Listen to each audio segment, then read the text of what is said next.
Thing over here. Hey, hi kids, how you doing?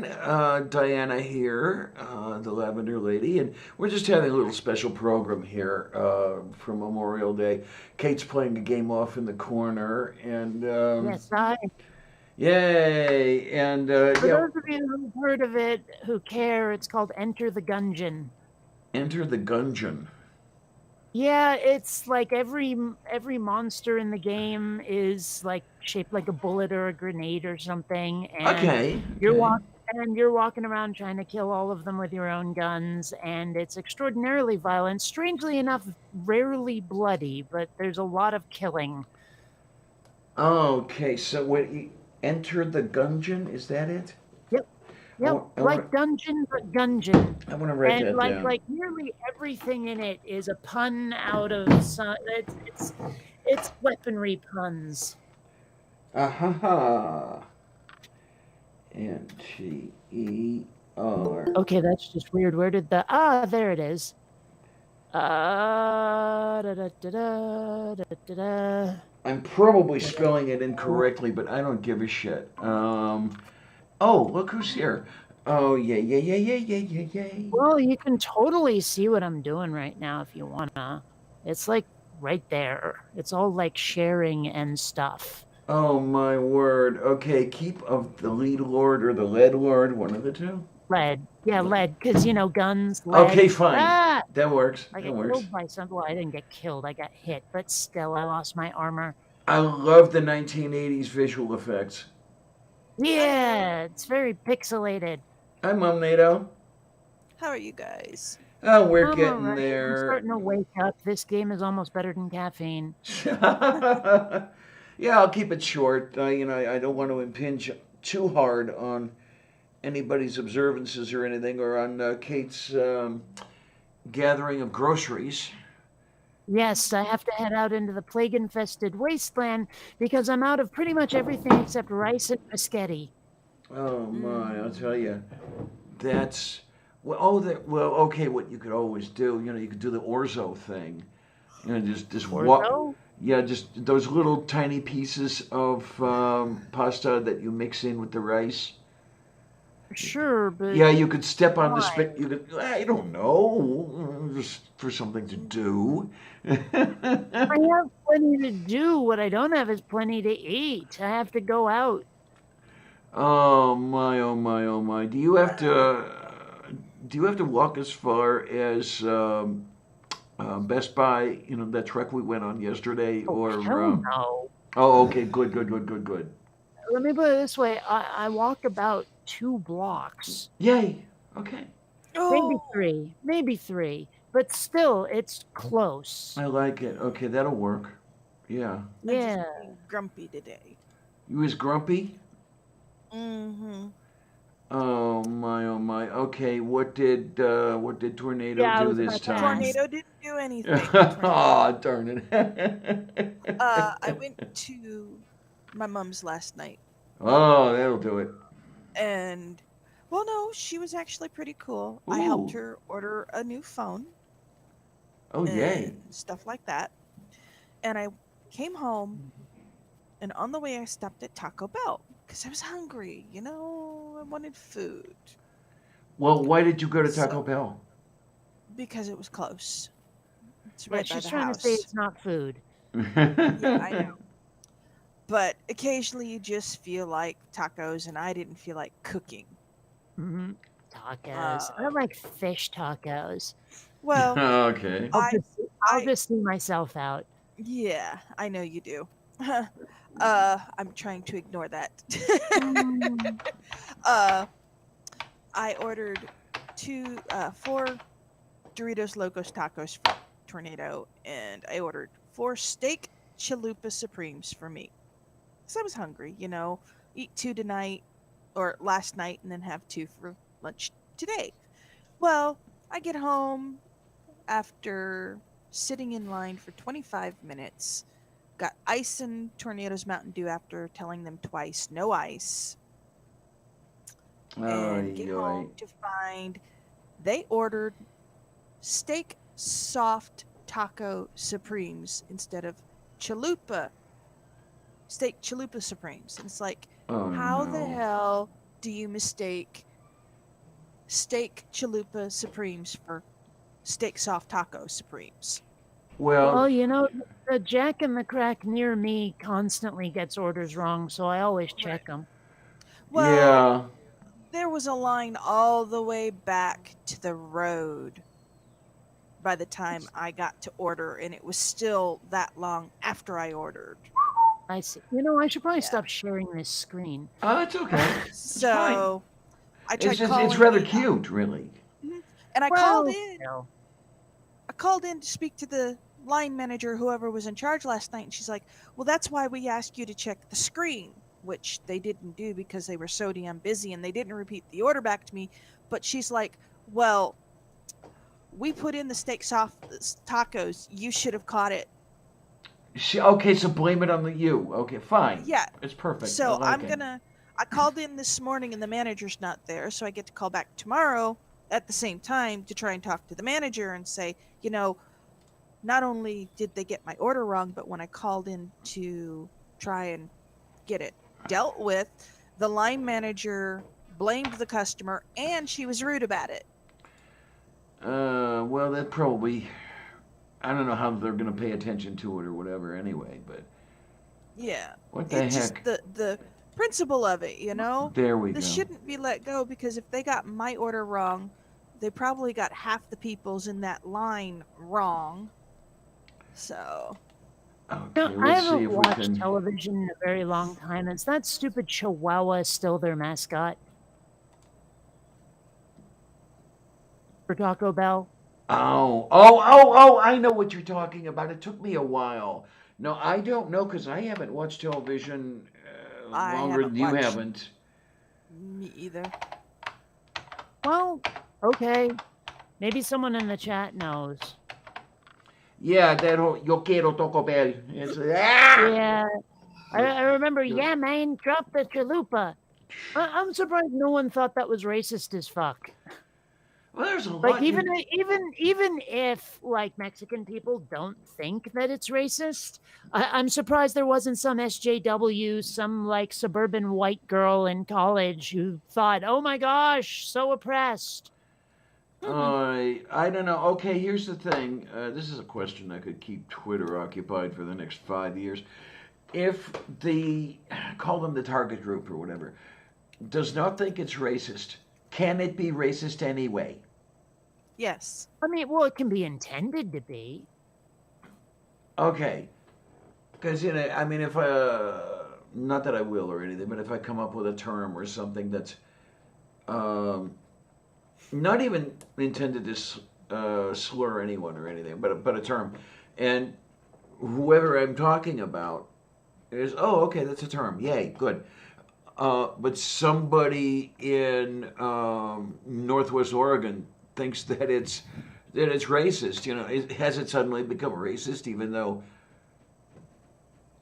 the, as I say, the people being described didn't think so. Oh well, yeah, we'll have to work Well, on that one. There was a Louis C.K. routine about that where, like, he goes to visit some of his less liberal-minded relatives, and one of them, white guy, tells a story about a black guy who fell asleep at the forklift at work, except he didn't say black guy, he said N-word, Okay, fine. right? And Louis is like, oh my gosh, I can't believe you just said that. And like he tries to describe it to a friend of his, this incident to a friend of his, and his friend was like, "Oh my gosh, an N-word fell asleep at the forklift," like completely ignoring the Okay, whole thing. okay, yeah. And so then like he tries to tell the whole story about how it was ignored to another friend of his, and his friend was like, "There is nothing worse than an N-word falling asleep at the forklift." And now he's like later, years later, he's trying to tell this story in a mixed race group of comedy writers, and the black guys in the group, the writer group, again, it completely ignore the racial slur and focus on the forklift. And then at one point they're like, yeah, just one guy making the rest of us look bad.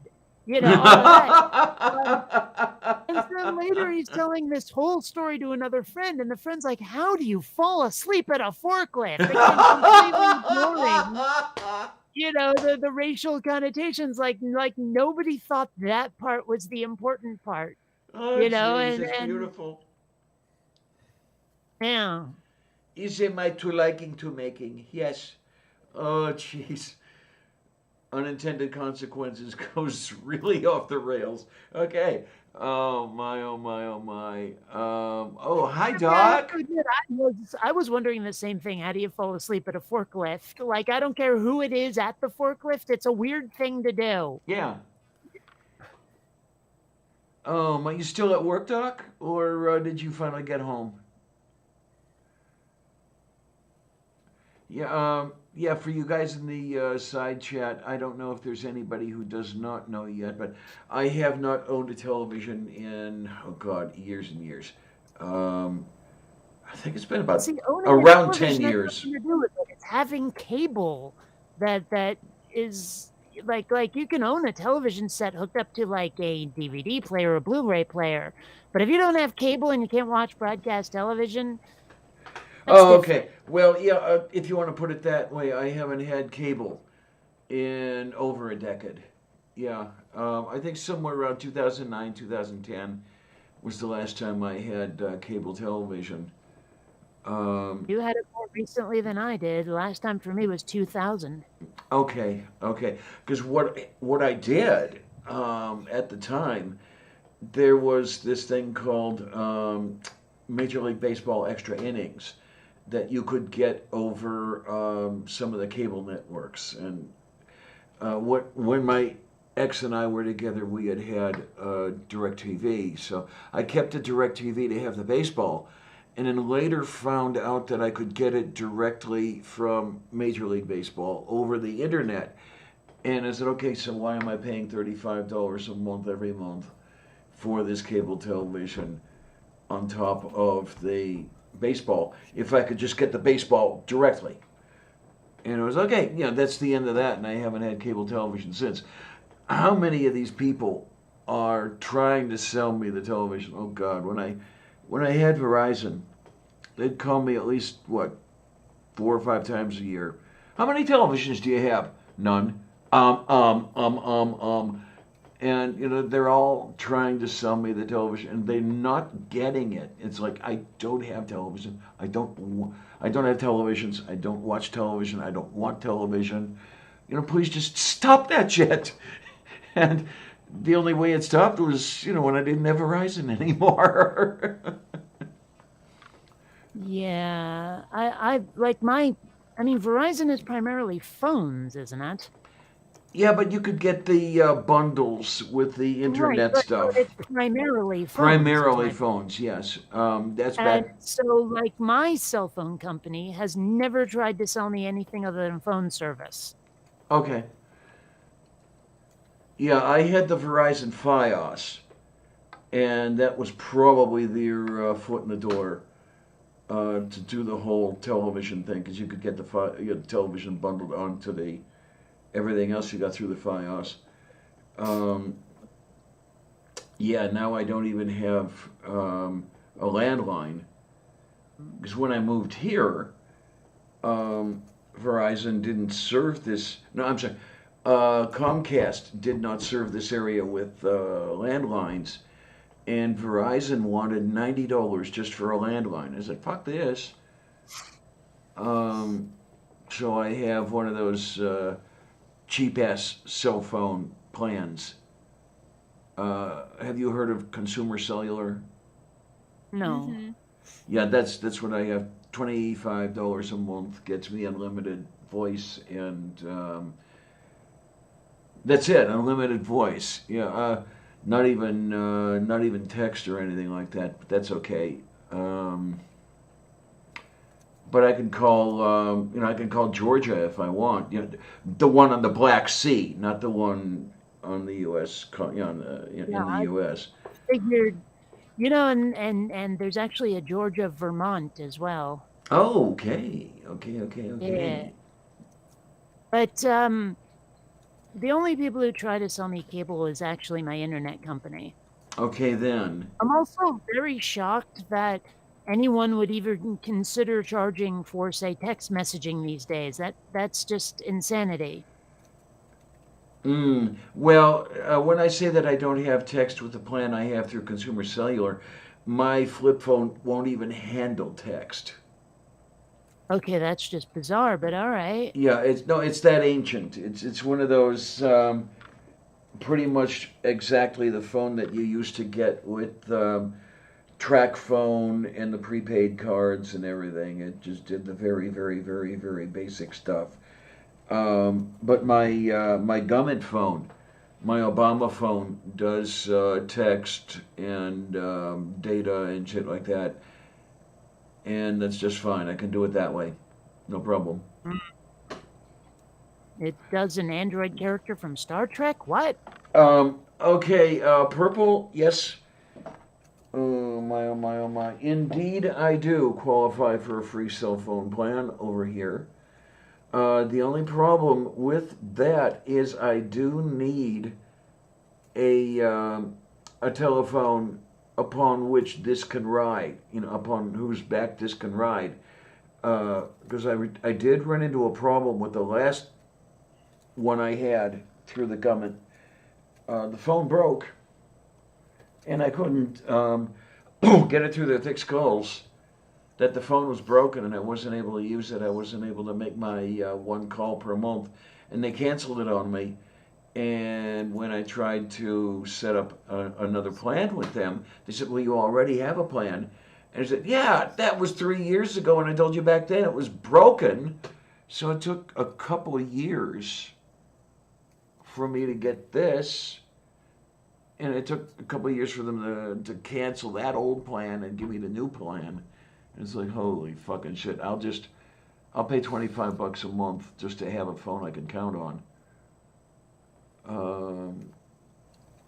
Sometimes I wonder if they put red tape in people's way specifically to be in people's way, rather than some like administrator somewhere just not having a clue about how things will actually work with their genius plan.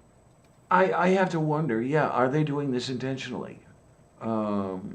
Because you've got to be pretty fucking stupid to be doing it unintentionally. Well, I mean, I'm sure a lot of it is not necessarily stupidity as it is ass covering. Okay, well, that too. Yeah. It's like, well, we have to have you fill out this form because if we don't have the completest record possible, there's a chance that the system can be gamed in some small way to the advantage of someone who shouldn't have it. Mm-hmm. Yeah, it's all that only to those who deserve it attitude. Jesus. And I suppose that only those who deserve it are the corporate overlords. Well, I actually saw something not too long ago where like someone was talking about how the housing market is going to get better, right? And well, no, hold on. There's more to this. And if it does, then houses will be cheaper and people will be able to afford them better. And this one landlord was like, "Oh my gosh, people are going to be living in houses who don't deserve it."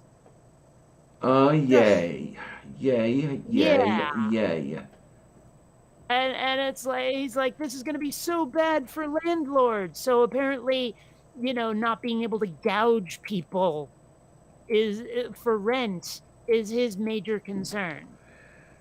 Oh, boy, moi. Oh, my. It's interesting you talk about rent. I thought that everybody in these two buildings was on Section 8, but it appears not. I was talking to somebody this morning. I was just outside sitting at the picnic table out there, and there was somebody putting seeds and stuff in the bird feeders. So I was talking to her, and she's paying market rate for the two-bedroom apartment she has here, and it's only, in quotes, I think $750 per month, which actually shocked me. Yeah, because for a two-bedroom apartment, and I know what they look like. I've been in them, and I was expecting at least 1,000. So maybe this guy isn't doing as much of a gouge job as some are. Although I have my differences with him, and he has his differences. He has his differences with me, um, because I'm an atheist, lesbian, trans woman, and he's an Orthodox Jew. Okay, so how did Robin Williams put it? When those two meet, that will be the end. Um, what can I tell you? But oh well. Oh, Beth is here. Hi, Beth. How you doing? I didn't see you come in. Oh my, oh my, oh my. Oh, okay. The whole Happy Memorial Day thing. I'm gonna try not to go off the edge or anything like that. I'm not one who does the Happy Memorial Day thing because we talked about this on Sunday, Kate. Yeah, I think you may remember. I don't see memorializing the dead of war to be a happy thing.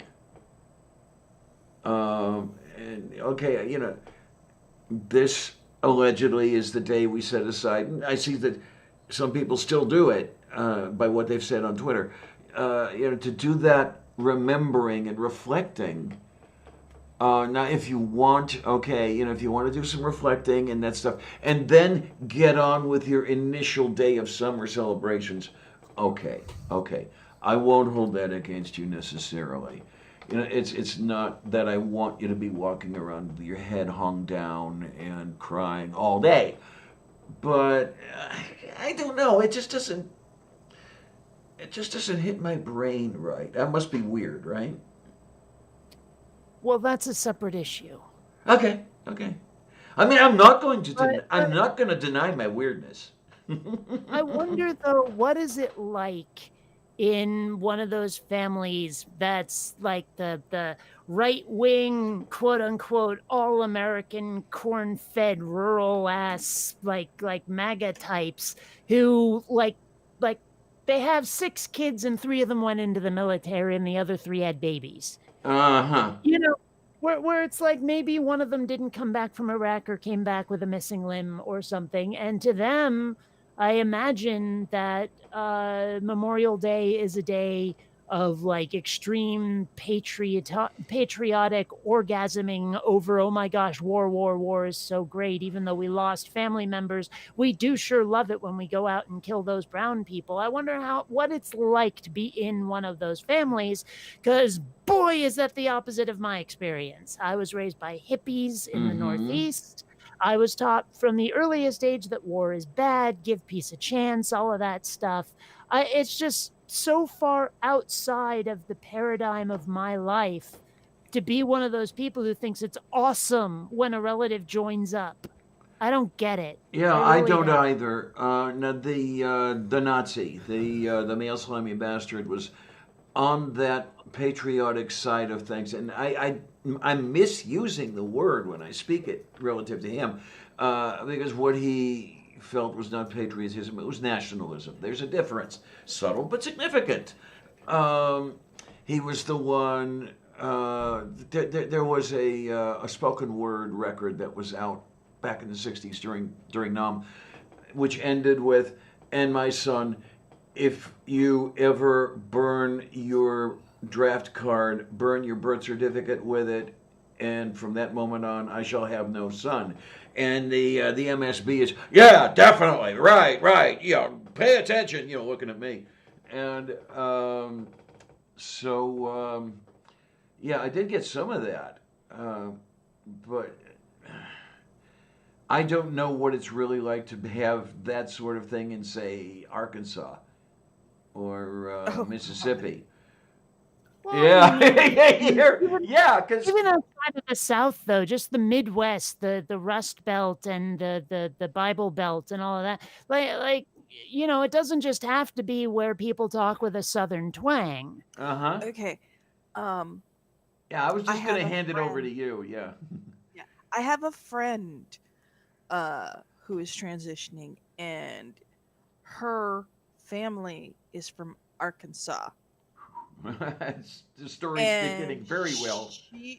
she talked about how when she went to visit her dad before she transitioned, and that her first cousin, now mind you, she was he at the time, Right. uh, and he was visiting, and his half sister, who was his uh, biological dad's child, along with him, tried to climb into bed and have sex with him when he Oh, was visiting. yay. And apparently, she was marrying his first cousin. So, yes, those kind of stereotypes do actually happen there, and her father was not trying to stop it. Ugh. Staya. Yeah. So some of the stereotypes that they talk about Arkansas, and the type of hick crap that goes on, it's not all jokes and fun and games, and you've got people who actually have experienced it. Yeah, well, So in every stereotype there is a grain of truth. yeah, Yes. And yeah. I see. It took me a little while before I saw it. Mr. Shadow Katie had a great little comment there. I was talking about Memorial Day earlier. He said it's like saying Mhm. Happy Yom Kippur. Yeah, think about that one for a while, kids. You know, it's funny, as much as my mom's side of the family is Jewish, I have no idea what the hell Yom Kippur is Me about. either. It's the Day of Isn't it Atonement. Passover? It's the Day of Atonement. Oh, okay. Okay. Yeah, where you do your whole okay, God, I'm sorry for everything I did, and then Ah, yeah. so it's kind of like confession for If the if Catholics. you will, yeah. I mean, in the case of Yom Kippur, it's once a year. Um, Right. Well, yeah, but it's essentially confession for the Jewish, yeah, pretty much. And this is and it where you only get happens this is where you get one the time. Yeah. yeah, and this is where you get the Kol Nidre and the whole thing like that. Where I wish I could remember the text of that song. You were asking forgiveness, I believe, and that sort of thing. Mm. But yeah, Uh, God, it's gonna rain. If it's not already raining, it is so gloomy out here today. oh It's actually my, gloomy out there today too. I'd call it very Seattle out. Yeah, it is not even. It's just about noon here, and I've got lights on in the house. It's so dark. oh Oh well, it's not wow. dark here. It's just bright, like bright clouds, but it's that Oh no. same color of cloud from horizon to horizon, which is why I Yeah. described it as Seattle-esque. Hmm. Okay, yeah. Yeah. So am I on the Normally. opposite side of you guys for once because it's clear and Yeah. bright, mid 80s. Um, Ah. Oh, it's hot and muggy. We're supposed to be 96 today. wow. Well, give it a few hours and those clouds will burn off and it'll No, be bright it's. and sunny by noon. No, I'm talking here. Oh, yeah.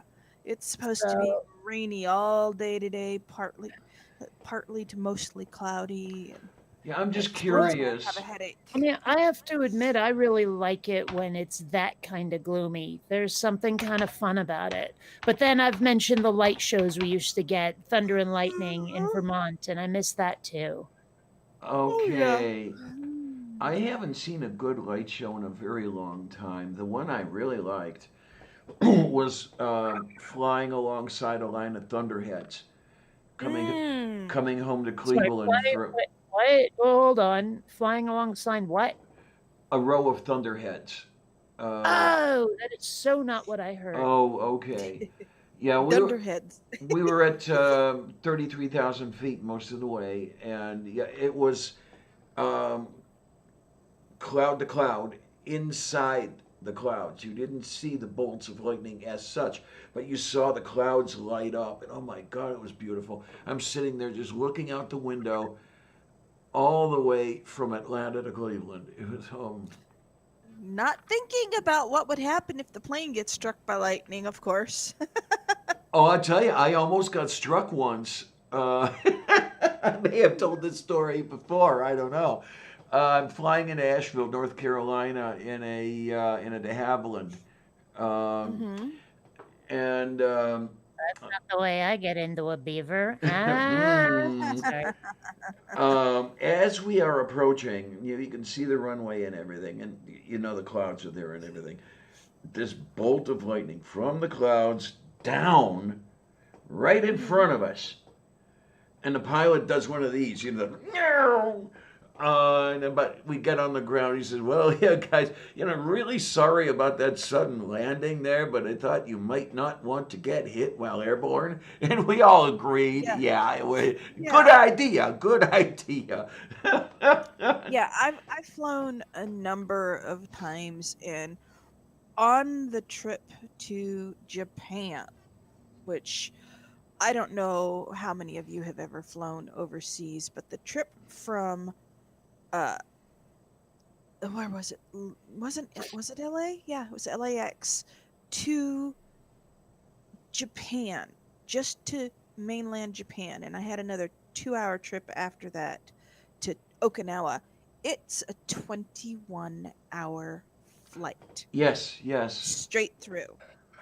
They don't stop, they don't land to get gas, they refuel midair, Oh, you're doing one of which those is, things. Okay. yeah, Oh, really? yes. I've never heard of that being done outside of military aircraft. Well, this was a military sponsored flight. Oh, okay. Yeah. So, we were, it was probably 3 o'clock in the afternoon, and we're flying past this row of thunderstorms. And the pilot has had to go up higher than normal to avoid the thunderstorms because this Yes, you is, don't want the turbulence. No.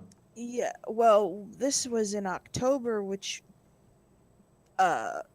hurricane season for those areas that deal with hurricanes every year does not end until the 30th of October. 31st. That's when hurricane season is supposed to be over with. Okay, I can just see the hurricane 1st of sitting there November. checking the Yeah. calendar. October 28th. Okay, Yeah, we still got a well, couple days. it's about 6 months. Usually it ranges from the 1st of June all the way through like the end of October, possibly November, depending upon when the season starts. We've actually already started hurricane season because there was a tropical storm like last week. So Yeah, they've well, I already think started hurricane season. one of the consequences of climate change is that hurricane season is starting earlier, isn't it? It's starting earlier and lasting longer. Yeah. Yeah, damn. But so while we're flying over the storm, you can see down below us and around us the lightning just flashing from cloud to cloud. Okay then. Oh, good. And that's scary because if that plane gets hit, there's nowhere to go but the ocean. Mm-hmm. Well, I tell you, you So, want to you want to talk about getting hit. I am amazed that Apollo 12 did not abort because those guys did get hit by lightning. yeah. 30 seconds off the pad, and it threw everything offline, and Hmm. everybody who knew anything was thinking, okay, Yeah. they're going to pull the D ring, and it was Steve Bales, if I remember correctly, who said, "No, wait a minute, hang on, throw this switch over here," and then they got back on the line. Got it, came that close. Is that a Star Trek Next Generation shirt? No, this is the Thinking Atheist. Oh, okay. Because it looks like a Star Trek shirt. Oh, okay, yeah. That A symbol in the center is is the exact shape of a Yeah, Star it Trek symbol. is. And I have to wonder, whoever it was that came up with that A for atheism, I wonder if that's what they were thinking. If they were thinking of the Star Probably. Trek's whatever you want to call that thing. Yeah, I got this. Com badge. This was fun. I got this a little while before I went to view the solar eclipse, and I was Oh, wearing it that day. I was wearing it on the 21st. I'm getting breakfast at the college cafeteria because I went to university. I went to Southern mhm, Illinois University to their stadium right. to see it. So here I am standing in line. I got my food and everything, and over my shoulder I hear, "I love that show!" And I went, "What?" And Mhm. here's a guy who was an avid listener of Seth's, and it's Mhm. like I never expected that I would run into somebody in a place like Carbondale, Illinois, Oh which, yeah, yeah, I mean, it's quite religious down there. So I was not expecting, but I did. So we were talking I've for a been to while. Carbondale. I've Okay. been to Carbondale. My mom used to go there 3 times a week for college classes and when we were young, and she would take us along so we'd get to sit in the college classes as long as we were quiet. Okay then. Yeah, the professors were just like didn't care that we were there. They just watched and did their classes, and sometimes if were having a problem with our own homework, they'd come by and help us. All So it was pretty right. neat. Yeah. I'm kind of disappointed to have discovered that SIU Carbondale Mhm. was the alma mater of Bodie Hodge, one of Ken Okay. Ham's people. Aha. And so, well, what are you going to do, you know? But he took an engineering degree from them. And beautiful campus. Oh, it's absolutely gorgeous. Yeah. I mean, that's the kind of campus for which you pay, tens of thousands of dollars for the privilege of attending school there. My mom used her GI Bill, so Okay, then. yep. The MSB used his to go to Cleveland State. Mm. What are you going to do? Well, actually, Mhm. it wasn't Cleveland State at the time, actually. It was Fenn College of Engineering. Mhm. But, yeah, Fenn and I forget who else it was that joined forces and became Cleveland State University in Mm. around 1964 or so. But, what can I tell you? And meanwhile, Kate is sitting there getting slowly hungrier and hungrier, right? That is true. I've been very seriously considering saying, okay, I gotta go. Well, as I said, I was going to keep this one a little bit short, just a little hi to everybody, and all this sort of thing and stuff. And I'm amazed actually that we have 9 people watching. I was only expecting, 4 or 5. I was expecting everybody else to be reveling already. I mean, it is, over here in my time zone, it's past noon already. Well, Mhm. I mean, maybe it's just because of where I've always lived. I've never known anyone who celebrated Memorial Day. A lot of people were just like, okay, maybe we have a day off school or work or something. Whoopee. It was never a big deal, ever. Yeah, and then we were talking about that on Sunday as well. When I was in high school, we did the marching band thing with all the other people who did the parade down Ridge Road from wherever it started down to the Parmatown Shopping Center. And some of the band kids complained they didn't like it that the band director demanded that they be part of this and did not take that off to go on the long weekend with their parents. They said, "Yeah, you're screwing up the family's long weekend." So I had thought that everybody did that sort of thing, and then later on, I'm discovering that no, not everybody had that long weekend. Not everybody did that sort of thing. Well, I mean, even if there was a long weekend, it wasn't something that was significant. It was a long weekend because Memorial Day, but it was not like, woohoo, Memorial Day. It's sort of like Halloween or Christmas, but for dead soldiers. There was just never, it was not a holiday Yeah, that yeah. had a theme. It was just Right. a day where people took time off for no good reason. Yeah. There you It's not go. like you get paid time and a half for it. Harmonica Man. Yeah.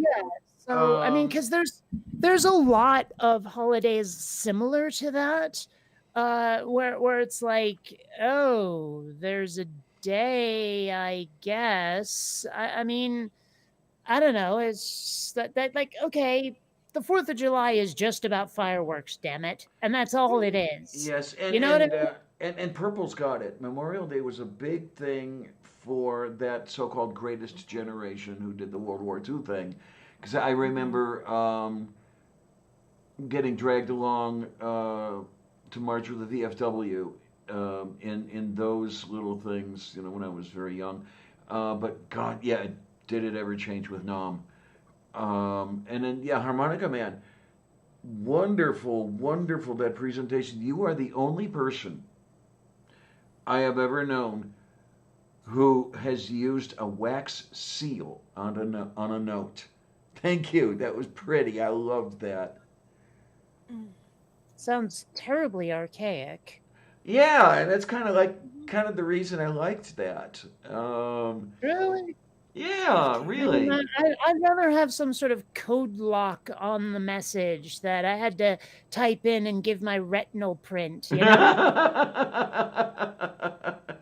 Handwritten, cursive. Oy. I think Harmonica Man, was that written with a fountain pen? Because it looked to me like it was written with a fountain pen. But yeah, I mean, it just brought back all kinds of memories of all sorts of things and everything else, and pretty presentation and everything. I've always felt. Well, go on. Yeah, I well, thought you were done. that's about where it was going to trail off anyway. So Uh, well, I've never quite understood the like obsession so many people seem to have with stuff that's old, archaic. I'm like, I've always been looking forward to the future. My entire life, that's been what I've been looking forward to. Is the Jetsons-esque existence I was promised as a child. But I have all these friends who are into things like steampunk and Ren fairs and all this stuff. I'm like, dude, that's like old shit. I want my spaceships. And okay, it always felt like I was on the outside of the rest of society, or at least the vast majority of it, because I didn't go all gooey and wet over like some ancient cathedral. It's like yeah. it's an ancient cathedral, big fat hairy deal. I was much more impressed when I went into the Metreon, which is a mall in San Francisco that was designed by Ralph McQuarrie, who did all of the concept art for the first 3 Star Wars movies. That was way cooler than walking into the Sistine Chapel ever fucking would be. Okay then. Gotcha. As far as now, I had a friend years ago who lived in 1905. This guy, the kind of thing you were talking about, getting all wet over the Victorian era and everything. Uh, a Victrola collection out the wazoo. He boiled his cotton shirts in order to wash them and all this. And he literally lived in. Now I am not going to do any of that. Because that's insane. No, I live here and now, but I don't mind some of the throwbacks. I mean, were I to have a Victrola and a few of the discs, that would be great. It'd be great curiosity Why? it would be a nice curiosity to look at and occasionally bring out and actually use, just the way But Bob, why? because What's the appeal? I guess it's a sort of de gustibus non est disputandum thing. Yeah, Um, you're gonna have to expand that one for me. yeah, in other words, okay, in matters of taste, there's no dispute, there's no argumentation. It just Well, that's appeals not true. it seems to hit the right strings or push the right buttons on me, where it's cute and I like it. As I say, Mm, I but would not live it. No, no, no, no, no. I prefer MP3 to wax disc. Okay, but okay, but R2D2 is cute. A Victrola is archaic. Yeah, and I find it cute because it's archaic. Yeah. But what's the appeal of things that are archaic? I don't understand. I really don't. Well, you look at it and it's, oh wow, this existed at one time, and people actually used that, and it was high tech at one time. Isn't it amazing how this box with a crank on it and a spring, and it turned the record that way? That was that was the bleeding edge. That was high tech, and Yeah, compare that and to that's now. sad. Well, nay, I mean, I don't find it sad because I'm looking at that, and I'm smiling when I'm thinking of how we've progressed. But it's the end result of the progression that's the impressive part. Hmm. I kind of like the I mean, pro. I kind of like the process. I don't. I like the end results. I'm an end user, not a historian. Well, you can use my end anytime. Anyway, Shut up, Larian. I am going to go. I'm going to go lay down. I have a headache. Oh, Just not I am feeling so sorry. really chipper. Well, it is pouring down rain, so that explains why I have a sinus headache. So, yay. Okay. So, Okay I will then. Well- talk to you all later. You have a good day. Okay, honey. Tell me what to do. No, Okay. I'm just suggesting it. So, There you hopefully go. you have a good day. How's that? Okay. Yay! Okay. Bye, guys. Bye bye. Have fun. Don't get Yes. horribly burned alive by any monsters or anything. That no, too. I might capture a few Toby Kadashi on Monster Hunter World. And then Sure. I'm going to have Yeah. to look at that 8-bit game of yours. Enter the Gungeon. Yeah. What do we have? Oh, that's who we have. Hey, sweetie, you saw the link. Okay. How you doing, Oh, hon? I like orange, purple, whatever. Hi. Is you there? Yeah, Hi! Yay. What's up? What's new? What's happening? I hadn't been looking at Twitter. I didn't realize you'd sent me a link. Okay. Sorry about that. Oh, well. Oh, no, it's not your fault. I was actually too busy flirting with Sephram in the side chat. Okay, fine. Oh my, oh my, oh my. So what you gonna be up to today, huh? I don't know. Actually, it didn't occur to me until I woke up that the government offices would be closed today, and I couldn't go to the post office, and I can't get the DMV stuff done, and all that kind of thing. Oh, 'cause yeah, you still have to do that, don't you? Yeah, I still need to get the title and the plates transferred from my car. Hmm. Well, okay. Never mind. My brain is composing jokes that don't work. Okay then. I was gonna say it, but then I'd have to like leave when everyone took out the torches and pitchforks. So keep it to myself, I guess. I don't know. No, I Brain actually. not work now. There you go. I actually bathed in there such that I could pull out the shorts. 'Cause it's nice and warm out there, nice and bright. So I figured, oh, what the hell, right? My leg. No, I've never actually tried Nair. It's probably got to be better than actually scraping at your flesh with a blade. Yeah, actually, it is. It depends on your skin. It can burn if you have sensitive skin. Yes, it I've can. never And really noticed my skin being particularly sensitive. yeah, I'm not the one who will have her skin burned with that stuff. Well, if I leave it on for an hour and a half, okay, yeah, I'll no problem. But the 10 or 12 minutes or whatever it is that they recommend you leave that on there, that's fine. 10 or 12 minutes, seriously? Yeah. Oy, that seems like too many forevers. It gets, yeah, it's annoying when you're standing in the bathtub with your legs apart so you're not rubbing the stuff between your thighs and everything else. and you're standing there for 15 minutes waiting, looking at the watch. Okay, is it time? Is it time? And- Maybe I'll just use the blade. Assuming if this quarantine goes on for too much longer, I'll be able to braid my leg hair. Okay then. Yeah, it's the other thing you could do, and I've actually thought of doing it, is singe the hair off. Get a propane torch and just. Let me know how that goes for you. 'Cause I've- I only tried the singeing technique once, and that was accidental. I couldn't yeah. find lighter fluid, so I tried to use kerosene to light a barbecue grill. Ooh. Yeah. Yeah, I had no eyebrows for a month.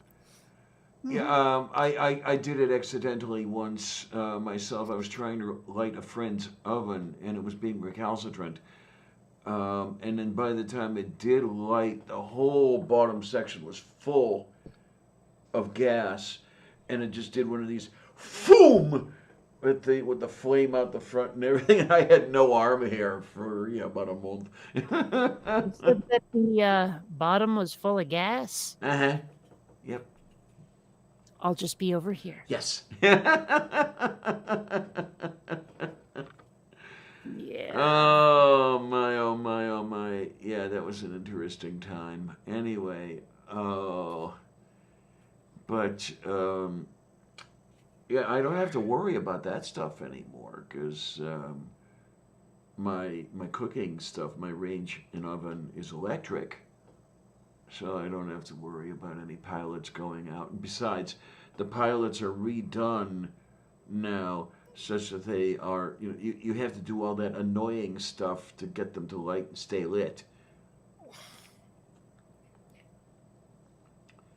Well, Hmm. Diane, I would think that you would be opposed to lighting pilots, but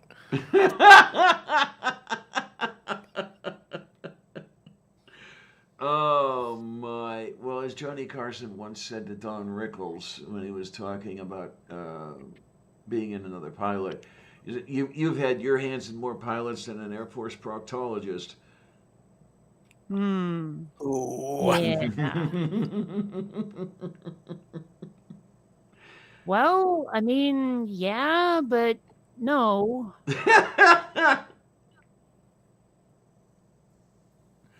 Okay, there you go. Yeah, if you can't shave, then just cut that shit off. Uh,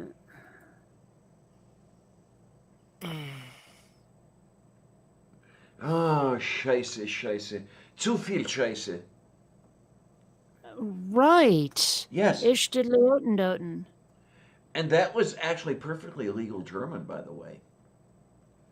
Yeah, it was Okay. shit, too much shit. Yeah. Yeah, a lot of that stuff goes on. Yeah, But, I had the good. German. Say again? I said, but, German. Yeah. Now, I had the good German teachers when I was in high school. Yeah, when they liked you, they taught you all the good German, the stuff that the other German teachers usually didn't teach you, and that was always fun. So, Always? yeah, why not? I mean, you felt kind of privileged, so you knew how to cuss somebody out auf Deutsch. I don't know. I can think of other languages I'd rather use to curse people out, but okay. Oh, let's see. You know any good cursing in Hebrew? No, but I wish I could remember how to say it, but one of the most deadly insults in Klingon is your mother has a smooth forehead. Oh my, oh my. Yes, and at one point I did learn to say this, but I don't remember how. Oh my. I tell you, you have to wonder where some of these things become insults. I mean, okay, I can see the whole thing with the your mother has a smooth forehead, but in German, one of the most horrific insults there is Schweinhund. or Schweinehund. Oh. Schweinehund, which Pig dog. yeah, and it's you translate it into English and it sounds humorous, But I guess if you call somebody a dog or a pig in any language, then it's not going to be taken too well. Well, I mean, if you say it in English, you're basically saying someone's ugly. Okay, yeah. My God, you're a disgusting pig. Oh my God, she's a dog. It's just, yeah. Although, for a while now, dog, usually spelled DAWG, has been more like a promiscuous man rather than an ugly woman, but still. Oh, okay. Is that one of those urbanisms or something, or what? Yeah. Yeah. You a dog. Yeah. That it's a thing. I see. Oh man, back when I used to go to the local soup kitchen for breakfast, every day at 9 a.m. they had the breakfast meal, and that was the only meal a lot of us got. But everybody's talking about their kids. They're standing in the line to get the food, and I opened my mouth, and that's always trouble. And I happened to say, okay, "Am I the only person in this room who doesn't have kids?" Every head turns. They're all looking at me like I came from Mars or something. And one of the gentlemen in the room, he was a bit older than I was, said something to the effect of, "I spread my seed wherever I can." And it's like, oh, that attitude, great. Yeah, uh-huh. I recently got curious enough to want to know the origin of a certain phrase, and now I know why "your mother wears combat boots" is an insult. Oh, yeah. It never made sense to me, because, okay, so she wears footwear that's not all dainty, and because I was really young the first time I heard it, and then people stopped saying it. Yes. So, yeah. Yeah, that was one of Well, those things. okay, so where does that come from? Basically, it says your mom sleeps around with a lot of soldiers. Yeah, your mom was a camp follower. Yeah. Okay, because Yeah. my sister was in the National Guard. So when somebody used that on my nephew at school, saying "your mother wears combat boots," he retorted with "only on weekends." Well, it's funny, 'cause there was an episode of Night Court where there was like a Russian spy and an American spy, and they're all in the court for one reason or another. I think it was about someone trying to defect or something. And at one point, the American spy is arguing with the Russian spy and just goes, "Ah, your mother wears combat boots." And the Russian, he gets this perplexed look on his face and goes, "Only during field maneuvers." And so, yeah. It's like first or second season, I forget, but yeah. I vaguely remember that episode, yeah. And like that line stuck with me for ages. Yeah, because I remember hearing that sentence or whatever, that your mother. Well, the way I heard it was "your mother wears army boots," but it's the same fucking thing. Army boots, combat boots, whatever. But Yeah. I'm hearing that way back in the early '60s, 1964, that era and everything else, and I stopped hearing it in the late '60s. And I guess it just fell out of favor as an insult. Well, I mean, especially since the military is integrating, and also because for a very long time we didn't have the kind of wars where that meant anything, really. Like, it seems to me that's the kind of thing that probably had its origin in World War I or II, and probably endured through both.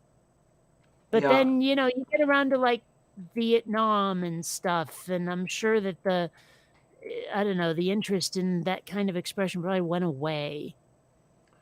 Yeah, although the concept existed, but it was not American women who were doing that sort of thing.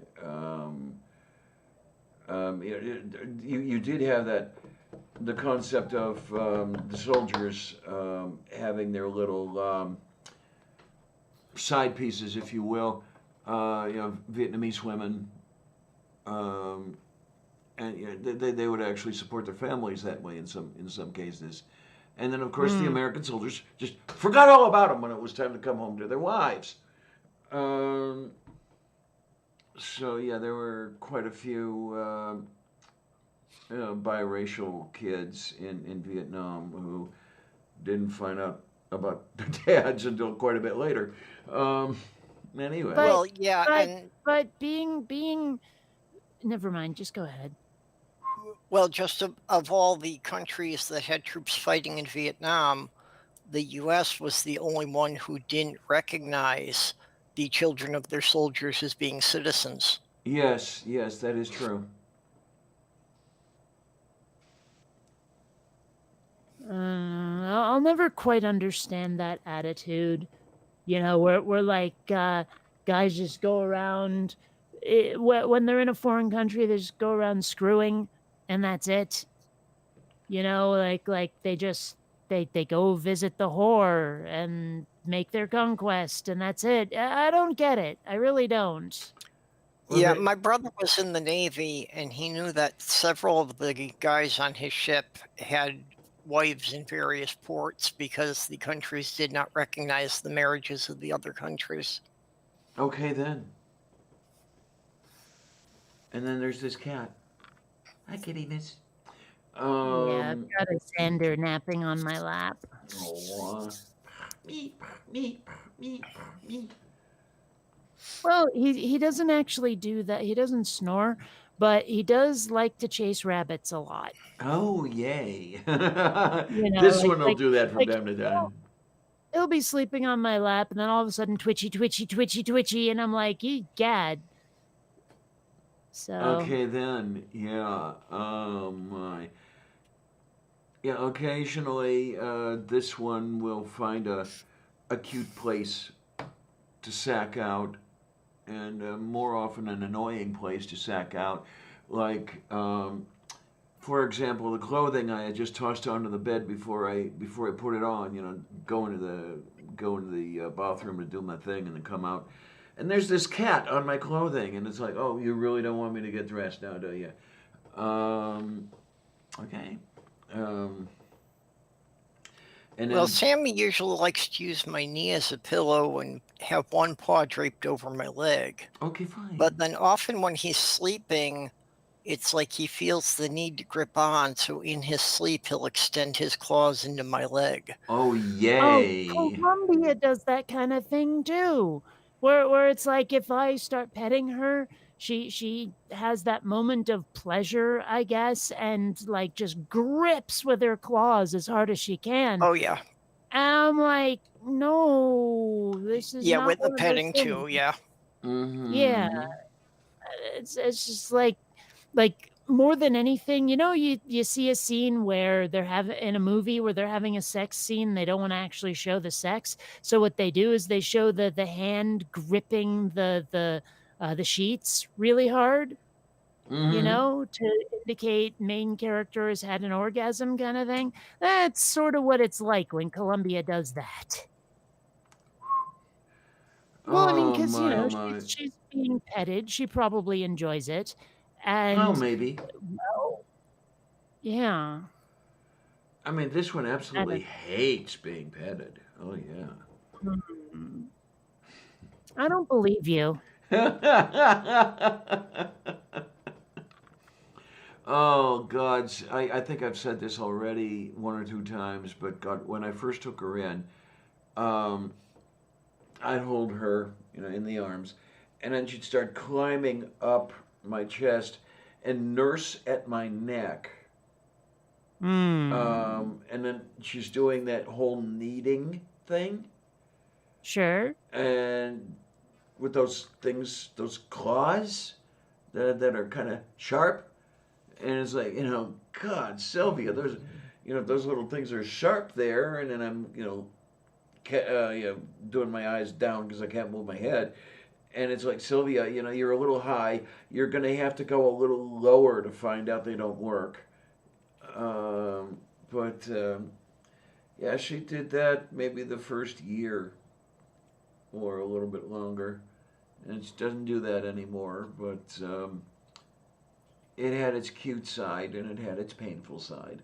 I wish there was a way to not cruelly like declaw a cat. You know? Yeah, it's you really, when you think about it, you really don't, if you have any empathy at all, don't want to go cutting off the An entire fingers knuckle? from up here and then Yeah, forward. there are an increasing number of vets who will refuse to do it. Yay, yay. Well, I am a keeper of pets who refuses to do it. So Yeah, and I mean all sorts of collateral damage and everything else because it'll screw up the litter box trips in many cases because it'll hurt.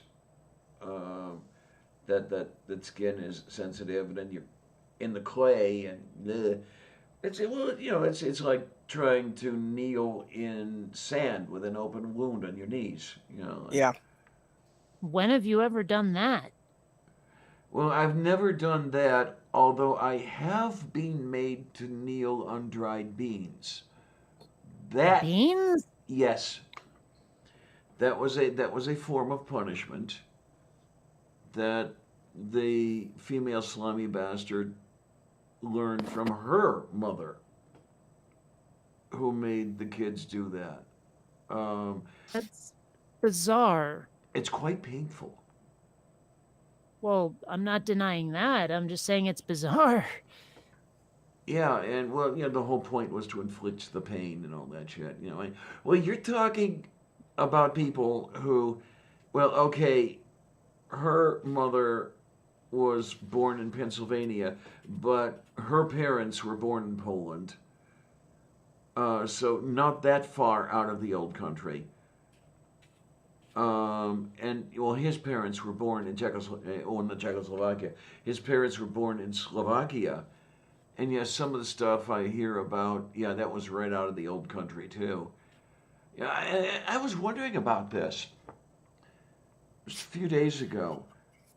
When I think about the grandparents, and then I think about the stories I hear about the grandparents, with their kids, in other words, my so-called parents' generation.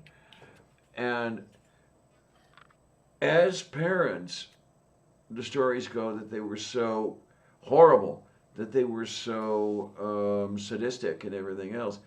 But as grandparents, they were really nice. And I'm wondering, okay, is it that they were trying to repent, for what they had done to their own kids? And I'm thinking, no, that can't be it. But it seems to be the rule, or it seemed to be the rule anyway, where the horrible people, when the people who were horrible parents became really wonderful grandparents. I don't know. I'm sure some of it is just you're not our responsibility. Well, that's possibly part of it as well, where, yeah, the grandparent can give the kid back. Yeah, having been a parent and been an uncle, it's a hell of a lot easier when you can send the kids home at night. Yeah. Mm-hmm.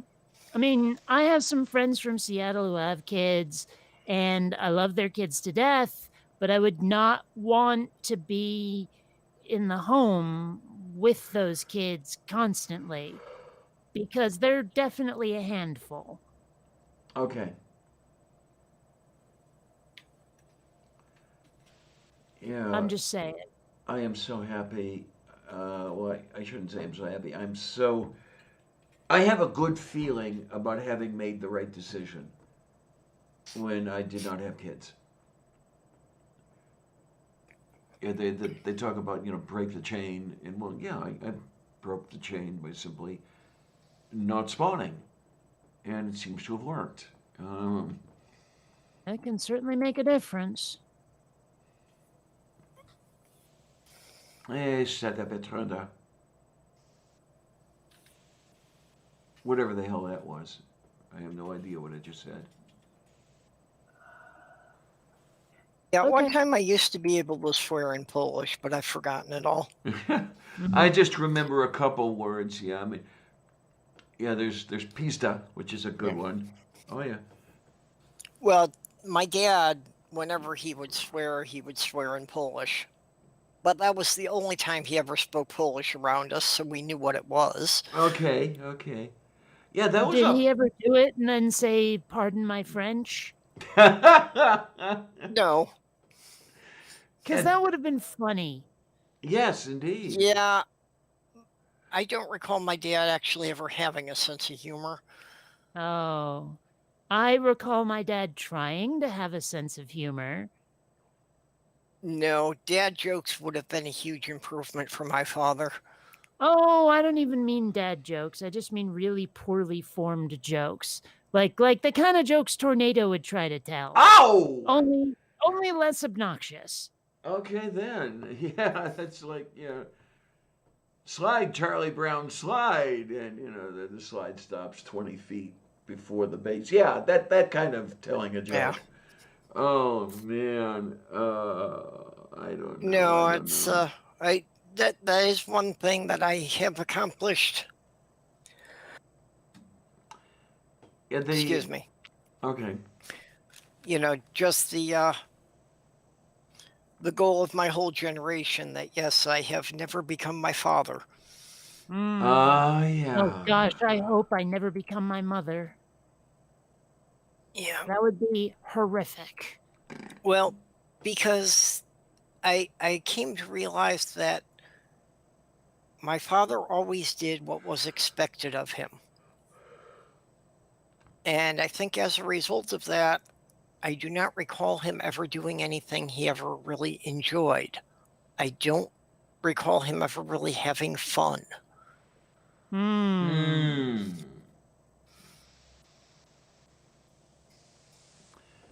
Okay, Everything was then. duty and obligation. Yeah, see, I think that's one of the reasons why older generations look upon, say, like my generation or the generation of the 60s and gets kind of snarky about it because we're more comfortable. And I think they don't like it very much. Yeah. Well, I could that's when my imagine. dad turned 18, they sent him off to World War II. Yeah. Yeah, well, same with him. Yeah, he no sooner graduated high school than he was getting shipped out to the Pacific because he turned 18 while he was still a senior in high school. So they were just waiting for him, to graduate high school in 1943. And then it's like, okay, you get to join the military. Now, Yeah, that was the same with my dad. Now the thing with him, and he liked the way it worked. In 43, you still got to pick your own service. You got to pick your I service think if you you were still do drafted. now, don't you? I thought it was into the army if you're drafted. Well, now you're not drafted. Yeah. Sorry. God, when you Yeah. join, you get to list preferences, or so a friend of mine in the Navy says.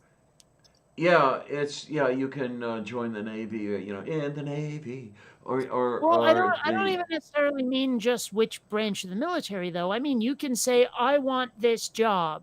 Oh yeah, and they'll at least try to accommodate you. Yeah. Yeah. Yeah. Although I wonder if that might work the way it does in the novel of Starship Troopers. I don't know. That he listed his preferences in order, and there were like 26 things, and mobile infantry was the 25th of the 26 things he listed. And that's what he got because the recruiter needed more people in the mobile infantry, so he systematically eliminated everything above it. Okay. Really, I then. thought it was literally because of his abilities No. that they decided it was the best fit. I mean, I'm gonna have to reread the book. It's been quite some time, but Well, I could be wrong as far as how it was put in the book, but yeah. I think that's how it's often done these days, is that they find ways to eliminate things that they have more applicants for. Oh, it wouldn't be it wouldn't surprise me at all. Yeah. Well, I mean, I flat guarantee if I was ever in the military, I would demand a non-combat role. Yeah, let's see how that works out. Yeah. Well, there ain't no way I'm killing anyone unless it's Shatner, so. Okay. So the U.S. goes to war against Shatner, and then once he's dead, then now what? Yeah. Um, Well, I had said that if they gave me a gun, I would probably be the first or second person that I shot, depending on what I thought the odds were of my commanding officer getting the rest of the unit killed. okay. I don't know. I probably would not accept a weapon if they tried to hand it to me or throw it at me or whatever. They'd mean, be asking. It's like, wait a minute, like joining the military isn't like a paintball weekend. Screw this crap. Yeah.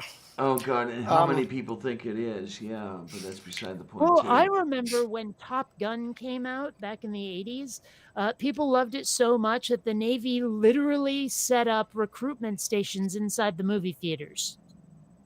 Okay. Like, not even kidding. Yeah, many years ago, someone I knew called me a militant pacifist because he realized I would be willing to blow people up if it meant avoiding a war. Okay, then. I like it. I like it. Yeah, I actually had a Marine recruiting sergeant come to the house. God, they wanted me. And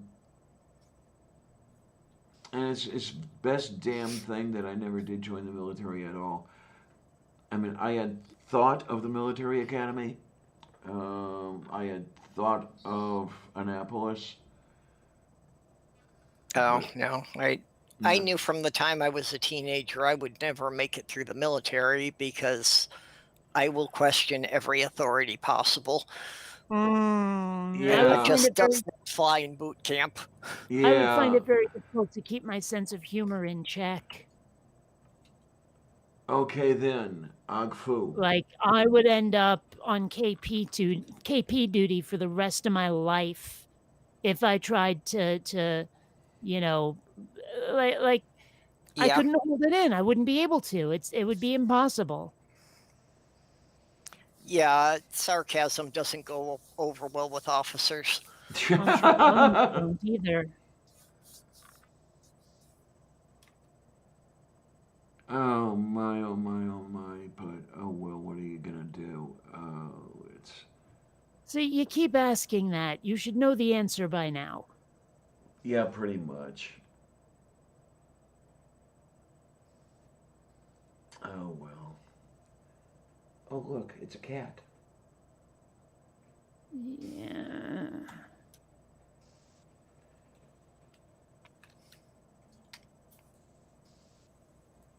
Oh well. Aside from us saying the Army recruiters showed up at my house right after I graduated. Okay, graduated on Wednesday afternoon and Thursday morning. There they were. Yeah, the ROTC kept trying to set up recruiting tables at my daughter's junior high. Junior high? Yeah. That's crazy pants.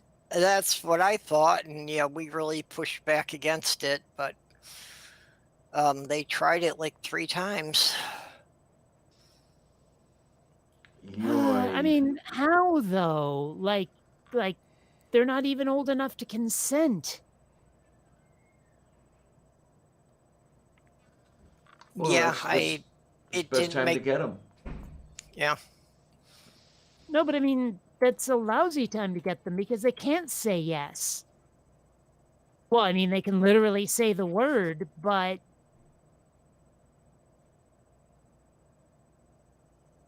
Yeah, well, basically, the pitch they were going for was to try and, get the kids interested in the military academies. Try to convince their parents into sending them into the programs. I see. You think they were like hard up for personnel or something, or what? Because that seems like a weirdly underhanded thing to do. Yeah, well, I think they were just not having enough people, who were enrolling in the officer training programs. For the longest time, I didn't know what ROTC stood for, and so I just assumed for a good long time that it was recruitment on the campus. Okay, okay. Well, I Yeah, I mean, mean, if that's the you way it don't know the works. actual acronym, it makes a certain kind of sense. Yes, it do. Yeah, we had the cadets walking around all over the place at Pitt when I was there. It was always interesting. So full of themselves. Yeah, that's the other thing. I don't know if I'd even pass the Army physical. Well, there is that. I have these like weird memories of kids in uniform on my college campus because I was like, wow, I just okay. Because again, raised in sort of a hippie bubble, you know what I mean? Didn't Mm-hmm. really think people actually went into the military. Not viscerally, I didn't think it, you know. But I guess there's folks where like they love the military life. There's this one dude who would go to the booth in Balboa Park, and all he could, and he was really freaking elderly. I mean, like he was probably in Korea elderly, and all he could talk about was having been a soldier. That was the only thing he knew, and it Yeah. was all he could talk about. Like he didn't have a life outside of being a soldier. It was weird. You know, Kate, as a teenager, I fantasized about being raised by parents like yours. Yeah? Yeah. You never met my mother. Well, you know, just the idea of being raised by a couple of hippies just seemed so appealing to me. Mm, you weren't forced to eat health food. There are so That's many true. things that are like popular these days that when I was little, nobody knew about if you lived in like suburbia. You know, like nobody, unless they were living in like a foreign country, knew what the hell hummus was. They just didn't. It wasn't part of the culture. You know, and now everyone loves their hummus. Kale? Kale was another one. I didn't know anyone who ate kale outside of the health food crowd. Well, I'll definitely go with that. I knew what hummus was, and I can't stand the stuff. Oh, it's so disgusting. But I mean, like just the things that I ended up experiencing as a result of having hippie parents. Not all of it was Yeah. great. Well, Not you know, all of it was and of great. course, when you fantasize about something, yeah, you know, Yeah, it's you always don't the good sides. you don't really take the whole thing into it. Yeah. Yeah. Now, okay, You I'm know, the weird one. and my parents were the sort, well, still are, where they don't really quite understand what it's like to be a child. You know, where they don't quite Okay, seem yeah. to realize that some of the things they think are absolutely hunky frickin' dory are death to a kid. You know, where it's like, oh, you're gonna wear that weird all natural fibers clothing to school? Get ready to be made fun of for the rest of your life. Mm-hmm. So yeah, it's just like my parents don't understand what it's like to be so different in school. And like explaining it to them was impossible. They just they didn't care. It didn't sink in. I mean, it's not even necessarily if they didn't care, like they seemed to care in the moment, but it didn't sink in. It didn't affect their behavior in any way. Now, see, I grew up feeling that my parents were like completely detached. They had no interest at all in anything that happened to me. Hmm. Okay, now the slimy bastards had every interest in what happened to me in the sense that the KGB would have had an interest. I mean, they were always finding ways to spy on me, if you will, and try to figure out what I was doing. Well, they weren't To what looking and end? all this. So they could give me shit over it. Oh, Yeah. Yeah, and like the only thing my father showed the slightest bit of interest in was when I was in Boy Scouts, and which I later learned that basically the whole point of Boy Scouts was to prepare boys for going into the military. Yep, yep. Yeah, that God and country bullshit. And that Um, was basically the only thing in my entire life that I ever did that he approved of. yeah, the slimy bastards, especially him. They were authoritarians. They would have been right at home running things in Stalin's Russia. Um, which is really interesting when you consider they railed against communism. But, well, I shouldn't say they. He had opinions. She, the only opinion she ever had was what he told her to have, basically. Yeah, she had no opinions of her own, no preferences of her own.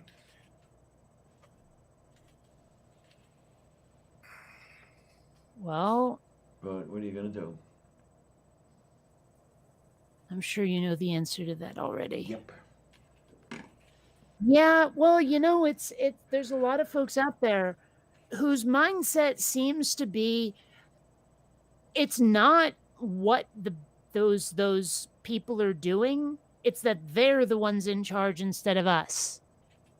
Like it's totally Mm-hmm. okay to do this, that, or the other thing to somebody, but only if we are the ones doing it. Yeah, yeah, you got that. That is too into, definitely. Yeah.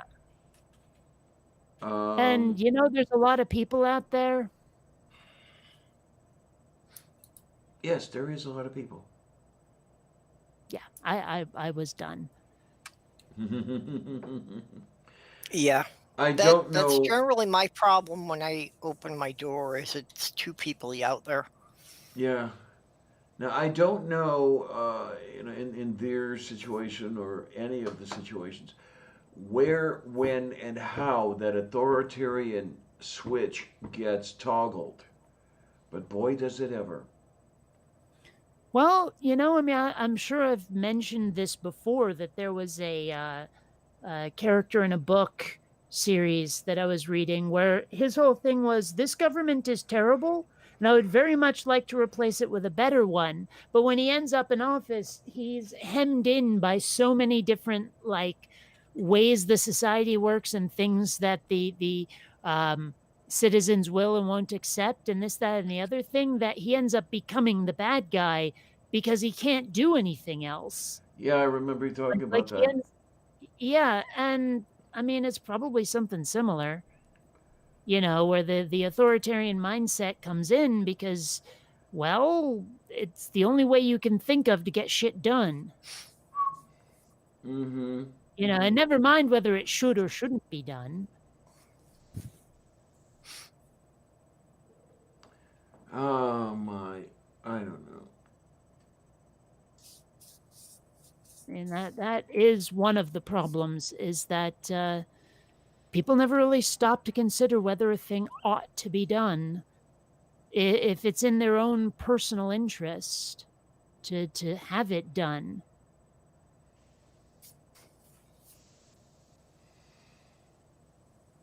Oh my. Yeah, well, and that's like with making policies and passing laws. You've got to think, okay, if you make this law when the other party gets in power, how are they going to use it? Yeah, which is what the Christian right is not thinking right now. For example, what's going to happen when the Christians are no longer the majority, and it's coming soon. Yeah, well, they're probably not going to be happy about it. But do unto others seems to be a lesson better learned by people who are not religious. Mm-hmm. Because there are a lot of things that are in religion that people would never want done to themselves that they gleefully do to everybody else. Oh yeah. Oh yeah. Oh boy, shit. Yeah. You know what's a lot of fun? Complaining. Yes. I Yeah. have to say, I do enjoy complaining. It's fun. But the problem is, though, that sometimes when you're complaining, people don't realize that what you want to do is bitch. You're not there for solutions. You just want like a sympathetic ear to have someone go, yeah, that does stink. You know, as opposed to someone who goes, well, here's what you can totally do about that. It's like, I wasn't asking for that. Yeah, it took me I a don't know. long time to learn that.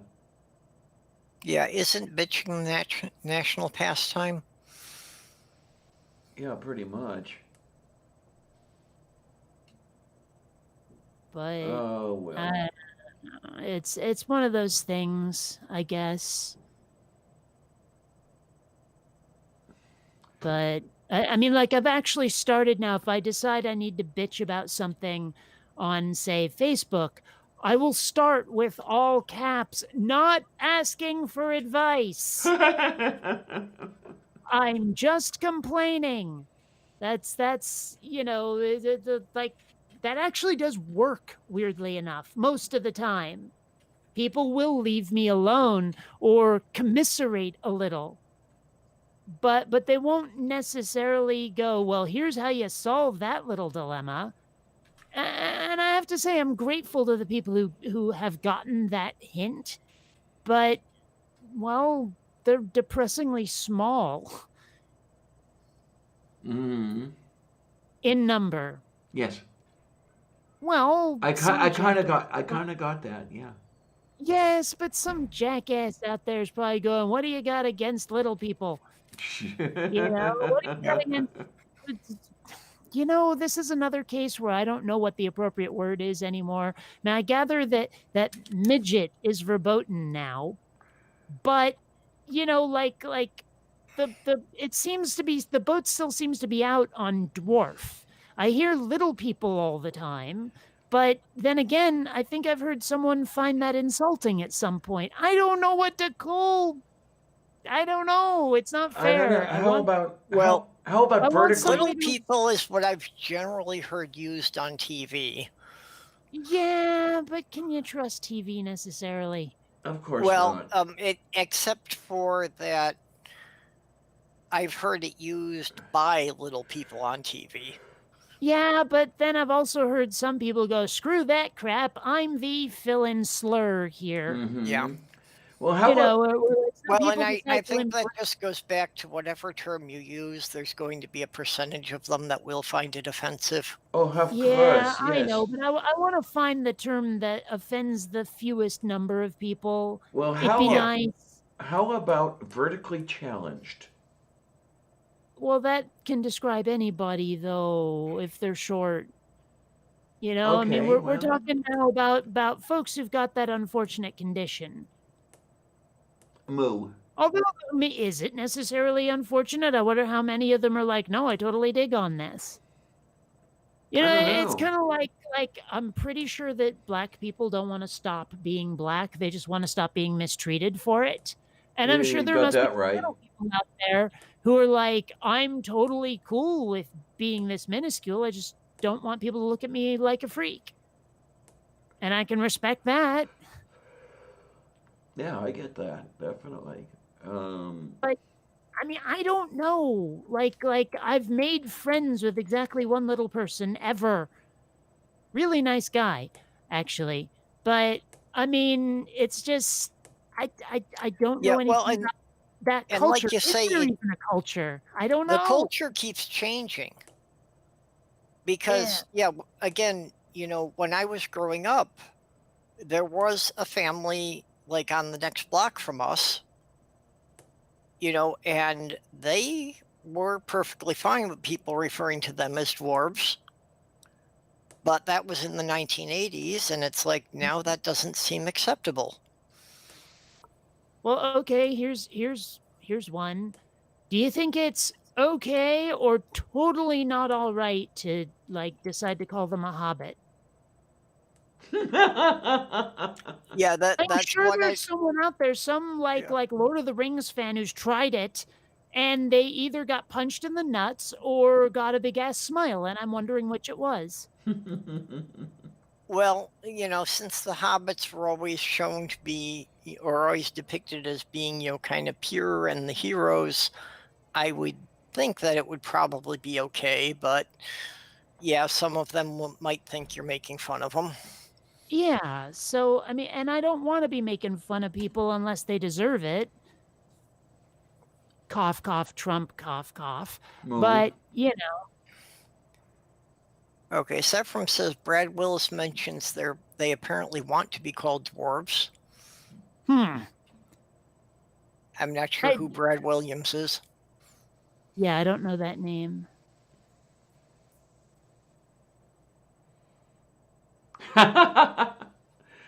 Shadow Kitty says Snow White and the Seven vertically challenged. Yeah. I don't know. And now they want me to call that thing in the middle of the street a person hole cover. Okay, no, it's just not going to work. Right. No, actually, there was much debate on that. I forget which government agency it was. So they had to call them sewer access covers. Okay. I guess that makes sense. No, sewer maintenance access covers, because manhole cover was no longer permissible to be putting in the government statutes. Well, I mean, like sewer cover or sewer access sounds to me like a really bad singles bar in like the wrong side of town. But that's just me. Okay, yeah. In the bar, I mean. Yes, you is just you. That is definitely the case. Yeah. Okay. I don't think that I would want you to be anyone else. Yeah, one of my favorite short animation pieces is the Saga Bjorn, which starts out with a Viking hurling a dwarf over a cliff. Okay. But wasn't there a little bit of a row in where the fuck was it? Was it Scotland? About the sport of dwarf tossing? Yep. Yeah, I heard about that. I remember something on that from years ago. Oh, yeah. Sephram saying that Brad Williams is a comedian who's a dwarf, so now I know who she's talking about. Oh, I think I know who that is. Okay. Okay. All right.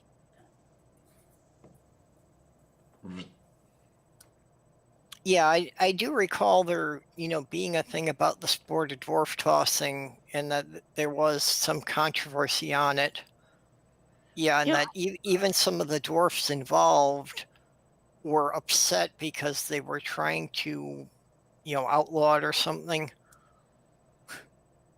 Oh, all right. I wouldn't have thought it would go that way, but very well. I have to admit, I've never actually seen a dwarf tossing, and I don't really know what to picture. I mean, part of me is like, what, do they grab them by the ankles, spin around, and try to throw them through a goalpost, or how does that work? I have seen it on TV, and it seemed that generally it was, like grabbing the collar of their jacket and their belt, and again doing the half spin as fast as they can to get maximum distance.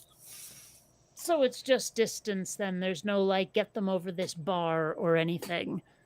Oh my word. Well, the one I saw, it was just going for distance. And does the dwarf cushion their fall in some fashion, or do they just take it? Oh, for the love of Saint Gulick. Basically, they had, a bunch of the big mats like pole vaulters land on that they were throwing them into. Yeah, Nice. let me grab this because of course gonna get this stream pulled for this, but here is a video from the YouTubes depicting part of a dwarf tossing championship. Okay. Yep. It's entitled Midget Tossing Video 2. All right. I don't know how that would be considered entertaining, but I suppose there are some Well, people okay, who would if it's indeed in- consider it that. Well, I mean, if it's in Scotland and they were drunk, I mean, Now I'm picturing you Robin know? Williams, portraying a drunk Okay. Scotsman. Mr. Shadowcase saying there was a case recently to change the signs that say men working.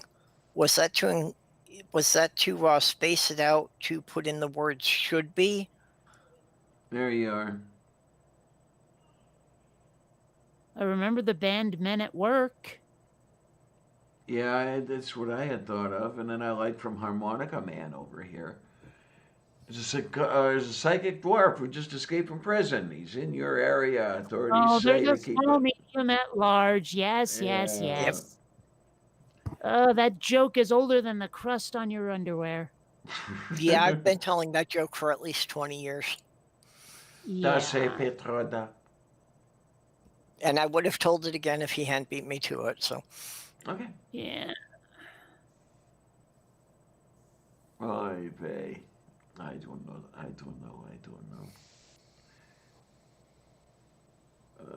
although Sloth Girl does sometimes use vertically challenged for herself.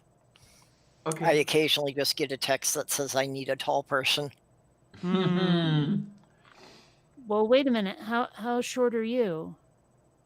Well, I'm average height. I'm 5'9". Okay. But yeah, she's just barely over 5 foot. Gotta admit, I pictured you shorter.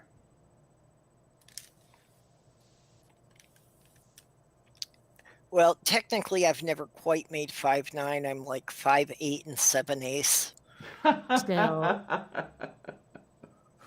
I don't know. It's strange because like, you ever get that mental image of someone online and then you finally like meet them in person or see them in a Yes, different yes. context? Oh yeah, Yes. all the 'Cause- time when I've only seen someone as an avatar. Yeah. Because I mean, well, even if they're not just an avatar, like Christina Rad would sit really close to the camera, giving absolutely no real indication of how tall she was. Now, I had gotten the impression that she was like this tall, blonde Valkyrie type, but it turns out that she barely comes up to my tits. She's like minuscule. Yeah. And I wouldn't have thought that from her videos. Same thing with Jacqueline Glenn. Oh, I can see that depending on how they position the camera. The camera angle Yeah. can make you think they're taller or shorter than they actually are.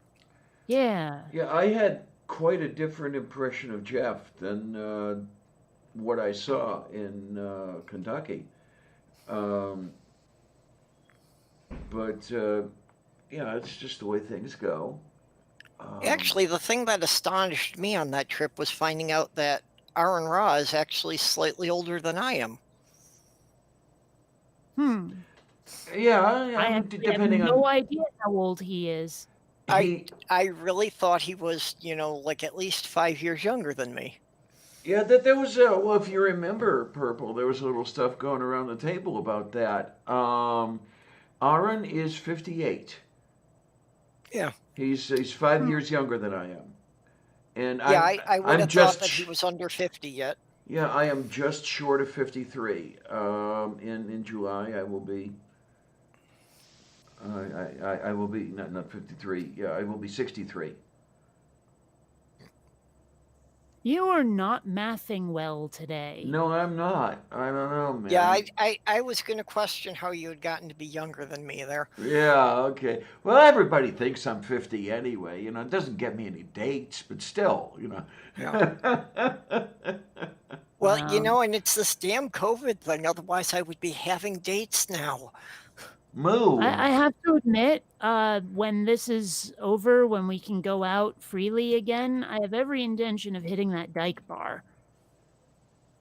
Like, I've been avoiding it just because I don't know, don't deal with disappointment too terribly well when it comes to that sort of thing. I'm out of my depth when it comes to trying to date, but also I just haven't had that much interest in alcohol for quite Well, some time. So, but now I'm a little more motivated. Damn it. yeah, it's if they were actually being able to do things of group gatherings. I actually got an invitation to a group that I know is just a front for a swingers group. Hmm. So bungee jumping then? Yeah, but it's like normally they would be doing monthly lunches to screen people, Mm. but of course, no restaurant things now.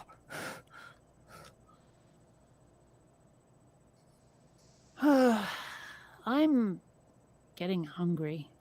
So yeah, Yeah. I was wondering when that was going to start hitting because you've actually got to go out into the wild and hunt the shrink wrapped food Yup. at Ugh. the market super or however you want to put that. I have And to go out into the plague infested wasteland and visit the supermarket to engage in hunter gatherer activities. yeah, and I probably should do the same myself. There were a couple things I decided, okay, yeah, I should have got this the last time I was shopping, and maybe I get that stuff over at the Squall Mart and then bring it home, and then fire up the grill. I mean, I assembled it this morning, and it's sitting on the living room floor, just waiting for the steak and potatoes. You know what I could do? Have some coffee because it's an appetite suppressant. Caffeine beef. is, that is. Move beef. I could totally do that. Might hold me over for a few minutes. yep. Well, as it goes, yes. And I haven't caffeinated yet today.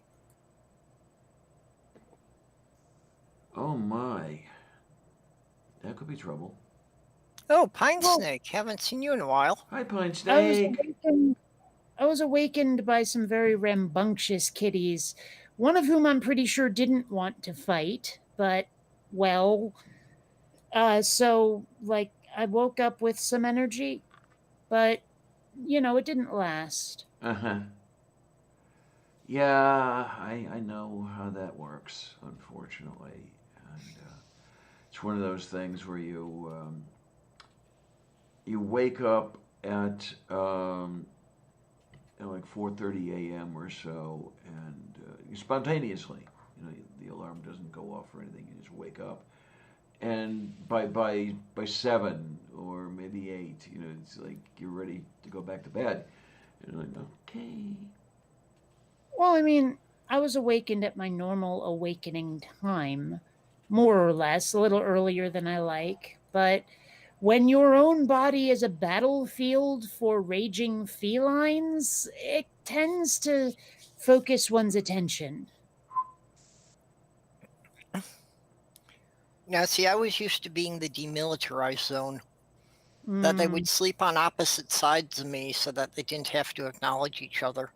Oh, my cats do that too. My cats totally do that too. The problem is that in the morning they wake up before I do, and they scamper all over the apartment where Xander, I think he just wants to play and Columbia just wants to be left alone. It's one of those dynamics. Yep. And Mhm.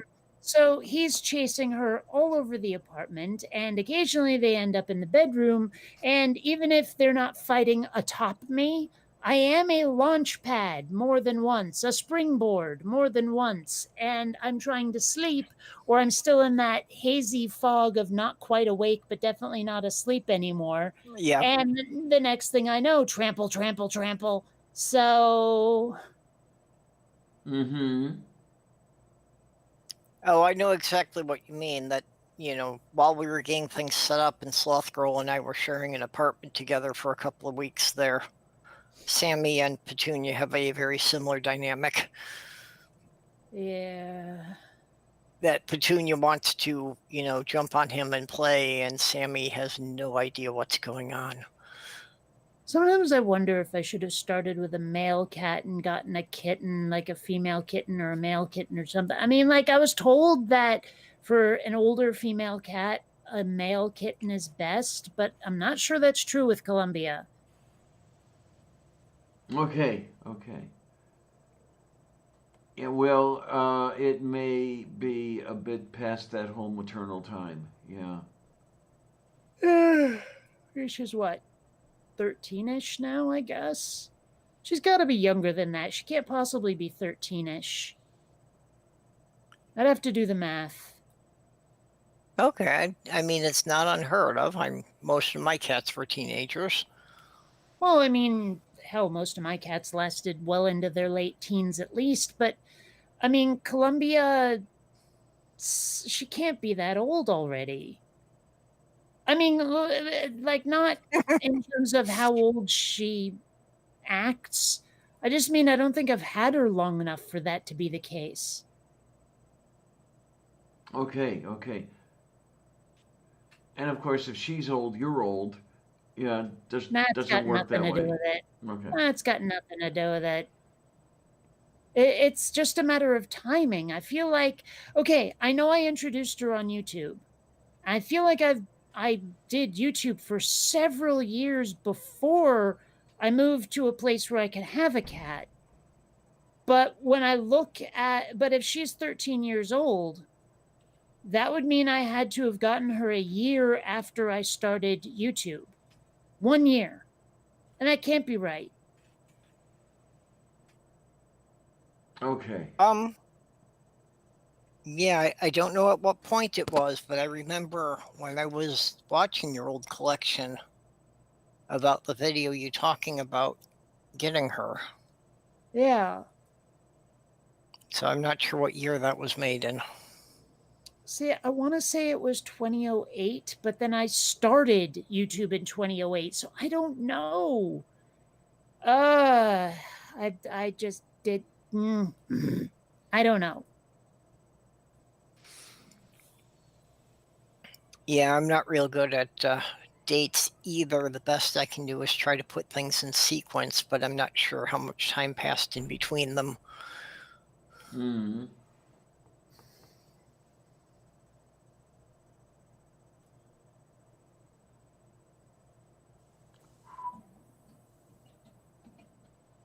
Okay.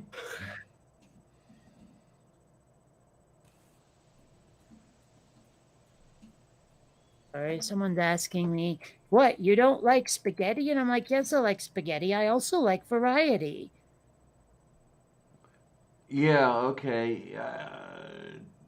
It's always kind of nice to have that. Yeah, I'm one of these who can eat the same thing for about a week, but then by the time that week is over, I'm wanting something a little bit different. Yeah.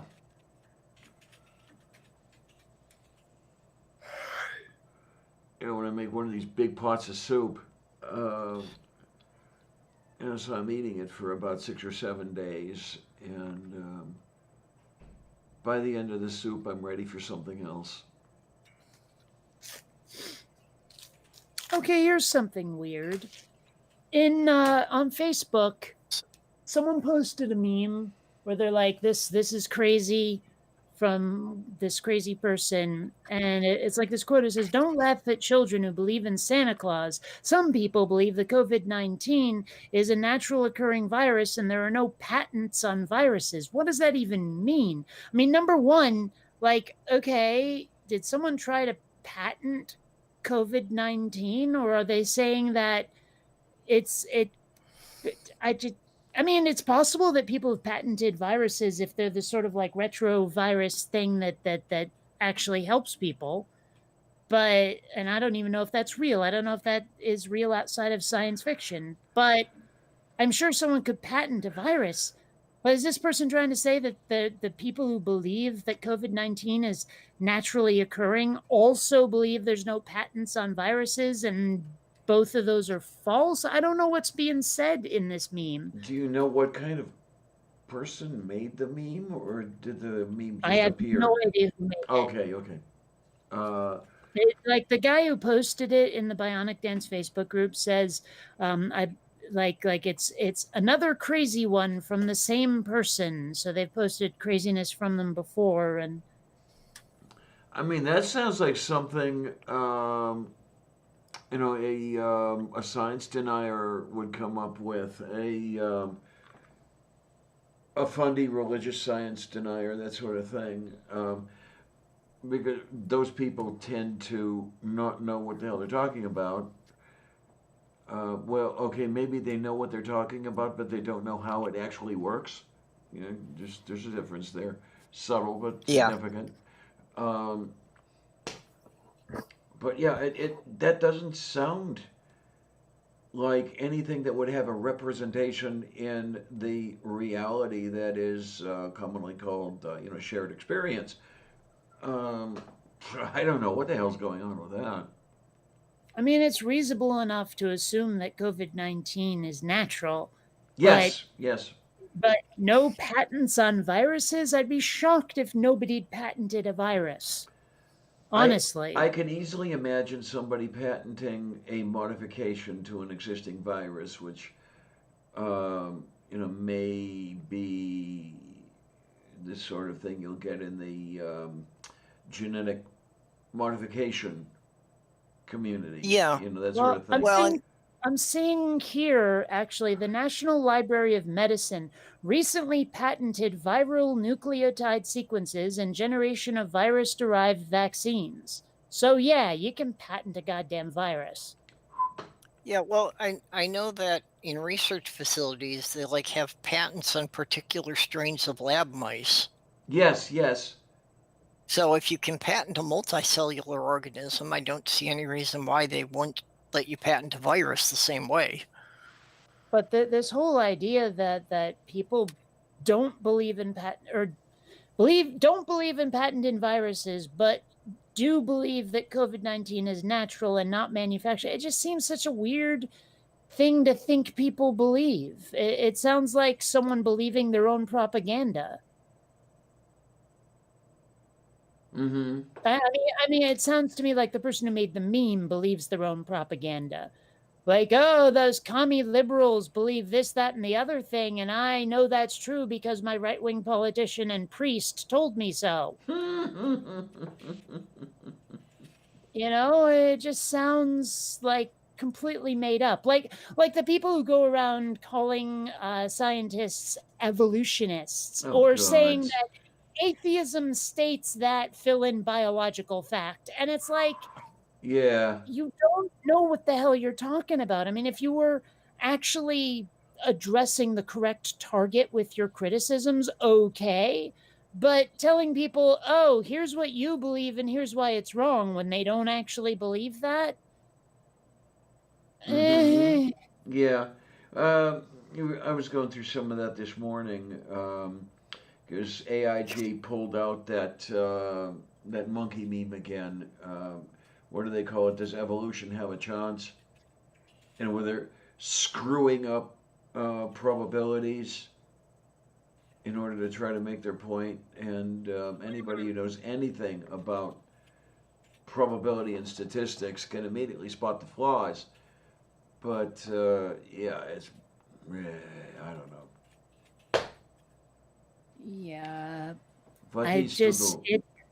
It's like those folks. There was this one guy in a video that I was watching where, I mean, he, no joke, thought that evolution just means everyone's leveling up like they're in an RPG, where it's like, oh yeah, you've hit this particular point in your evolutionary journey, and he was saying, well, why haven't we evolved wings? Wings are really cool, and the ability to fly is really cool, so we should have wings by now if evolution is true. No! And it's like, It's like, bitch, you know that there are some insects that don't have wings anymore because they didn't need them in the environment in which they were living, and therefore it was not a particularly necessary trait, and therefore they atrophied. You know that's how Well, this works, right? But no, of course he doesn't. and not just insects. What about, ostriches and kiwis? Yeah, Moo. sure. Those little fruits. And what about the I'm kidding. digestive tract of primates? Yeah. And let me guess, this guy thought that individual organisms evolved, right? He didn't get that far. Oh, okay. Yeah, I mean, evolution is population mechanics. We already know this, and unfortunately, they don't. Yuck.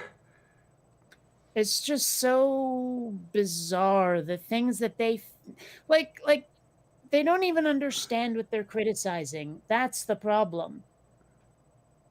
Like if they at least understood and gave a criticism of what was actually said, there might be a conversation, but we're constantly telling them, no, that's not what's being said at all. But I mean, we're in that same territory as the alt-right playbook, where they give the little pithy like thing that they say that's wrong, and then you give a long explanation, but people only remember the small pithy wrong statement. Yeah, Yeah. which is why the Gish Gallop is so effective in its Yeah, because people misinformation. only remember sound bites. Yes. Anything that's more than that 30-second explanation, they lose it. I mean, that's why when people say those little wrong things, I try to turn it around on them by saying, why do you think that?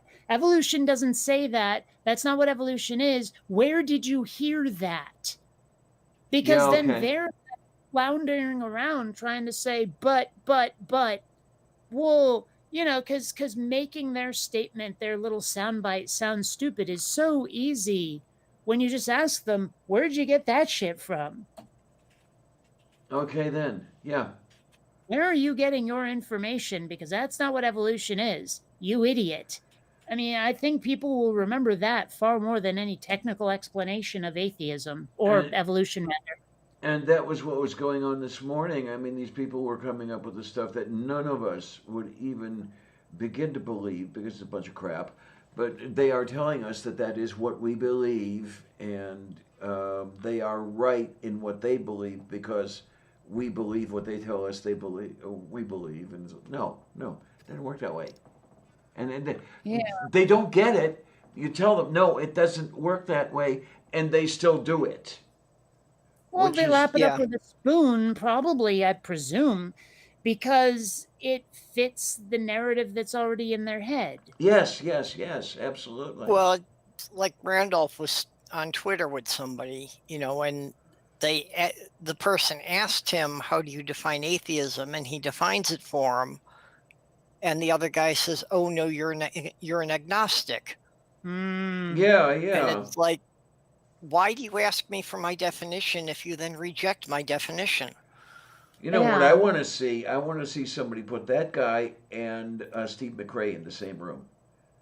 Ugh. Well, with baseball bats, with nails driven through them. Oh God! Let me. Oh, do refill I get to make melee weapons? let me refill the coffee cup. I can still hear you guys, so just keep it coming. Yeah. Oh my word! There it is. Finally, I found that thing I was gonna. Oh, now we're getting echo. Yeah, we're getting echo because my headset is unplugged. Let me turn the volume down a little bit. Oh Finally, God! found this picture I was looking for. Here we go. Oh Oh, yeah. God! Yeah, all right. Okay. Because like a lot of them do seem to have this mental image of like a dog giving birth to an alligator or something. That's how they think evolution works. And it's like, you can tell them from now until the cows come home, not that they ever would in San Diego. I'm not sure I could find one cow here at all. But like you can tell them over and over and over that's not how evolution works, and they might even hear you and accept it for 10 minutes, and then like when they're not around you for the next 10 minutes, they go nah, and they revert back. Next time you'll argue with them, you personally will argue with them, they'll have reverted back to thinking the same thing.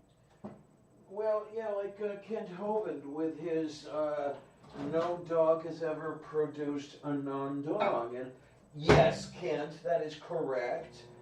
To have that happen, you would actually disprove evolution. But he's just going to carry on with that whole argument of his. Well, Because I mean, that's what he does.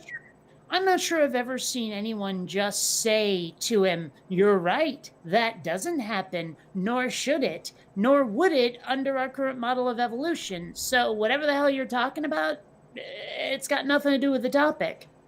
Yeah, I don't know I mean, if I've anyone never heard has. anyone say that to him, that you are so wildly off base, we can't even have this conversation until you've educated your dumb butt.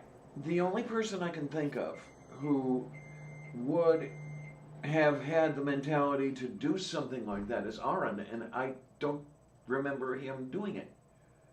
I could picture Hitchens saying it. Okay. I mean, let's put it this way. I could see Hitchens making a similar cutting remark, even if he couldn't then do the science back at the guy, because he really wasn't a scientist. Yeah, well, that's why I hadn't thought of Hitchens in the first place, is because, science was not his forte. I'm just saying that that's the kind of remark he might have made in terms of like how little how little leeway he would give Ken Ham on that particular topic. Mm-hmm. Yeah. Or on any topic, frankly. Because when someone was wrong, Hitchens would cheerfully let them know. Yeah, he reveled in that sort of thing. Okay, Yeah. let's do this. Plug this back in and get rid of that annoying... Okay, Pine Snake says that Godless Engineer did that. Oh, he did? Okay. I What was haven't the watched it outcome? in a really long time, but that's, I don't know. Oh, hey, Russ. Oh, hi there, sweetness. Yay. Oh, I'm not staying here until 7 p.m. Oh, my word. No, 5 hours yesterday was enough of a marathon. I'm not going to do 5 hours today, kids. Sorry about that. Yeah. I was totally going to go get that coffee, and then a cat pinned me down to my chair. Meow. Xander looks so cute when he's sleeping, but my gosh. Oh, my. Yes, Pine Snake, you are absolutely correct. Nye didn't have the charisma. Well, also that cats have mastered mass shunting. That they can actually gather mass from subspace pockets to make themselves weigh several times more than anything their size could possibly weigh. There is that. Sorry, when you said shunting, I've been watching Grey's Anatomy lately, and my brain defaulted to a different kind of shunt. Now, see, the cats are the other side of the Transformers mass shunting equation.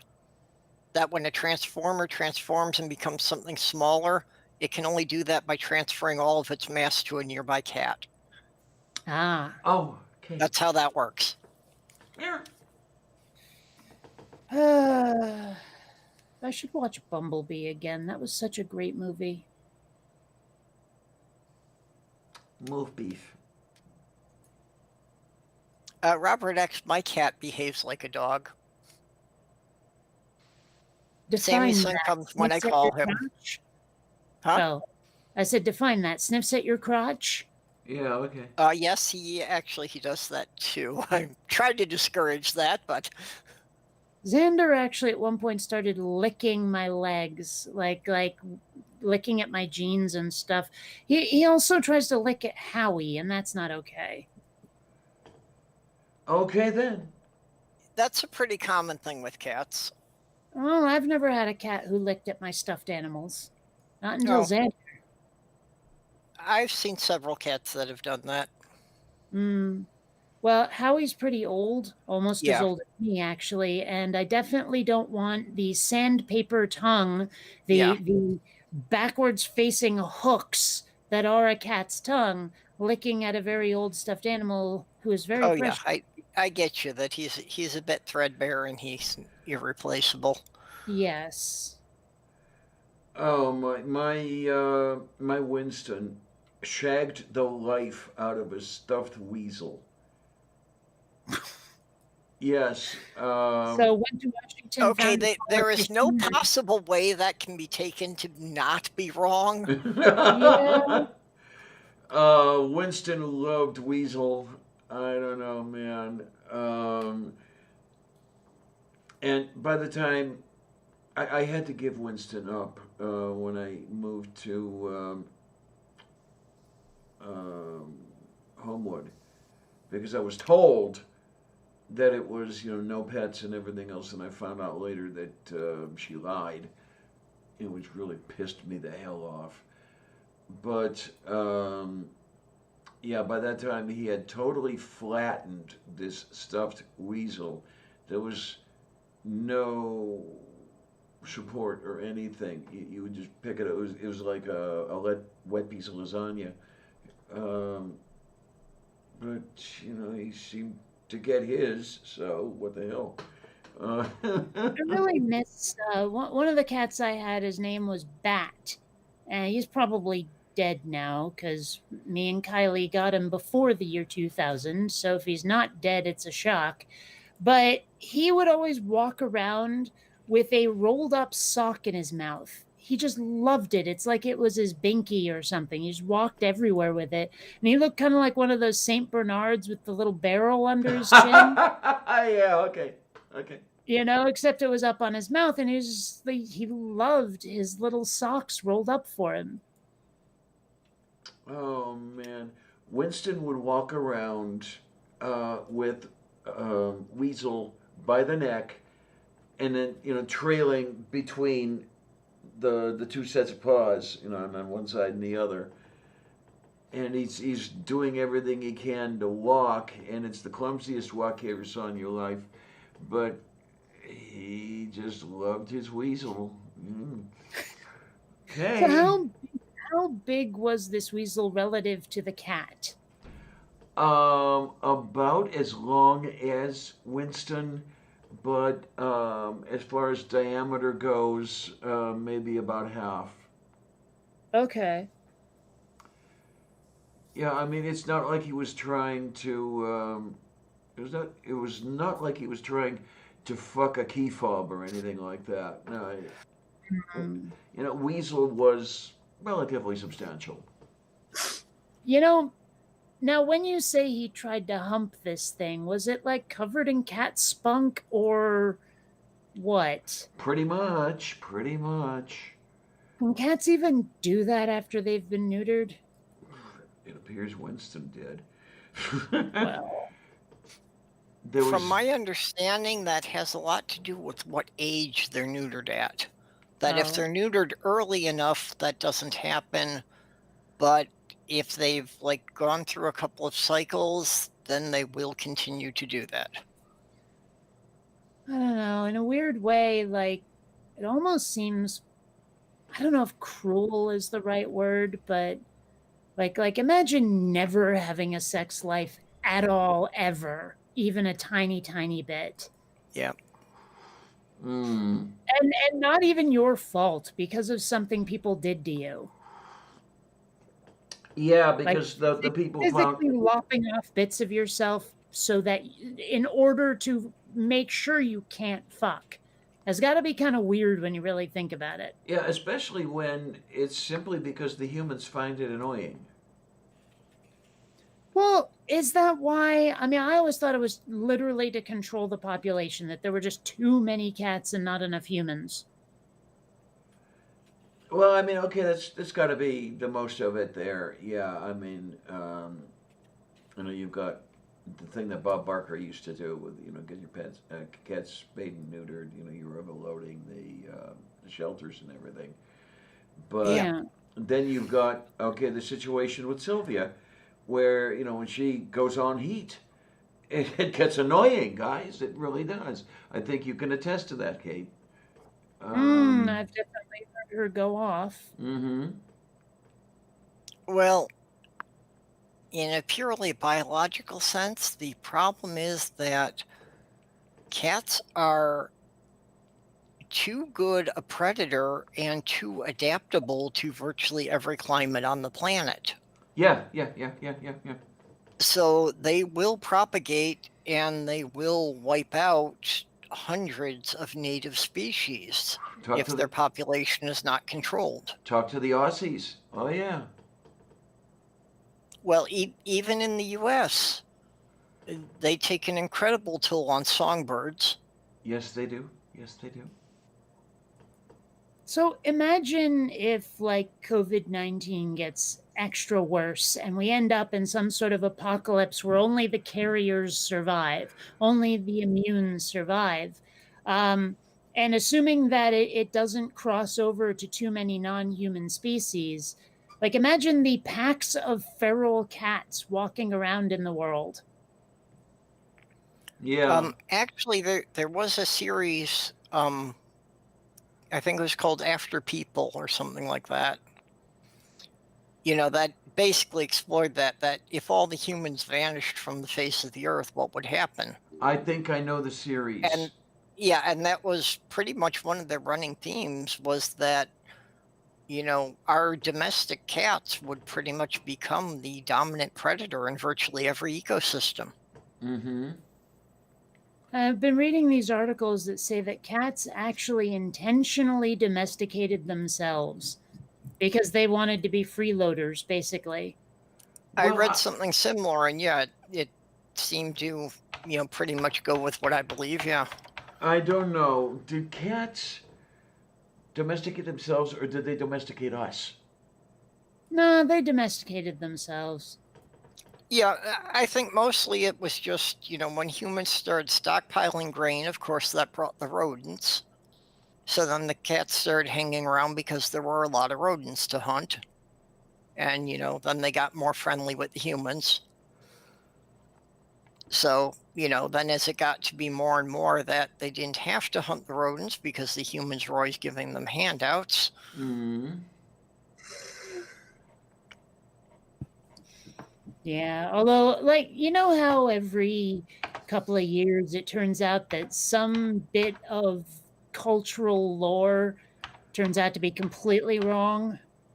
Like apparently you really, really shouldn't give cats a saucer of milk or cream or whatever.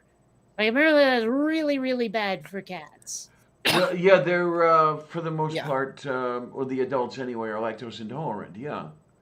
Most But cats are, some of but them aren't.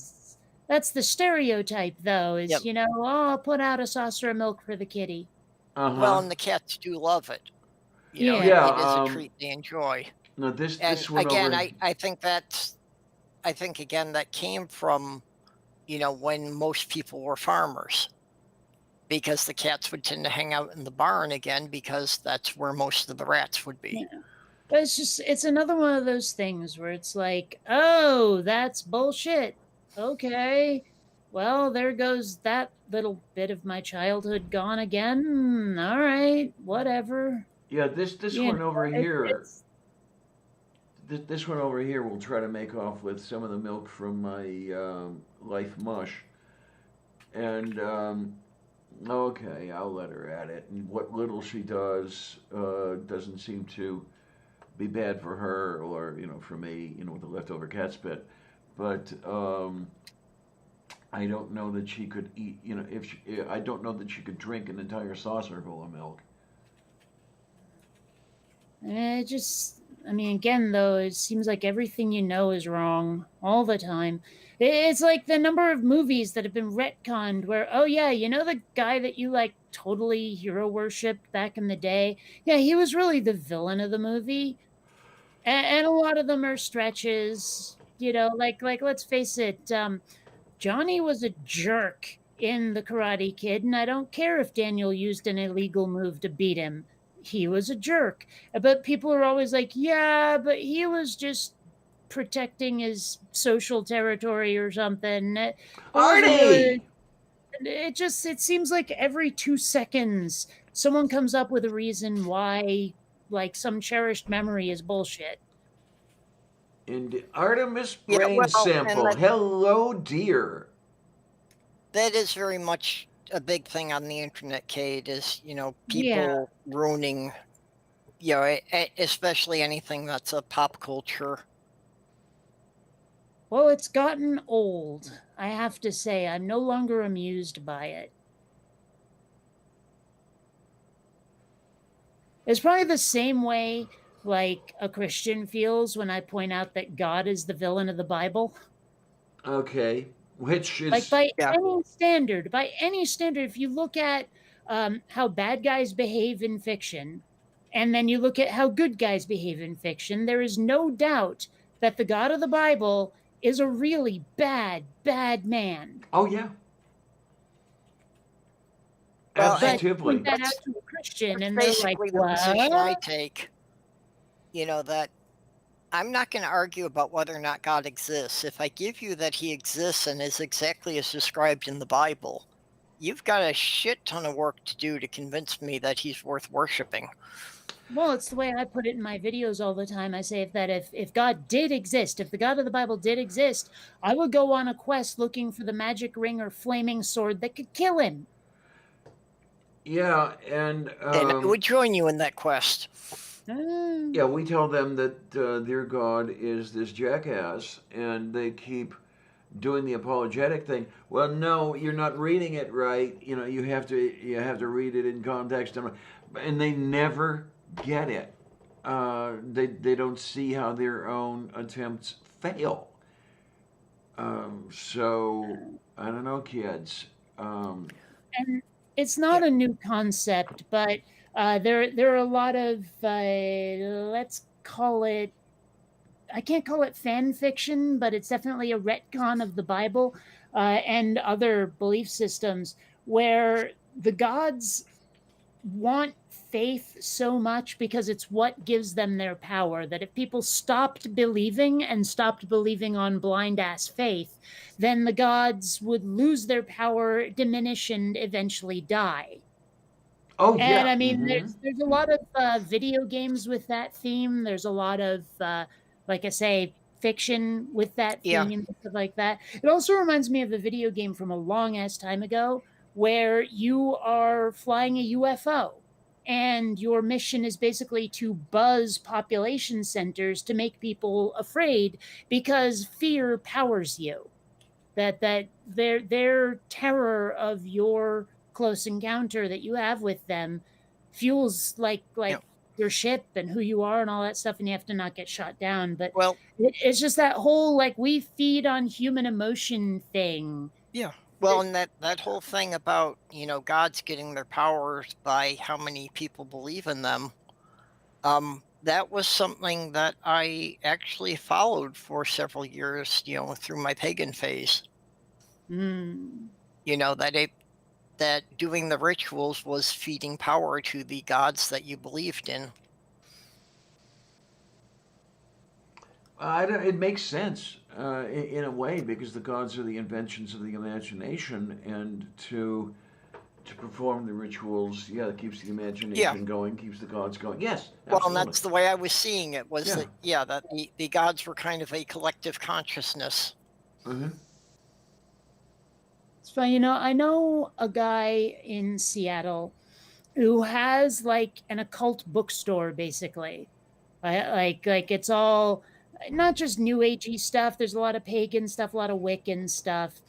And when I really think about it, he's the Selgan and the customers are the pagans. Oh. Huh? Wah, wah, wah, wah. Yeah. I know. Still, come on. I've actually been thinking that for years. This is the first time I've ever said it. Well, you finally got to use it. There you go. Yeah. Well, if I was gonna say it anywhere.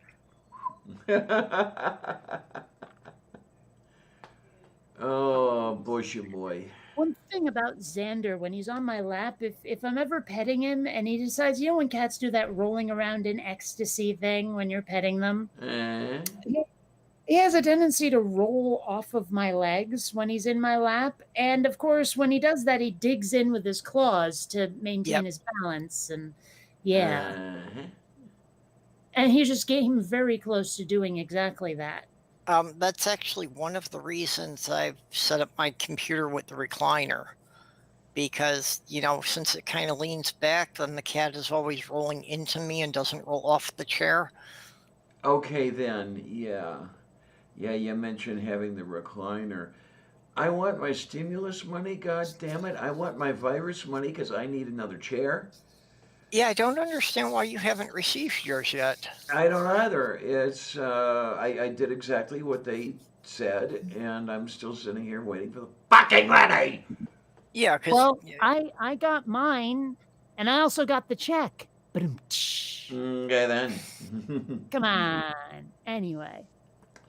Yeah, it's I've given up pretty much. You know, it's if I get it at all, and I'm not confident that I'm going to get the virus money, but if I get it at all, it will be a paper check in December.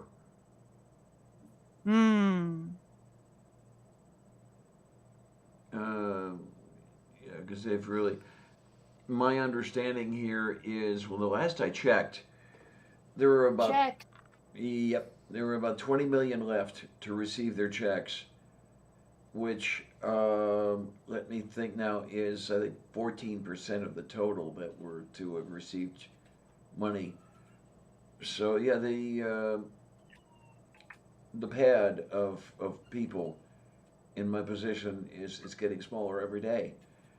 You know, pretty much I'll be the only one left, and at that point you'll have to say, okay, you know, Clarion, you're not getting paid, so you know, fuck this. Oh So- my! Imagine, I have to wonder because there will be one. There can only be one person who is the very last person to have their check printed. Like they may even receive it before someone else, depending on where they are in the country.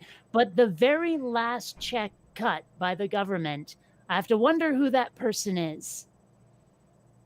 well, I would go under the assumption that the government is probably doing it either by social security number or alphabetically. Well, maybe, but I have to wonder, like, again, who is that person? I want to know their name. Well, if they're doing it alphabetically, I'm not going to be the last one. I would have been near the end 5 years ago, but not anymore.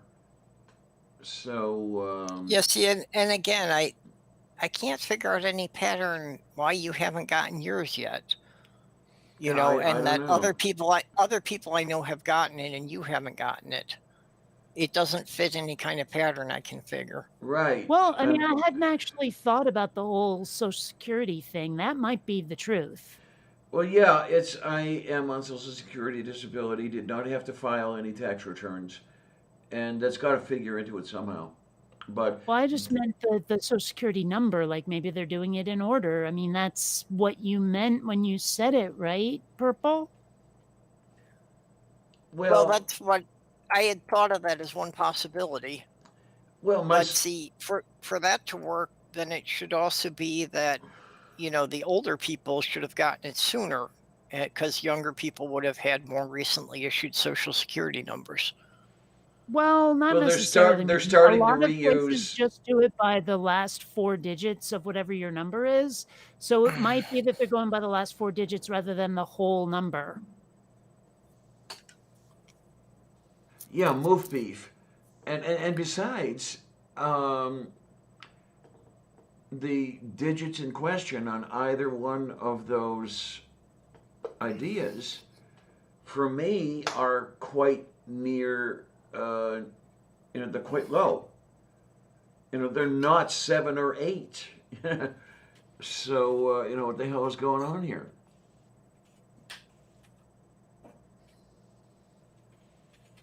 Shadow Kitty, didn't we talk somewhere else? No?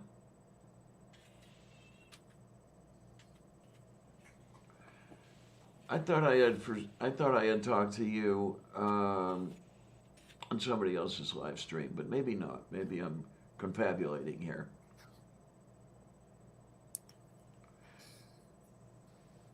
But that is the that is the thing that they do on the thing. Yeah, moo. Moo. Oh. Okay, what time is Linda doing the TMI show on Thursday? Oh, I have it written down here. Okay, 3 Eastern. 3 p.m. Eastern. Wait, what's going on? Say Okay. that again. Bitte in Danish is doing her show, and I'm going to be on the next one. On the, Ah, Okay. on the 28th. I just made that coffee I was talking about, and Xander thought he was going to be fed, and so he was like whining around my ankles while I was making my coffee. Well, I've actually thought of that, Pine Snake, but I don't know. It sounds a little too conspiratorial, so I don't know. Now, 28 May, 3 p.m. Eastern, I'm on a live stream with a bit of tea in Danish and Mr. Shadow Kitty. Well, you know what Pine Snake's saying there? That could be a thing. I mean, goodness knows that Trump takes everything personally. Like, if you don't toe his line, he will, like he said, if governors don't start opening up, I'm going to take my vengeance upon them, basically. Yeah, I've actually thought of it, and as I said, the first thought that came to my mind is this: wait a minute, it's a little bit too conspiracy theory going on here.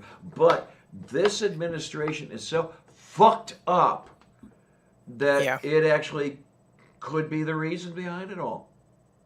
Problem is, I don't even think it's necessarily a conspiracy. I mean, it's not like they're hiding anything. Well, that too. Yeah. Well, You and, know. and again, it's, what's the definition of a conspiracy? Because some of them actually have been true. Yeah, I mean, Watergate, there was a conspiracy that turned out to be true. True, but I mean, I think to be a conspiracy, I mean, maybe I'm wrong on this, but I think it kind of has to be hidden. It kind of has to be concealed. Like, if it's right out in the open, I'm not sure I'd call that a conspiracy. I'd just call that people being dicks. But I mean, maybe a conspiracy doesn't have to be secret. I don't know. Yeah. I'm not really sure what the definition is anymore. Oh, no, I'm looking. Here's the definition: a secret plan by a group to do something unlawful or harmful. Taporozhnie. And it also says the action of plotting or conspiring. So I guess you can conspire to do something out in the open. Because right here it says on Wikipedia, in criminal law, conspiracy is an agreement between 2 or more persons to commit a crime at some time in the future. So it's not specifying it has to be secret. It just has to be a plan. Mm. Or an agreement, rather.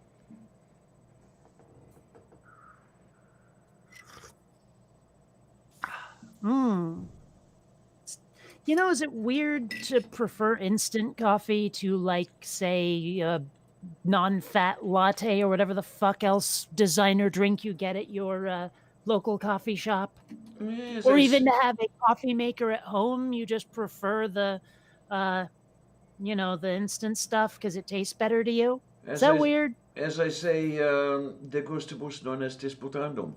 It's Yeah, ich did the oten doten boten and skittered up and what I personally find it weird to be able to stomach any coffee at all, but I'm not an instant coffee fan. I prefer to brew my own, and what the hell. But Oh, it's just so much work, though. And like, can you brew just one cup? I know they have those weird coffee machines where you just stick a little packet inside and it makes a whole cup of coffee for you. But oh my word! As far as I understand, those are horribly expensive. Well, You know, that cup of coffee ends up costing you, $5. You might as well just go to Starbucks or something. well, I guess Um, part of the thing though is convenience. I mean, I drink the instant coffee because it's so much work to build a pot of coffee or a cup of coffee that's not instant. mm. I mean, with me, I'm not doing it all that often. I have the coffee maker, and I'll pour the water in, and I'll scoop the coffee into the basket and everything. But I'm making 40 cups at a time. Well, see, So, that's part of the problem right there. yeah, I'm only making a couple of those coffee maker worth in a day. Um, I'm not even finishing the second one, Wait. really. Yes, but that's pots of coffee. I want one cup, Yeah. Mm. and you really should not be drinking that much coffee in a day. Am I ever known to do anything in moderation? I mean, seriously. Well, you did quit smoking, didn't you? Yes, I did. It's almost 2 years. Well, you do Uh, see the parallel I'm drawing here. yes, indeed. Oh my, oh my, oh my. Yeah, I just restarted caffeinated coffee, hoping that it would be something of an appetite suppressant. No, it's not working. Works for me. I'm totally appetite suppressed right now.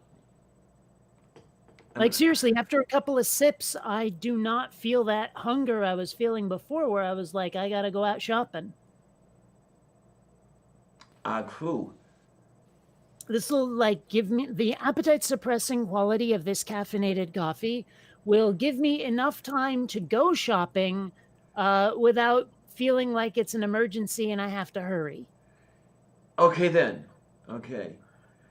Yeah, the one morning with my fiance, when I got the cup switched, I took one sip and she said I looked like I'd been poisoned.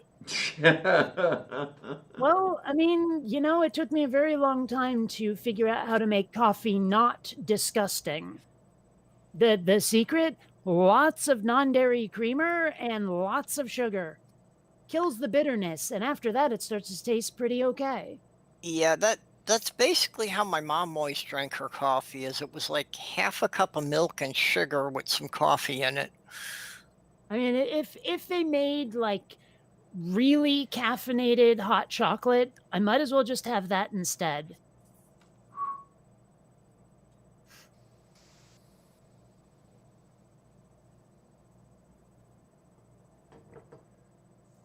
Yeah, well, as George Carlin was known to say many, many, many years ago, yeah, um, you know, going shopping after you haven't eaten, for a couple of days. And then you smoke 8 joints and go to the supermarket, buy everything.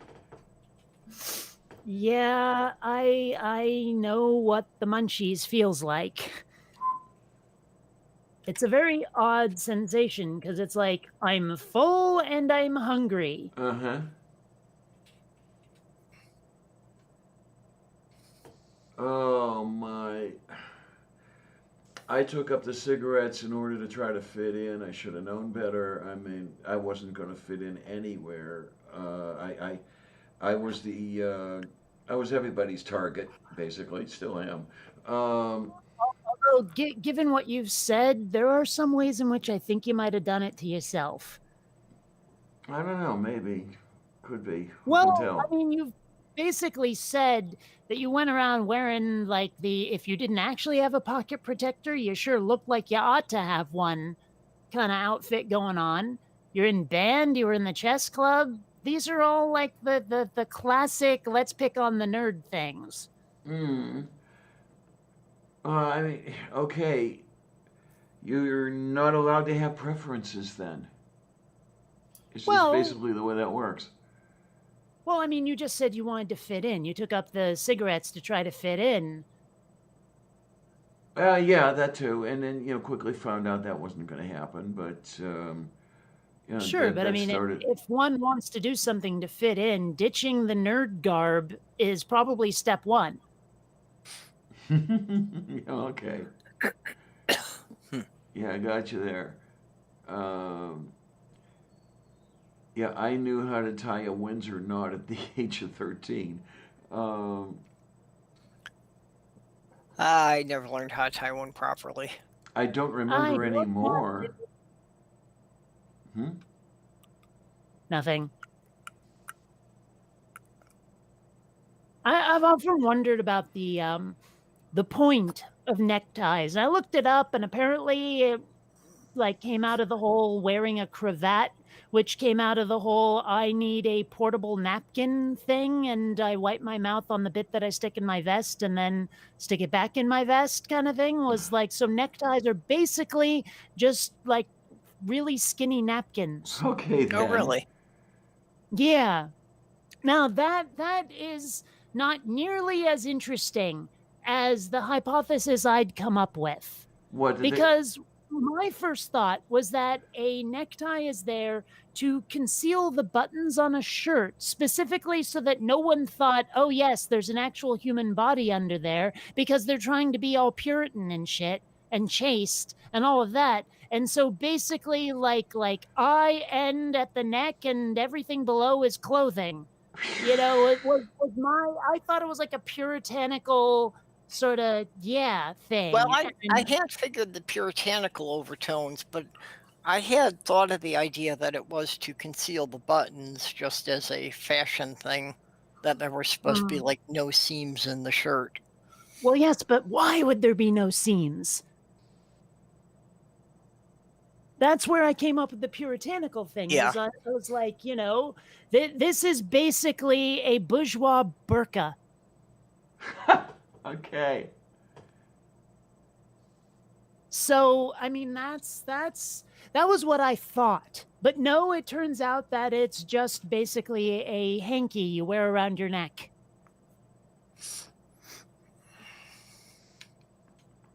Okay, then. Well, still, I didn't mind.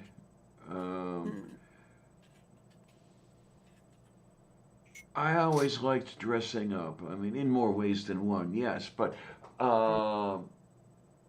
three-piece suit. I had my IBM black, my black three-piece with the white French cuff shirts, flaming red tie. I looked like Al Sutphin. Who? He was a businessman in Cleveland whose trademark was the black suit, the red tie, the white shirt, that sort of thing. He was in many things. I think he owned the Cleveland Press at one time, Braden Sutphin Inc., INK, not INC. He might have had an interest in the Cleveland Indians. I'm not sure, but yeah, he was famous around the area where I grew up, and yeah, that was his trademark. That's actually where I got the idea. It sounds good. Give it a try, and I liked it. What can I tell you? Well, you know my feelings on formal clothing. I've made them quite clear, I think. Yes, you have. Yep. But I don't know. You know what I need to do is I need to find a person who speaks Greek, because I tried asking like some psychologists and stuff, and no one gave me any answers on what to call an aversion to formal clothing.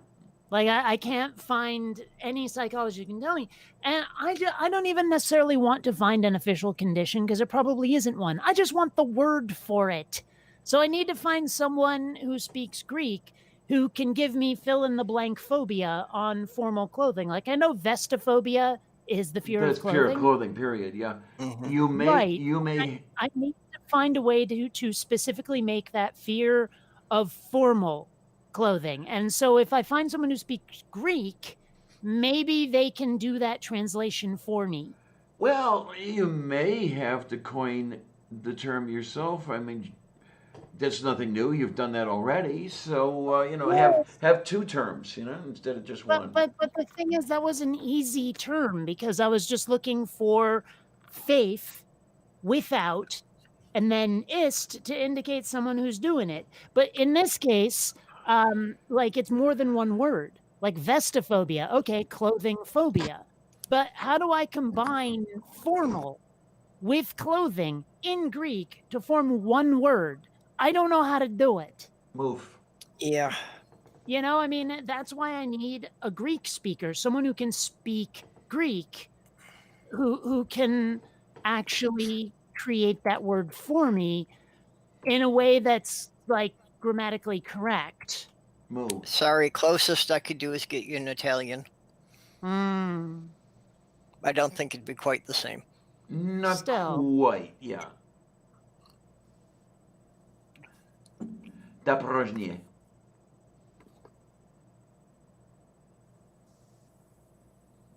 At any rate,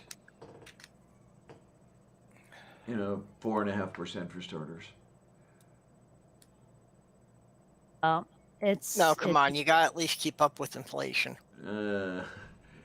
Oh man, my savings account, I believe, pays 1% of 1%.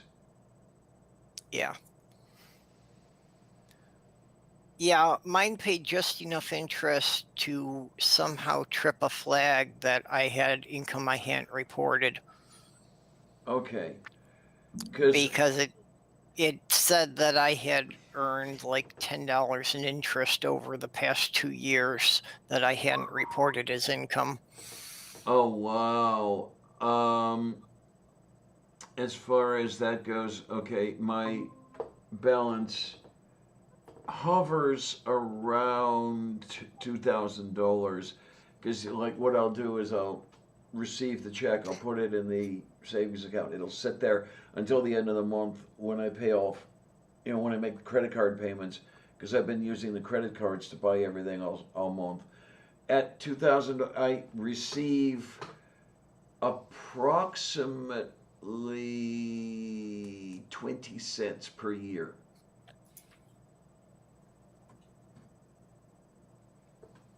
Yeah, you like that one, huh?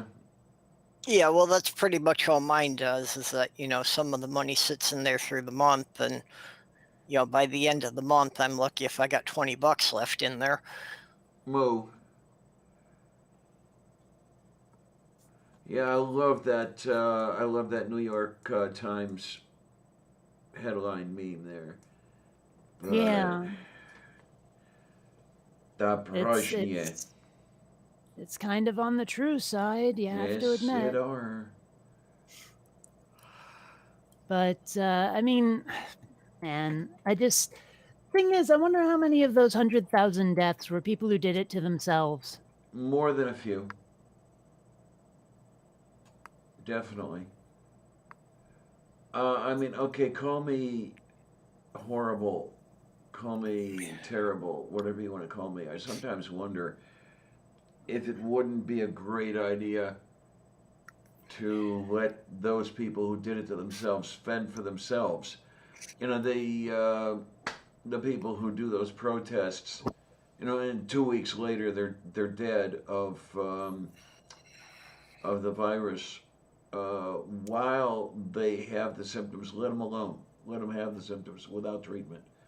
I know that's horrible, but Well, the problem is that we would need my some way to gosh. keep them away from other people. yeah. It's funny. Like you guys were talking about bank balances. I was curious where mine was. Number one, it's way more than I thought I had. But number two, my bank just added a monthly spending graph, a pie chart, really. And it's interesting to see how much I've spent on various things, like what proportion of my spending went to certain things. And most of it, more than half, went to just a generic shopping. Okay. And food and dining is the next largest. That's probably what, 40-ish%? Oh, you can hover over it and it'll tell you 42.3% on food and dining. Oddly enough, 2.5% entertainment. I would have thought it'd be more. Well, one of the things that I would wonder if it would warp that shopping thing is you've got stores like Walmart and Target that you're getting your groceries and a bunch of other stuff at the same time, but is that all I, being thrown into that shopping category? yeah, I don't go to those stores at all. Okay. So yeah, never. I'm not sure I've ever set foot in a Walmart. I'm pretty sure I've set foot in a Costco, but not a Walmart. Yeah, which is something I'm going But to have to do before the day is over. I don't know when they're closing today, but we're going to. If Yeah. I don't, I But, don't. You know. Well, I don't like Walmart, but I go to Target. Well, I go oh, to. hey, if I go to my expenditure list, it'll actually tell me where I bought this stuff. And some of it is really stupid because one of them's a deposit for my Google AdSense money, and they listed that as shopping. Okay. Okay. I think shopping is probably the default category for anything they can't identify as going into some other category. Well, maybe, but this is income. Yeah, I don't know. Looking, it says income. Oh well, whatever. But no, I'm looking at this stuff. They actually count Ralph's, which is my local supermarket, as food and dining. So, but shopping is mostly like Amazon and Steam. I'm looking here. Okay then. And they count my internet as bills and utilities. So there's Yeah. that.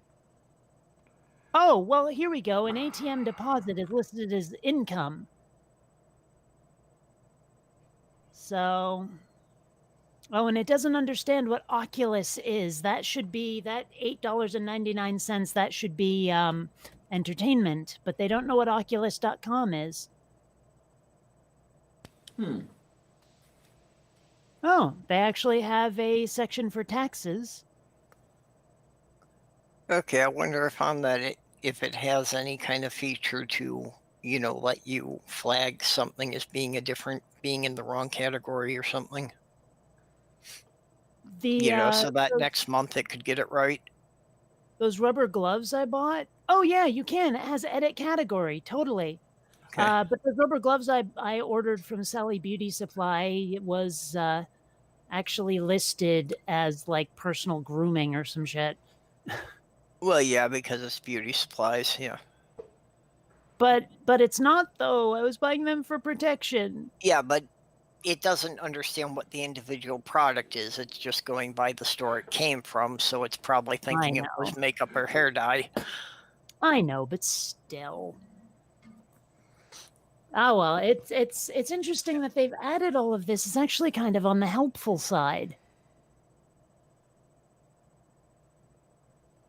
In its own way. Yeah, I'm trying to figure out what Artemis means by a rubber chicken graph. But no, I'm looking at my bank balance and I'm quite happy with it. It's about $7.5 grand, so I'll be okay for a while. I don't feel so bad about only making one video this month. Okay there. Yeah, well, after getting the stimulus money, I'm feeling pretty comfortable here. I've got more in my bank account now than I've had for many years. Because for me, basically, that was like getting an extra month's income.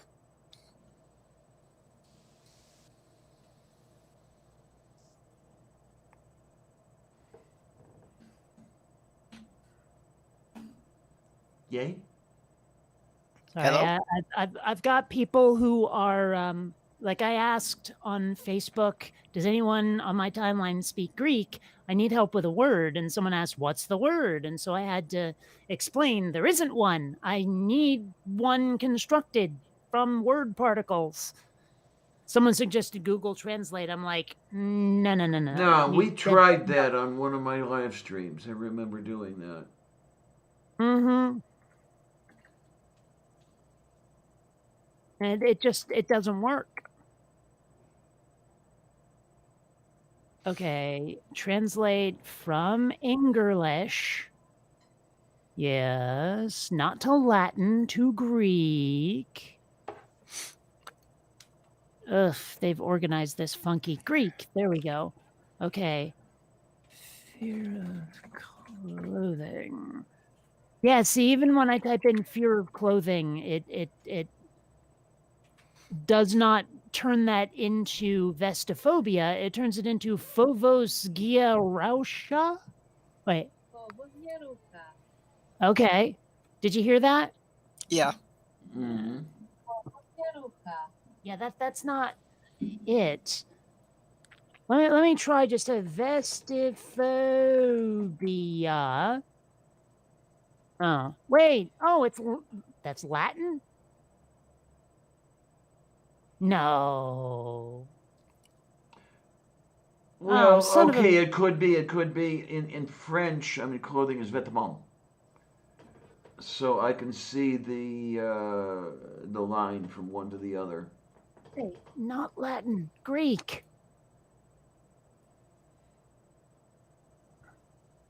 Phobia. Okay. Son of a bitch. All right. Yeah, no pine that's snake. the- She's Well, that's the problem, though, is that like vestophobia has been incorporated into English, and so now if you type like vestophobia into like the Greek section, tell it translate this into English, you get vestophobia back out. Yeah, and besides, vestophobia is one of those words that's constructed from particles that came from two different languages. You know, Latin and Greek. I thought it was all Greek. it's all Greek to me. Somebody had to say it. Somebody had to say it. Yeah, well, no, they didn't. Wait a minute.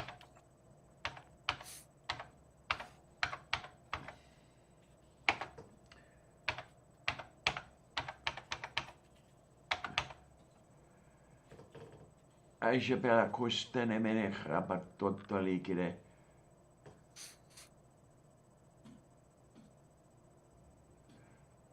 Okay, we have.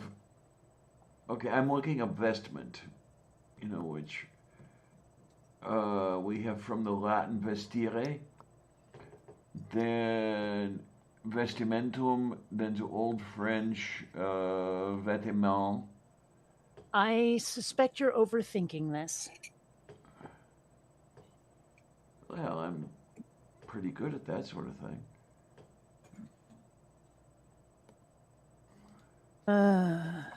Has anyone ever been accused of underthinking something?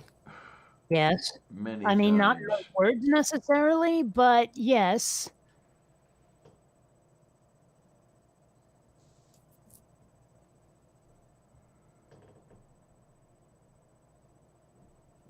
What is?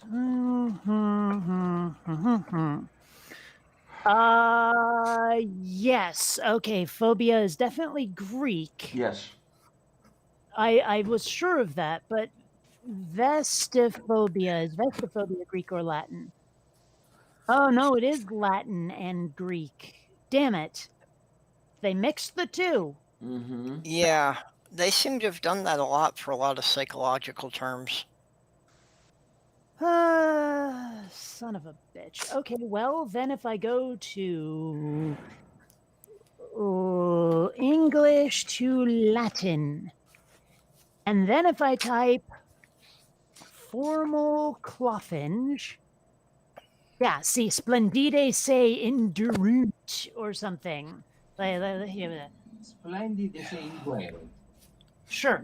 But that doesn't help me. Yeah. Okay. Well, what the hell does... Okay, I typed in vest in English. It came out as... Say it. Say it. Vestisque. Vest, Vestisque. which then translated back into English means overlay.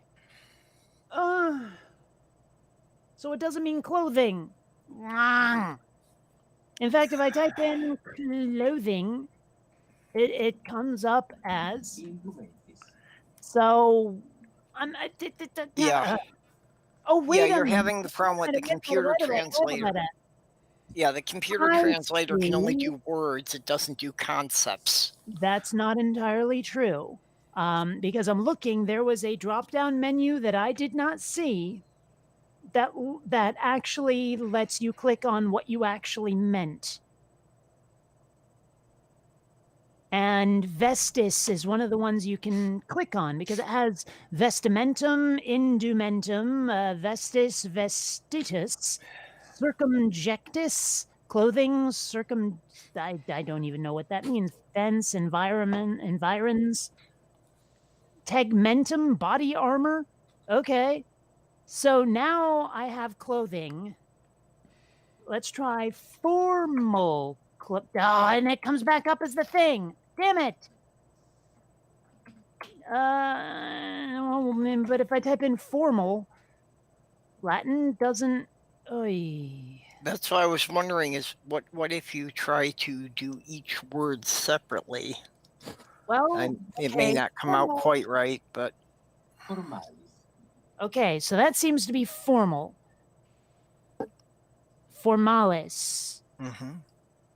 See, the problem is though that like Latin has so many weird conjugation things. Right. Yeah. How do I turn formal clothing into something that's grammatically correct in Latin? Like I'm Yeah. picturing that scene in Life of Brian where John Cleese as the centurion keeps giving him these lessons in Latin for the graffiti he's painting on the wall that says Romans go home. I Mhm. remember that scene.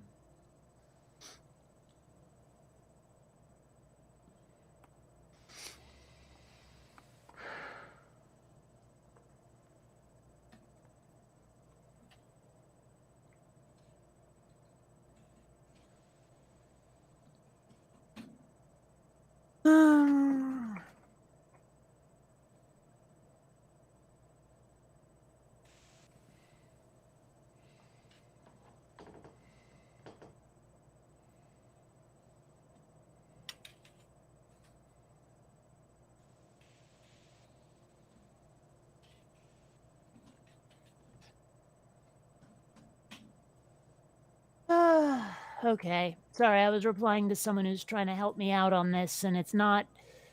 Oh, for crying out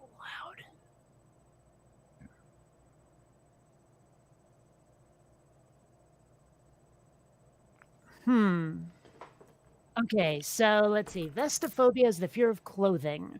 Let's see. What are the causes? It's generally accepted that phobias arise from a combination of external events to internal predispositions. Many specific phobias, blah blah blah blah blah. It's not specific about vestophobia.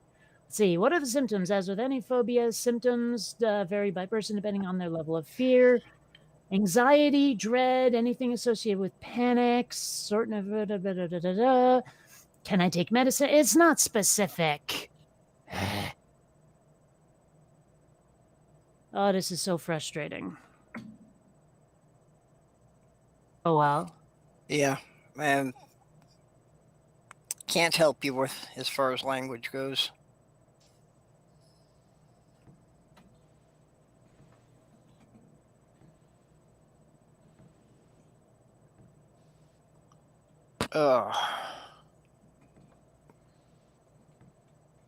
But I got up way too early today. Well, it's been happening for about a month now. I've been waking up at 7 o'clock and then I fall asleep again by 9. And today I didn't go back to sleep. So now it's already feeling like it's been too long a day. Oh my, so you may end up falling asleep. Yeah, well, I'm feeling I'm having trouble focusing at this point.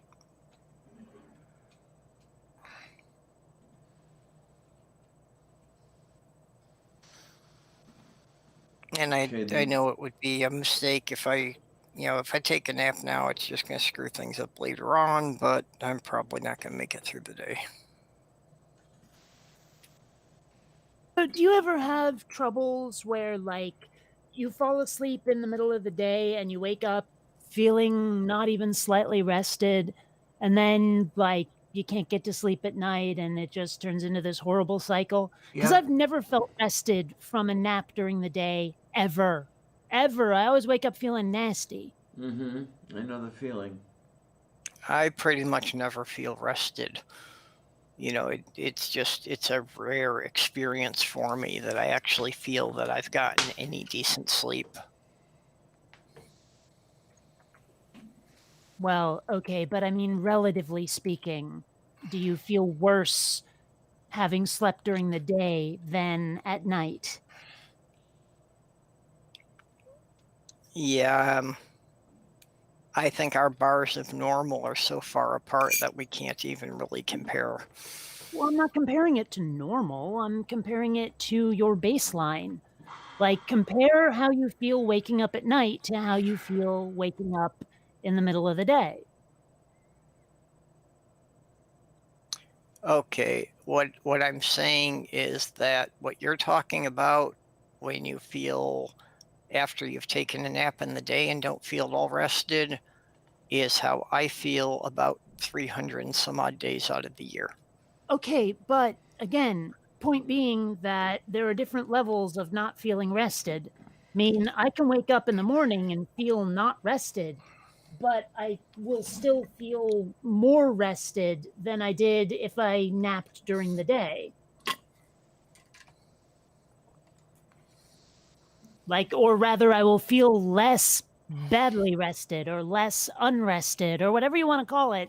There is a definite difference to the quality of my state of being depending on when I slept. Yeah, I guess I don't experience that because I just don't have any kind of a normal sleep schedule to begin with.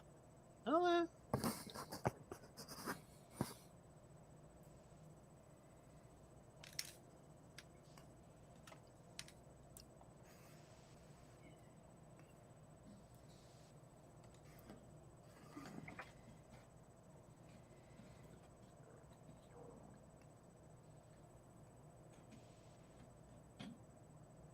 Oh, Seraph was suggesting try fine clothing instead of formal clothing. I could try that, but I somehow suspect it'll still come up badly. Yeah, I think you're right. You maybe need somebody who speaks the language to get it in the proper form. Besides, it's actually this is coming closer now that I think about it. Let's see. Vestimentorum cultus. So, I mean, at least that's using vestiment. Although if I like translate it back and forth between English and Latin, it ends up getting bastardized into just clothing.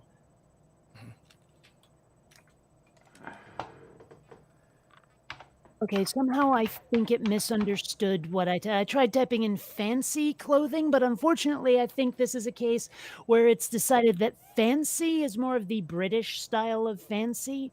Like, it took me a long time to realize that a fancy dress party in Britain didn't mean formal clothing. It in fact means like a costume ball.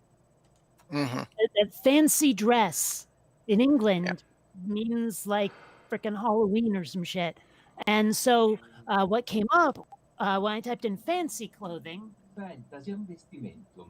like how is that pronounced? Fantasium sounds like phantom. I don't know.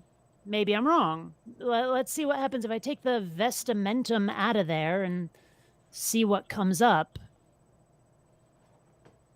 Yeah, a fantasy, it says. Fantasium means fantasy. Fantasiam.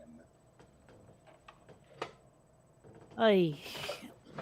Well, Sephrum's got some suggestions in the side chat that are even using characters that aren't on my keyboard, so.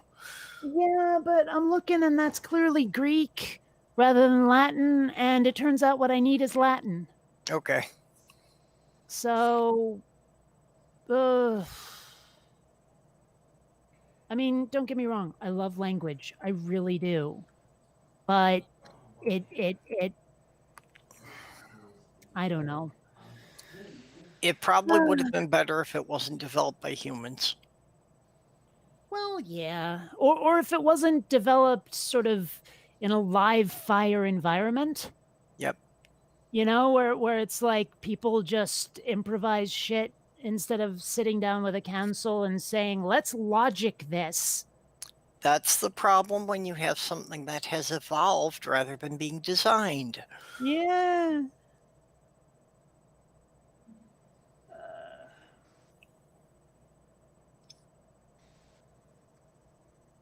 Just gradual changes based on the local environment. Ay, Chihuahua. How did that get started? Ay, Chihuahua. Go. I don't know.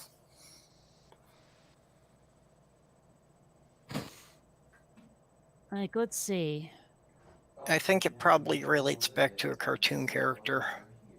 Oh, I think that's where it became popular. well, I'm looking on Wikipedia and it does not give an answer. Hold on a sec. Ay, Chihuahua. It says audio US California. Can you change it to not California if you want to? Okay, that just sounded like Diana was trying to. Oh, she's not there. Okay. I was wondering. She's not my idea of a good time. This always happens. What's not your idea of a good time?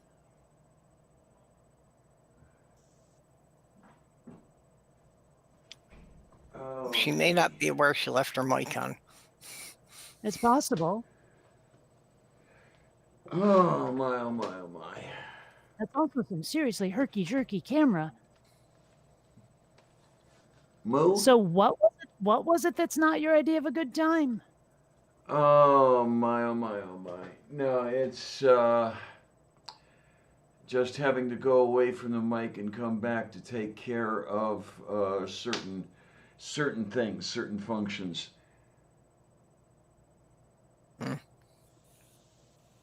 Okay, maybe it's just me. I didn't realize this, but it seems that Chihuahua isn't just a dog. Right. Like it seems to be a place. Yes, it is. It is a Mexican state. That is something I didn't know, but I'm looking now, and it says here, let's see,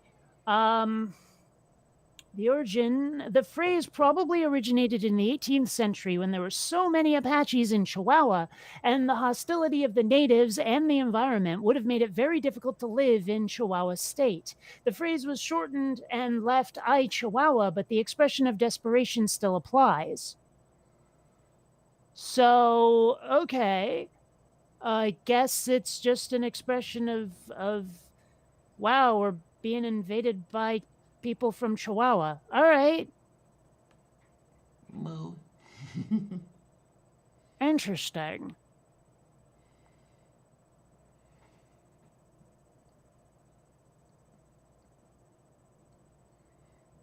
Kind of reminds me of like, you ever see Firefly? No. Oh, watch Firefly and The Princess Bride already. Firefly is amazing, but it takes place in a world where apparently the Chinese kind of dominated space for a while, to where whenever someone is going to like utter an epithet of some sort, is going to swear, they do it in Chinese. And there was an anime series I was watching with a Chinese character who went to Japan. And all of a sudden, while I'm watching Firefly, I'm realizing, wow, I'm understanding some of what's being said here. Oh. Yeah. Okay. I mean, not a lot of it, but...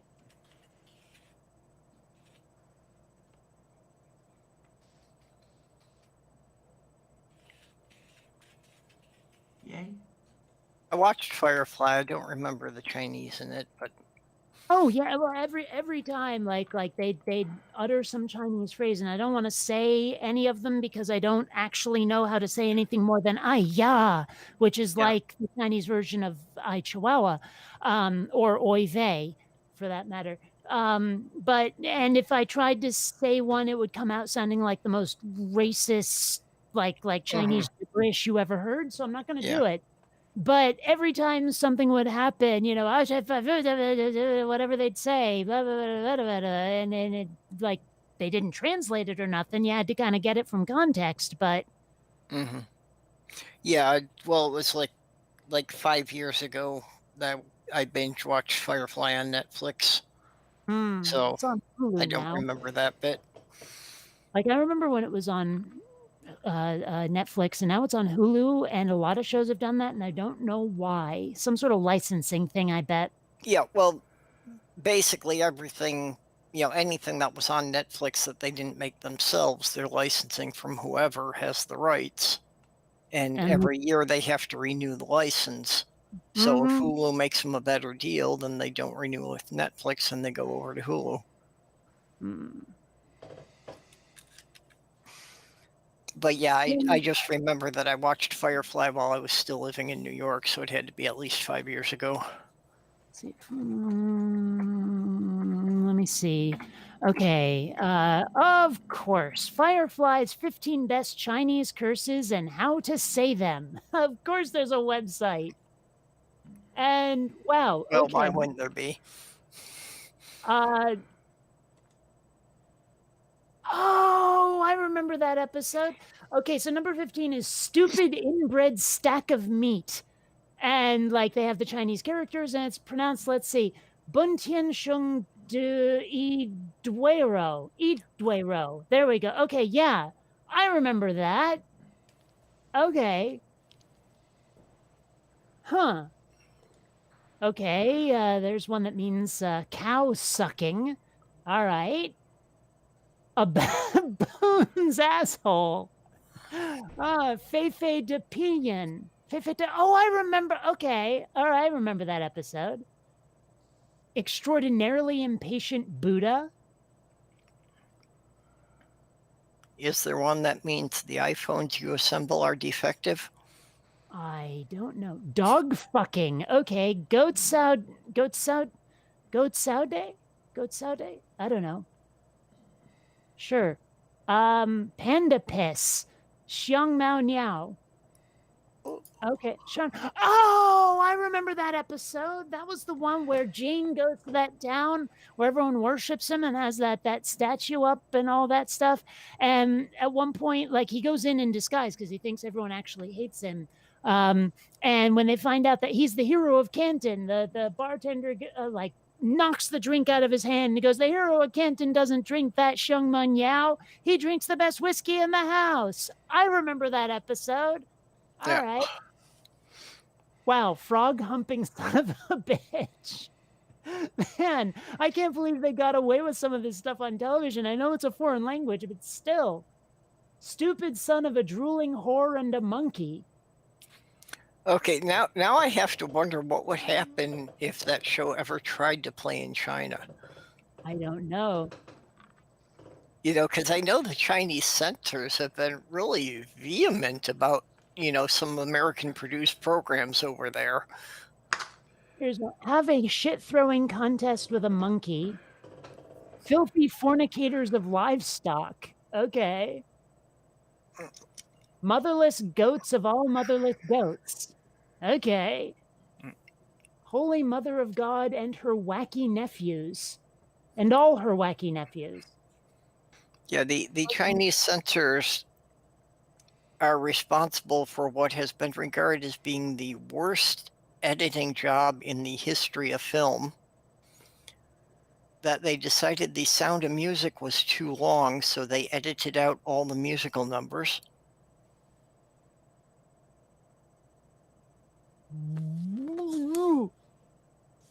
Okay, shove all the planets in the universe up my ass.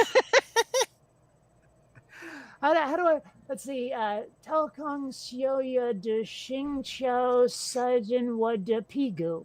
Now, I know Pigu is ass. I've known that one for years. but yeah, the thing is, I remember that episode, and I remember him saying it. I can't pronounce it, but wow, shove all the planets in the universe up my ass. That's beautiful. Oh, here we Yeah. go. The explosive diarrhea of an elephant. And the last one, Holy Testicle Tuesday. Holy Testicle Tuesday.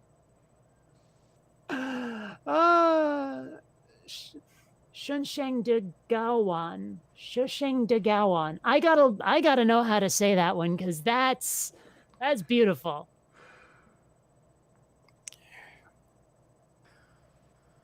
Oh, okay. I think I'm going to have to log off here because I think I'm reaching the point where I've had so little sleep that's very much like being drunk.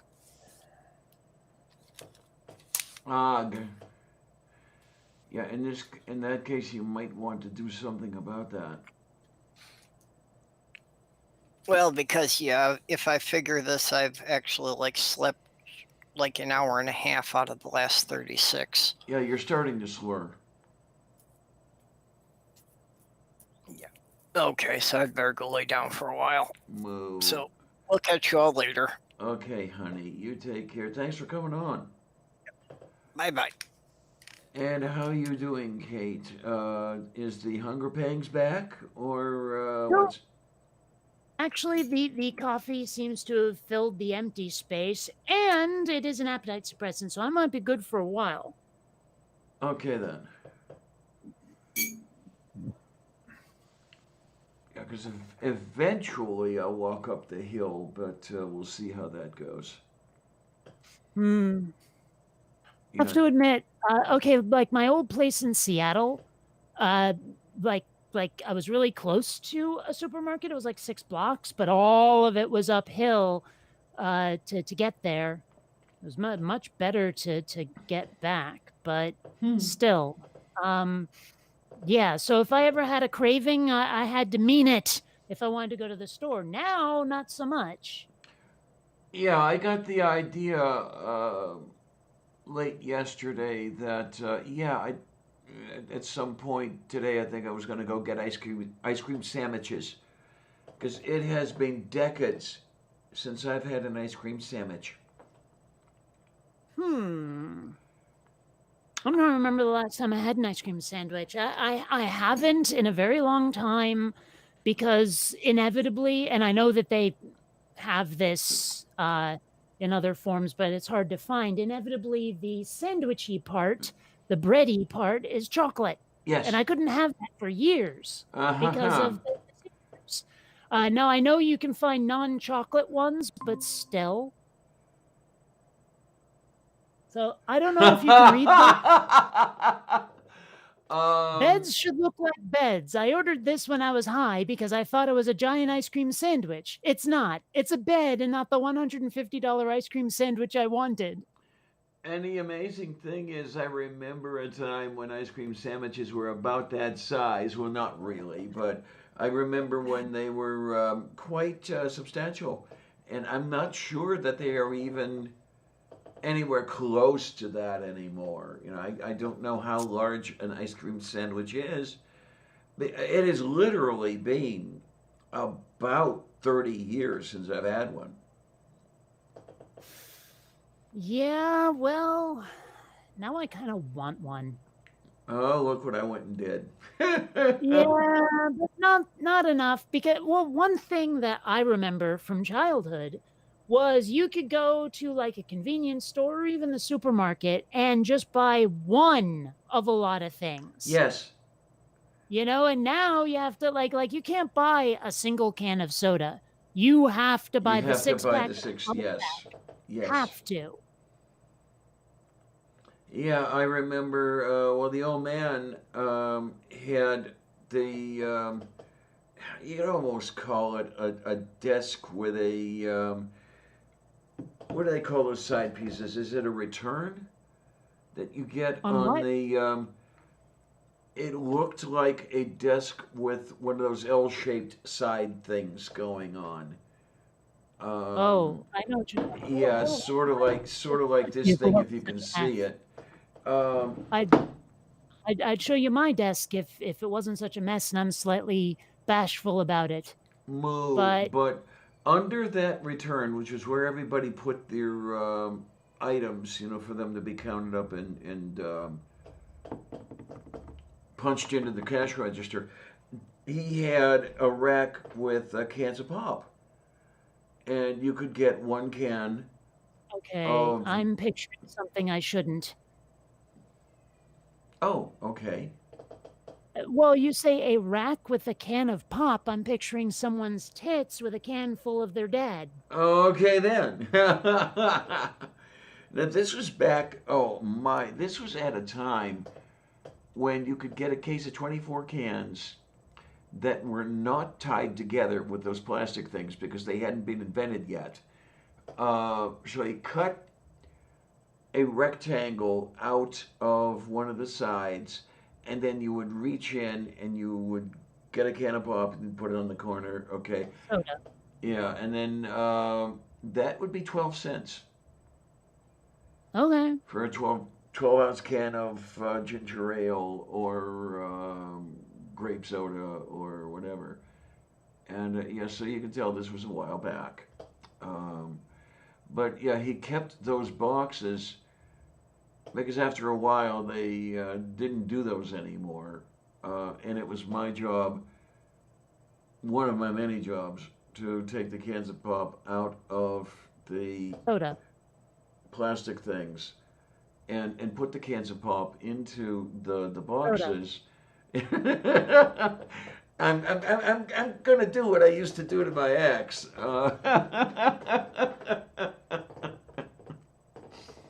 I grew up in Ohio, okay? No, it's not okay. The word is soda. Pop is a nickname for dad or what weasels do in songs. It's not fizzy sugar drinks. Also, it's pronounced Jiff. Well, actually, it's element 53, but that's another story. Okay, you lost me. Yeah, those black crystals that sublime into a purple vapor, yeah, that's element number 53. Okay, Mm-hmm. sure. I have no idea what and the anion that results from that is an iodide. Okay. Mm-hmm. But this Sure. this is beside the point. Okay.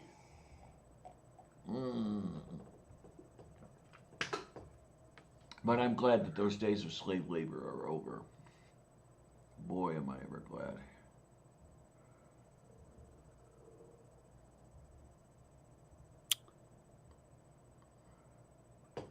Da prośnie.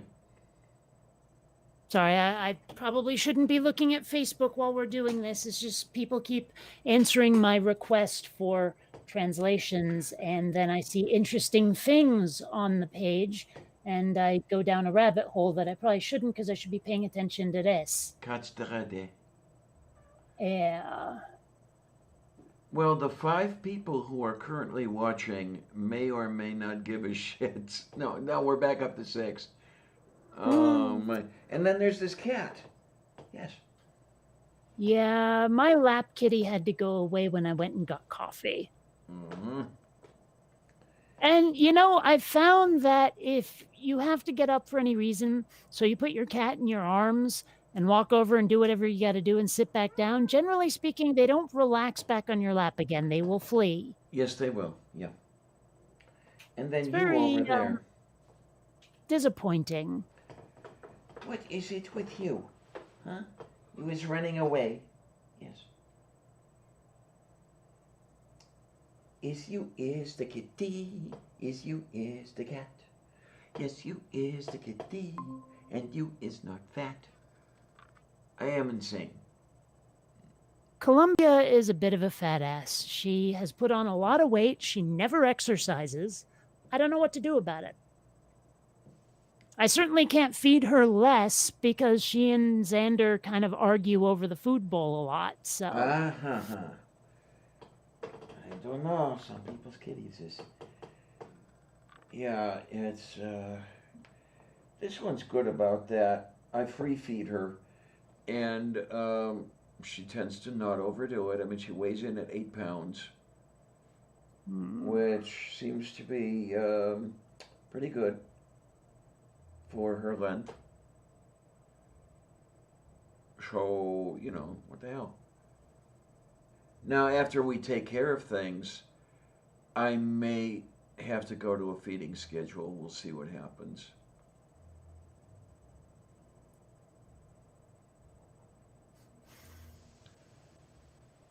Yeah, Miranda stayed at 6 pounds throughout her life, but Ariel, God, she porked up after she was spayed. Well, at least she wasn't clubbed. There you go. There you go. I saw that meme. Yes, I did. I only just saw it. Oh, my word. I'm that gonna is- have to Facebook it. There's no way this isn't going up on Facebook. Yeah, I tell you, it's some pretty accurate stuff in there. Yep. See, the tragic ones, though, are the forced to work at the store and essential worker. Like, Yes. all of the ones, I'm like, you kind of did it to your own dumb self. But the other ones, like, shit, we were forced. Like, just those two, though. Yeah, and then you've got SJ doing her damn thing. Did you see the one where she was talking about essential workers and all workers are essential because we derive our value from our work, and that's not the point of it, Stephanie. Oh, Lord. But she's got to be a contrarian. I mean, it's just, oh well. No, she doesn't. Well, no, she could just shut her mouth, but I don't know if she knows how. No, I'm just. See, being a contrarian is not my job. It's not something I'm doing right now. Okay. And being. Sorry, never mind. Clearly that one didn't. Oh, well.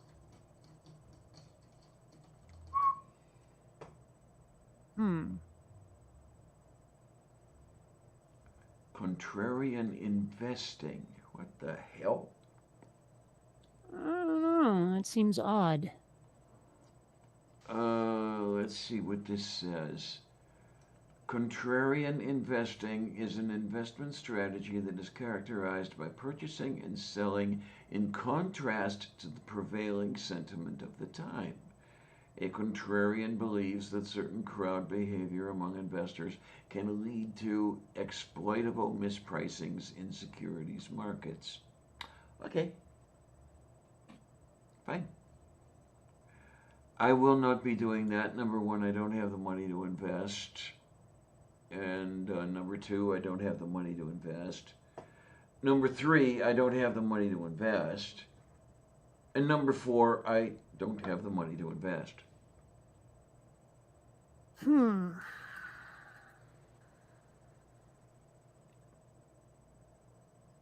Oh my! And Okay, is it true? I'm seeing a meme here that says Trump may well have frontotemporal dementia. Oh, I saw that one because the way he stands. And I don't.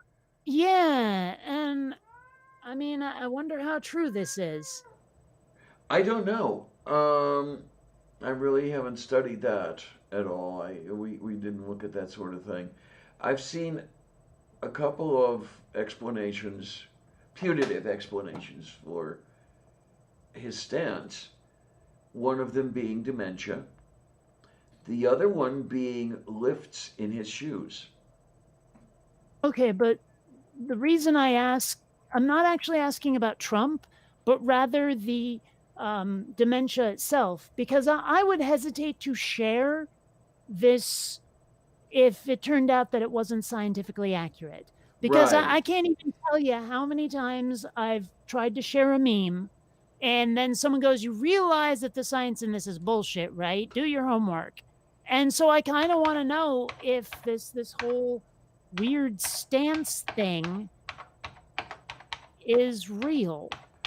Well, And I'm looking here, and it does say postural instability, difficulty maintain balance, which can lead to frequent unexplained falls. But I don't think he falls that much. He just sort of stands funky. yeah, and then we have, okay, does dementia affect posture? I'm looking at the Google search page here. Well, but it seems to be the frontotemporal dementia, though, not like it's a specific form, apparently. Okay, then. Okay, wait a minute. Here's something. Different forms of dementia commonly have different signs. That's part of the title, anyway. Let's see what we have. Naporozhny. Okay, so. Okay, we have Alzheimer's dementia, and I'm not seeing anything about posture. Lewy body dementia. Movement issues. What do we have? A person with Lewy body dementia may resemble a person suffering from Parkinson's. Stiff movements, hunched over posture, and shuffling. Yeah. Now, whether that frontal temporal dementia is a Lewy body dementia, I do not know. Is a what body? It's a Lewy body dementia. Lewy body. Yeah, Lewy body. Oh. That is so not what I was picturing from the name. Okay, I have a feeling it's named for someone who characterized it. Maybe, but I was picturing Louie, like Louis, like Lewis. Okay, yeah. Good. And that's not. Oh, what do we have here? Okay. It's listed here. Frontotemporal dementia, also called Pick's disease. Several types of frontotemporal dementia, each with their own set of initial symptoms that gradually begin to intersect as the disease gets worse. Okay, number one, loss of inhibition. Saying and doing inappropriate things is a common sign that a person has developed some form of FTD. Problems with language. A person who consistently has trouble remembering words or using the right words to describe what they're talking about may suffer from FTD. Movement issues. Similar to Lewy body dementia, FTD can also cause rigid movements and a lack of coordination. Interesting. Now, where I'm looking, I'm not seeing citations. I don't know where they're getting it. I mean, I've been looking here, and I'm not seeing much about at least that posture we're seeing from Trump that isn't in relation to Trump. Okay, yeah, this is from a page called, or a site called Aging Care. And the. But do they have a picture of the stance, is my question. I don't see one. Okay, well, see, that's where I'm trying to figure this out, is the people posting this, on what are they basing it? How do you know? Yeah. Like, because I don't want to post something like that and then have someone go, you realize this is fucking stupid, right? Right. And what I can try is I'm going to throw that in the thingy-do over here. Because I want to see if I can thingy-do the thingy-do.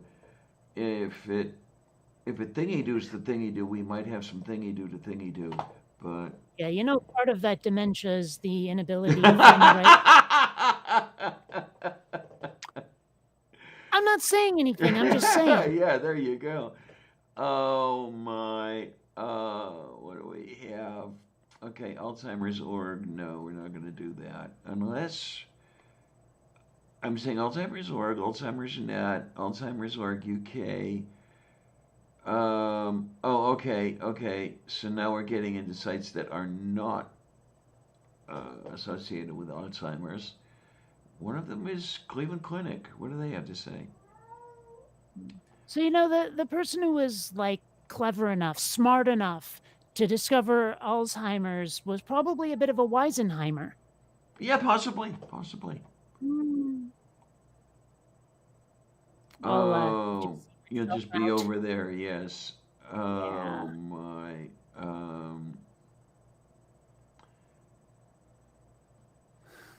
Okay, so yeah, I'm looking at the map here and frontotemporal. Um, yeah, I can see where the inhibitions would. Yeah, with the frontal lobe, the temporal lobe. Okay, that's language and shit. Um, parietal lobe. I know about the parietal lobe. That's motor area, but they don't talk about that. But I'm not seeing any picking tours from the Cleveland Clinic. Why don't I try looking under image if we can find something on, oh, look at that brain. I'm not seeing any images dealing with posture or anything like that. Is am I not knowing on this thing? This would be to the lots of digging to making. Yes, sir. Not that I couldn't do it, but it would take more than we've got here. Yeah.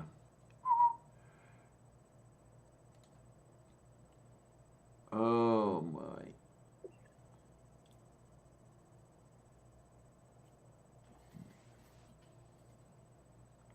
And Amiga Nuts is laughing until he's crying.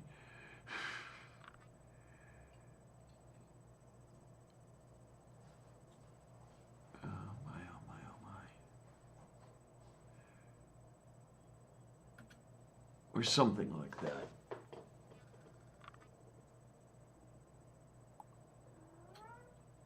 Oh, well. Man. Man.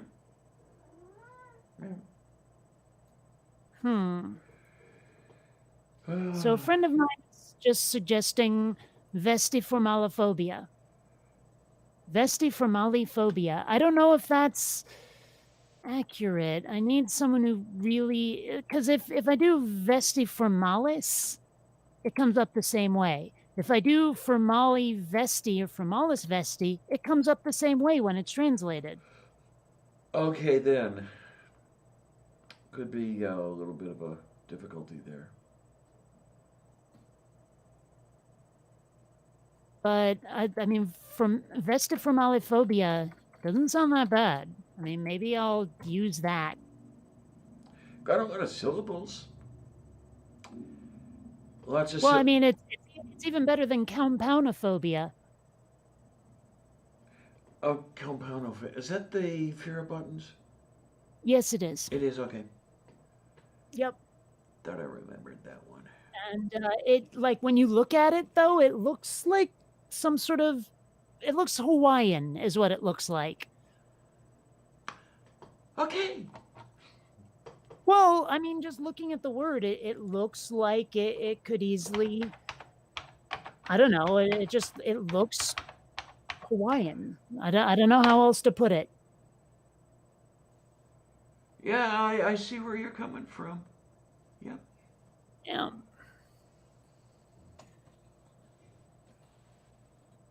Let's see.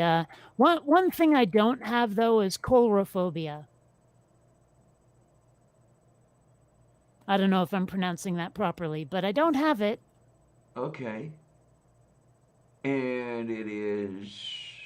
The fear of clowns. Ah, patrote.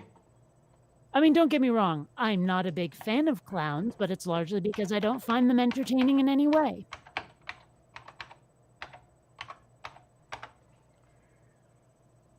I can't fault someone for having that fear. Moo. Let's see. So, Okay, on the same search page, what is megalophobia? Fear of large objects. Okay. Coulrophobia. So coulrophobia, that's the actual pronunciation. That's cool. All right. What's the pronunciation? Because I'm pretty sure I got this right, but compoundophobia. Okay.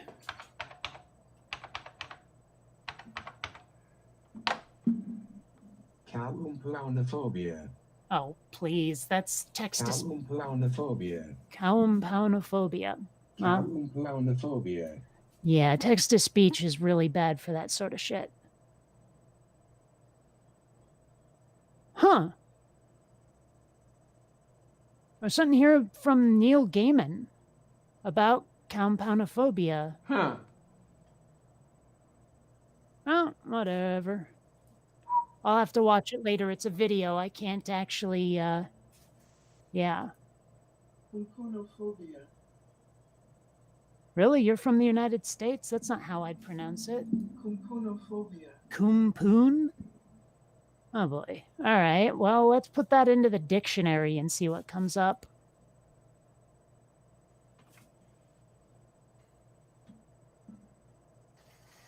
I like knowing how to pronounce things. Gee, the word of the day of all days today is salute. Okay then. Huh, it's not in this dictionary. Weird. Online dictionary. This. Go. All right, Merriam-Webster.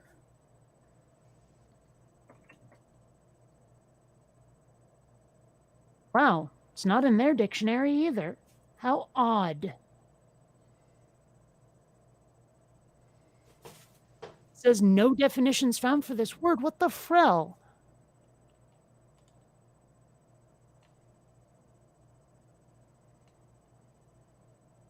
It's right there.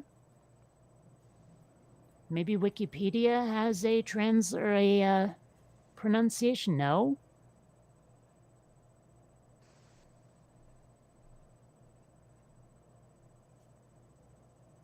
Oh, no, it's just, it says here Neil Gaiman released a promotional teaser trailer for the film Coraline based on his novella, and it featured him addressing the nature of compoundophobia and warning sufferers about the content of the film, which features characters with buttons in place of eyes. And yes, that would be terrifying. Moo.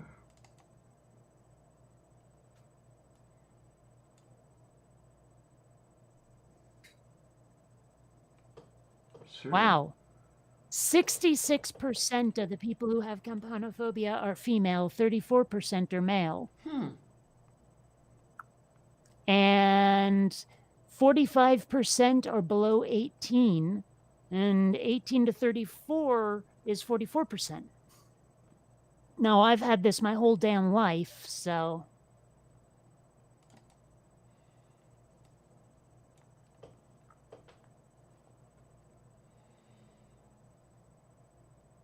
I'm just, what's the word for it? Quite vanilla when it comes to that. All I have is a very, very severe case of acrophobia. Fear of acrobats. Let's see. Well, it says there can be a genetic cause of compoundophobia. Ah. It's no joke inheritable. Let's see, and physiological cause. Let's see, fight or flight response, da-da-da-da-da. Recent studies have proposed, da-da-da-da-da, didn't really address this particular psychodynamic cause. Okay.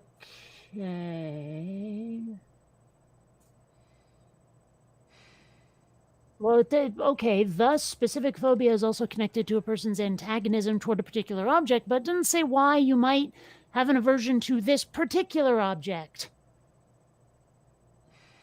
Let's see. Okay, traumatic event in juvenility. Okay, children's brains are heavily influenced by the experiences of traumatic situations, which can lead to problems in adulthood, such as fear.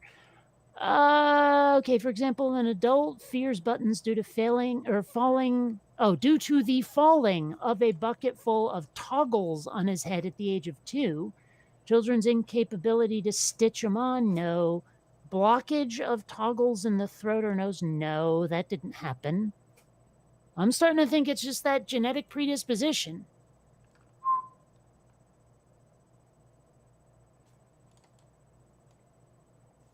Oh, there's also environmental causes. Nah, that's just mockery and abuse in childhood by someone wearing clothes with a lot of them. Yeah, I'm probably just genetically predisposed to dislike them quite a great deal. That's gotta be fun. Or as I've been known to say, not my idea of a good time. It's easy enough to avoid them.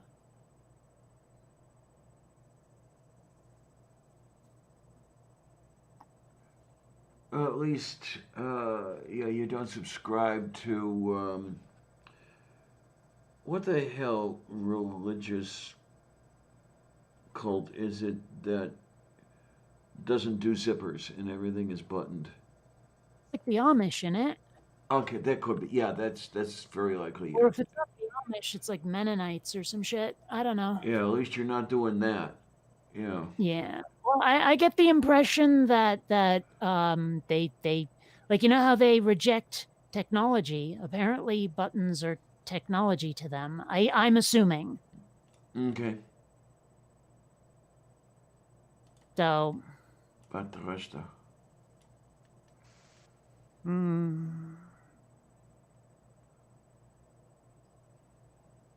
yeah. And you know, I have to wonder, is there a formal name for an aversion to the word moist? Moistophobia. I mean, that's funny, but I'm also curious. Yeah, I've heard that come up in conversation more than once. And isn't there someone at movie night, some dude with a kind of deep voice who starts movie night with moist? Right? Are you Like, talking, I swear he does that. are you talking about Sean, the voice, Hufford? I don't know who it is. I just know that someone does it. Yeah, he's got the voice something like this, and yeah. I'm not sure which of us has the lower voice.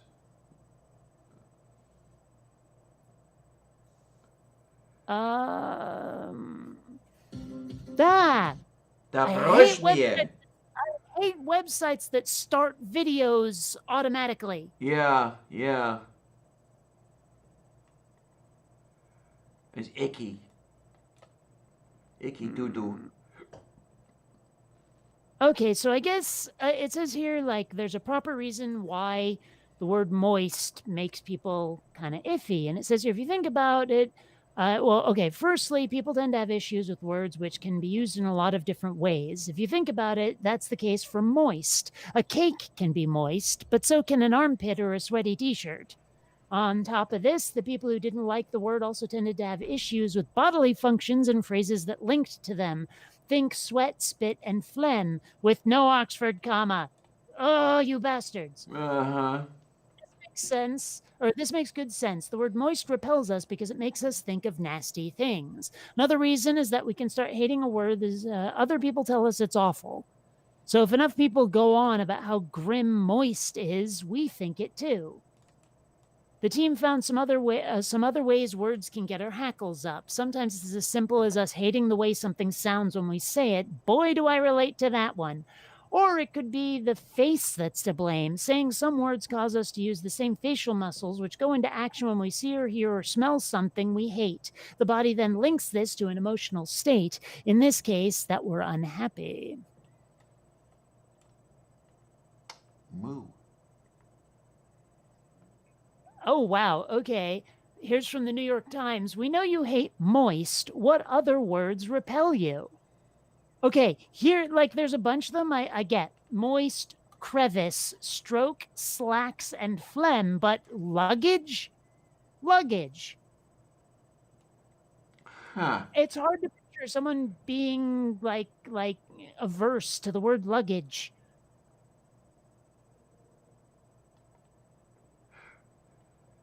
Lugage, is that it? Is like, you know, a loogie? I don't know.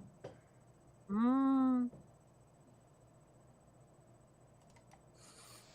I think, like it says here, okay, when asked to react to moist in a free association task, about 1/3 of those people responded with an expression of disgust, Mr. Thibodeau said. Almost 2/3 of those who later reported an aversion were so bothered by moist that they could recall its inclusion among a set of 63 other words at an unusually high rate.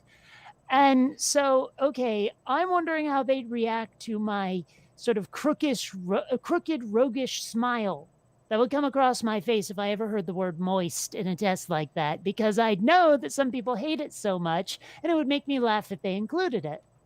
Okay.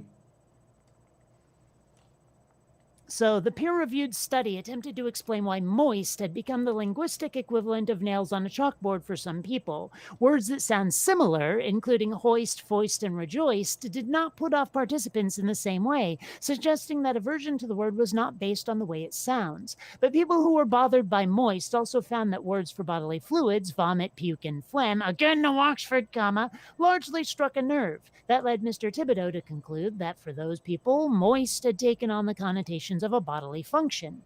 It has long been acknowledged that many people are cursed with the moist phobia. In 2007, a linguistics professor from the University of Pennsylvania, Mark Lieberman, wrote about moist and exploring the concept of word aversion. Yeah, so, okay, and it goes on and it goes on. Really? Okay. In 2012, the word came up again after the New Yorker asked readers which ones they would eliminate from the English language. Mr. Thibodeau's study cites People magazine's 2013 attempt to have some of its sexiest men make the word sound hot. Okay. I don't know what to tell you there. So, okay, here's a question for you. Forgetting all things moist for a second, what other words without explicit sexual, scatological, racial, or taboo connotations do you find repulsive? And we don't merely mean annoying, like literally, or obnoxious, like synergy, but words that are viscerally repellent. Name them and tell us why they disgust you in the comments section. Feel free to recommend words already listed by others. But the thing is, though, that like annoying and obnoxious, I twinge every time someone says irregardless. Ah! I visibly flinched, like my head and my shoulder, like my ears and my shoulders met, is how much I flinched when I heard someone say irregardless. And so the fact that it's that happened makes me think that being annoying is enough. I had a clearly visceral response to how annoying that shit is. Well, and it's purely grammar Nazi shit. The problem with that is that doesn't fit into that article because that particular word is not a word in English. True, but even so, I like the fact that it makes me physically wince against my will, I think could be a data point in that study, regardless. Moo. I actually did not intend to work the real form of that word in there. It just sort of naturally happened. I mean, you know, if you want words and you take pronunciations as words and that sort of thing, oh, there's a shitload, and I hear all of them here. You know, like Dan-tan. No. Cringe. Dan-tan? Dan-tan, yeah. Oh, downtown! Yes, that's how a Yinzer will say downtown. They have this thing, they're going to go Dan-tan, then a Hass, and it's like, oh, fuck you.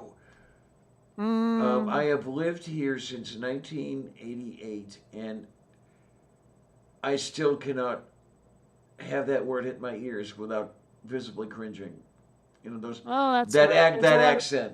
You know, what? But there's a lot of things that, like, ways that you pronounce things that make me wince, and it's good I'm not on camera when you do it. Esto para la que say. Like past. Past. Say yes. past. Past. No. When you say it naturally, it comes out past, Yeah, I was saying past. but it's past.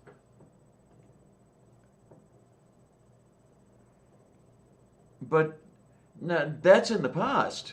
You can't have past in the present because the past is in the past. Sure.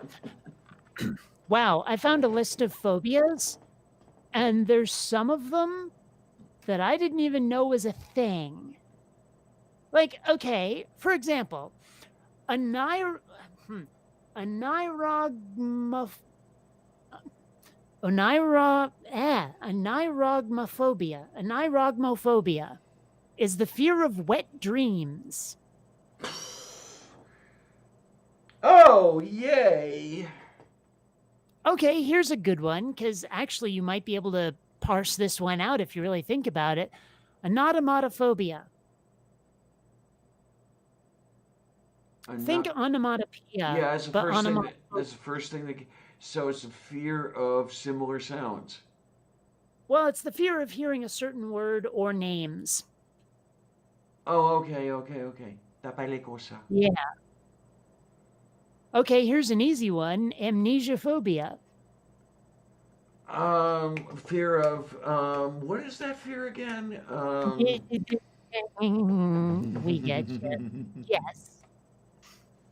Man, there is a lot of fears in here. I wonder how many of them are real and how many were made up for the website. Yeah. Well, like, okay, arachibutyrphobia. What? I'll give you a hint, it has nothing to do with arachnids. Arachibutyrphobia. Wait a minute. You're not going to get this. No, I'm not gonna get it. No. The fear of peanut butter sticking to the roof of the mouth. No, for fuck's sake. I know. No, just no. Well, that's okay. Stebetrunda. Wow, auroraphobia is actually a thing. Wait a minute. That's not. It's the fear of the northern lights. It's It literally. is linked to that. Okay, I didn't know if it was from. I'm trying to remember how Aurora translates. Wow. Oh my gosh. Okay. Bolshephobia. It's almost certainly exactly what you're thinking. Fear of Vladimir Lenin? What? Bolsheviks. Okay. Not even kidding. Okay.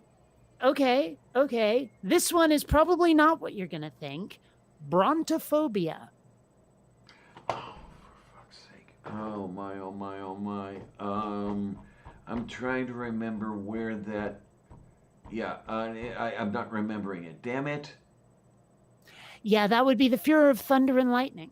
Tobestana. And that's where Brontosaurus comes from. Yeah, the whole thunder thing. Yeah. Yep. Wow. Okay. Cacophophobia. Fear of noise? Fear of ugliness. Oh. So I imagine a cacophony is an ugly noise. Okay, yeah, I guess it would be. Yeah. Yeah. Wow, I wouldn't have thought this one was a thing. Cathiosophobia. Or Cathysophobia. And it's not fear of people named Kathy. That was my first guess. It's the fear of sitting. Okay, then.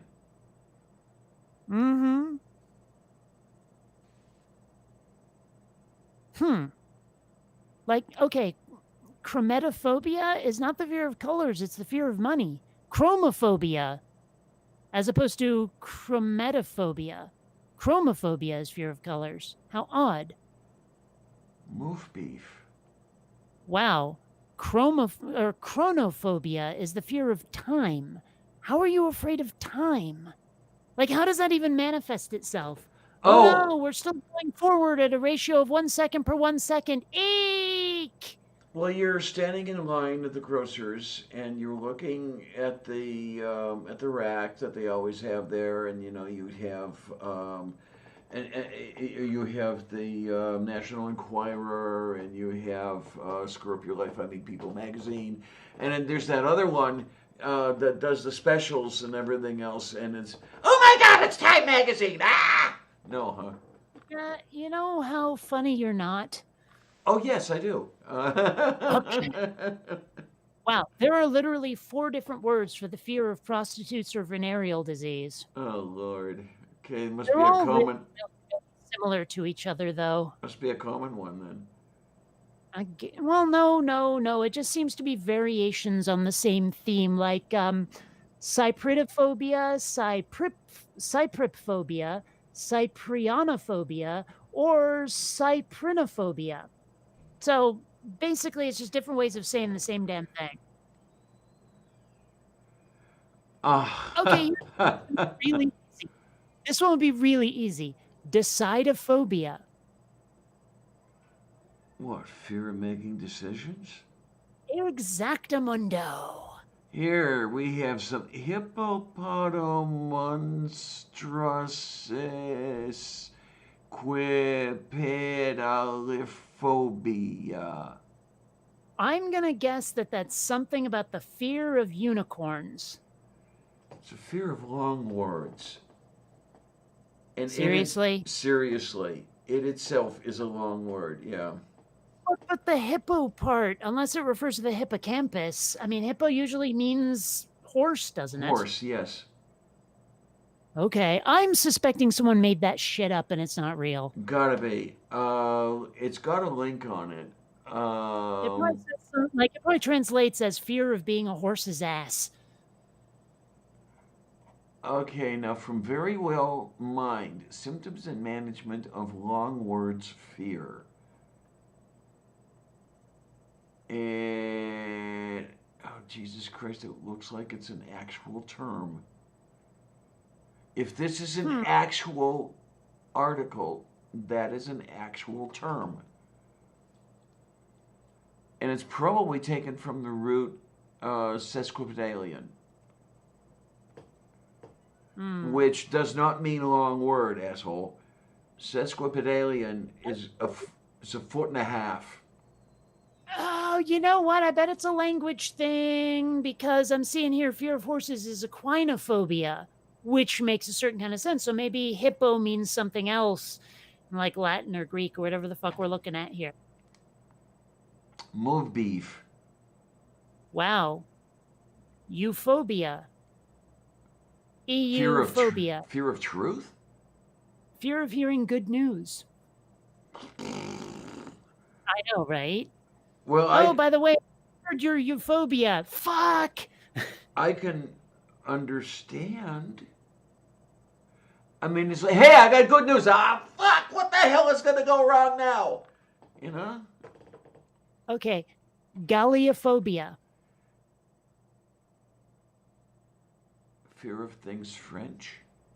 Yes, Okay. exactly. Fear of France and French culture. Okay. Yeah, also known as Francophobia, but that was too easy. Mm-hmm. Well, Galleophobia, that's from the Latin. Huh, what? Geniophobia. Or Geniophobia. geniophobia, I don't know. Fear of family lineages? I don't know. Fear of chins. Oh, Jesus Christ. How do you develop a fear of chins? And I'm pretty sure that's not the slur for Chinese people. I'm pretty sure it's literally the bottom of your face. But still.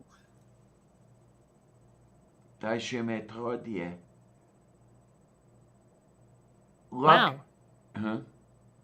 Heresyphobia is exactly what you might think. Okay. Oh, no, actually, it might not be. It's fear of challenges to official doctrine or of radical deviation. So it's not necessarily a church thing. Okay, then. Oh, look. Lochiophobia. The fear of locks? Fear of childbirth. Oh. Wow, hobophobia is exactly what you'd think, the fear of bums or beggars. I could see where around here it would be easy to develop that. Yup. Obese. Wow, they have the fear of road travel. Okay, we have obesophobia. You think it's that? Yes, it is. What was it? Obesophobia. Oh, well, okay. Turns out that homophobia has two definitions you wouldn't necessarily expect. Because homophobia, like, fear of homosexuality or of becoming homosexual, sure, but it's also the fear of sameness or monotony. Hasta pelongo. Panto petajenike. I mean, it makes sense verbally, but like if you said that to someone, you're just homophobic when they can't stand things are the same, they might get a little cranky. Okay, then. Yeah. Oh, you know what I want to look up? Just, I don't. I'm actually. pretty sure I know what it is, but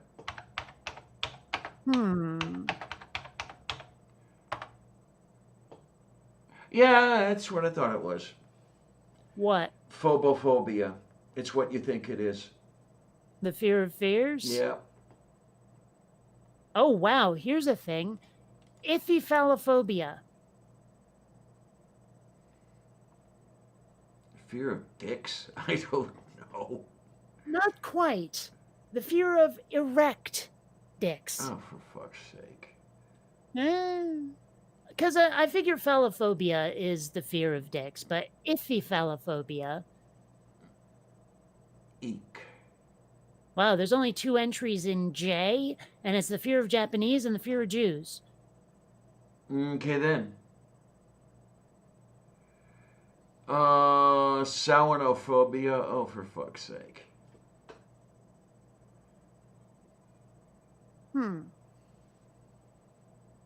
Well, when an American would look at it, they would think it was Samhainophobia. Okay. Fear of Halloween. Wow. Here's a wacky one. Cosmicophobia. Fear of the universe? Close. Fear of cosmic phenomena. Wow. Levophobia. Fear of rising? Fear of things to the left side of the body. Oh, as in levo. Okay, yeah. Topashene matrada. Yup. Wow. Linonophobia. And it's not the fear of linoleum. Oh, darn it. It's the fear of string. Wow. Lutrophobia. No guesses? Wait a minute. I can't remember the luteum thing. No. It's the fear of otters. Oh, for fuck's sake. Okay, the one you were thinking of before with the fear of time, that explanation is wrong. Because macrophobia is the fear of long waits. Move beef. Okay. Wow, malaxophobia is the fear of love play. So I'm assuming, like I figure everything up to third base, terrified. There you go. This is interesting, and it's not what you might think it is. Verminophobia. Well, I'm guessing it's the fear of vermin, but probably not. No, it's not.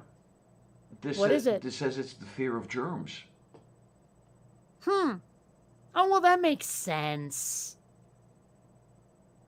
That makes sense. Well, in a way it does, but I mean, when I think vermin, yeah, I'm thinking vermin. Like worms. Mm-hmm. And then we have... But I mean, it still makes sense. Oh, interesting. Anyway, go on. We have... Well, I found nebulophobia, which is probably not what you think it is. Fear of clouds. Nope. Oh. Fear of fog. Fear of clouds is nephophobia. Moof beef. Okay.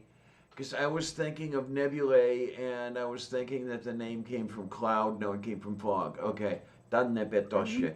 And we have over here Venustrophobia. The fear of Venus.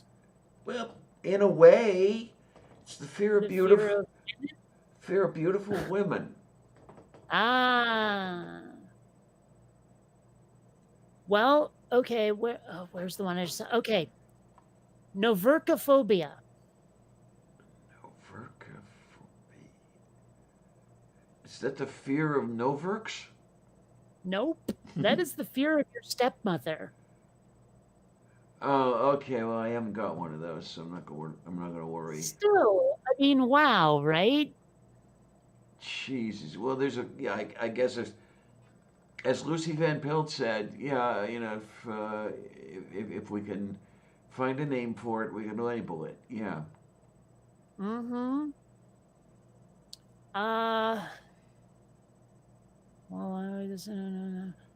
Okay. Wow. Optophobia. Fear of light? Fear of opening one's eyes. Oh, Lord. Uh, It must make it kind of hard to get around, they have one for fear of shellfish. Oh, Jesus. Ostraconophobia. Oh, Wow. man. Oh, that well, would okay. kill me. Panophobia. Fear of everything. Yup. Okay, I just want to pronounce this one. Parascavadecatriophobia. Decatriophobia. Parascavadecatriophobia. I'm going to guess it has something to do with the number 13. It's fear of Friday the 13th. Capetronda. Okay, then. Wow. Eek. Huh. Well, Friday the 13th is nothing, man. Saturday the 14th, that's the problem right there. Friday the 13th is nothing. I thought that Nightmare on Elm Street was a lot scarier. Okay. Mm-hmm. All right. Paladophobia. Wait, paladophobia? Yep, paladophobia. Okay. It's got to have the same root as palladium, which would come from Pallas. No, because you got the first vowel wrong. Oh. P-E-L-A-D-O, paladophobia. Paladophobia. Then I am totally lost. I do not know. Fear of bald people. Okay. Wow. Phobophobia. Yeah, fear of fear. Mm-hmm. Well, fear of phobia, as it says, but yeah, close enough. Wow. Phronomophobia. Oh, no, sorry. Phronomemophobia. Phronomemophobia. Fear of phrenomons? Fear of thinking. Oh, Lord. I can think of a whole class of people who would suffer from that. Oh, well, okay. Our good friend is gone at the moment, and I wish he was still here, but porphyrophobia. Oh, fear of the color purple. Exactamundo. And I have no intention of ever watching that movie, but yes. Moof beef. Wow. Oh, hi, Greg. Pupophobia is not the fear of pupas, it's the fear of puppets. Boof. Let's see. Wow, there are no phobias on this list that start with the letter Q. Got to invent one or more. Really? This one's wacky. Dashtapa? Rhabdophobia. Rhabdophobia. There's an H after that R. Rhabdophobia. Rhabdophobia. Okay, it sounds vaguely Hungarian. Well, it's the fear of being severely punished or beaten by a rod, or of being severely criticized. Also, the fear of magic wands. Oh, Lord. Okay, so it's got to have something to do, in general, with the rod thing. Looks that way. Yeah. Okay, you were mentioning the fear of Halloween. What was the word you used? Oh, Samhainophobia. Because I'm also seeing Samhainophobia. Well, that's Samhain is the Welsh pronunciation of that word. Yes, but I'm seeing literally Samhaino. Oh, Samhainophobia. Yes. Okay then. Huh. Navatranta. Okay, weird question. Weird answer. Scoliosis caused by worms? No.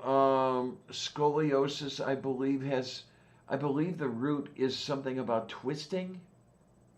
Okay, because I'm looking at scolosophobia as the fear of worms. Okay. And scolionophobia is fear of school.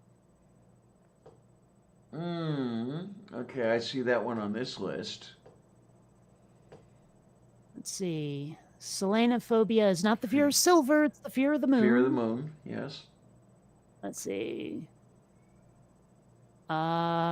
Well, sexophobia, also heterophobia, is fear of the opposite sex. You'd think it would also be the fear of just different things, the fear of things being different.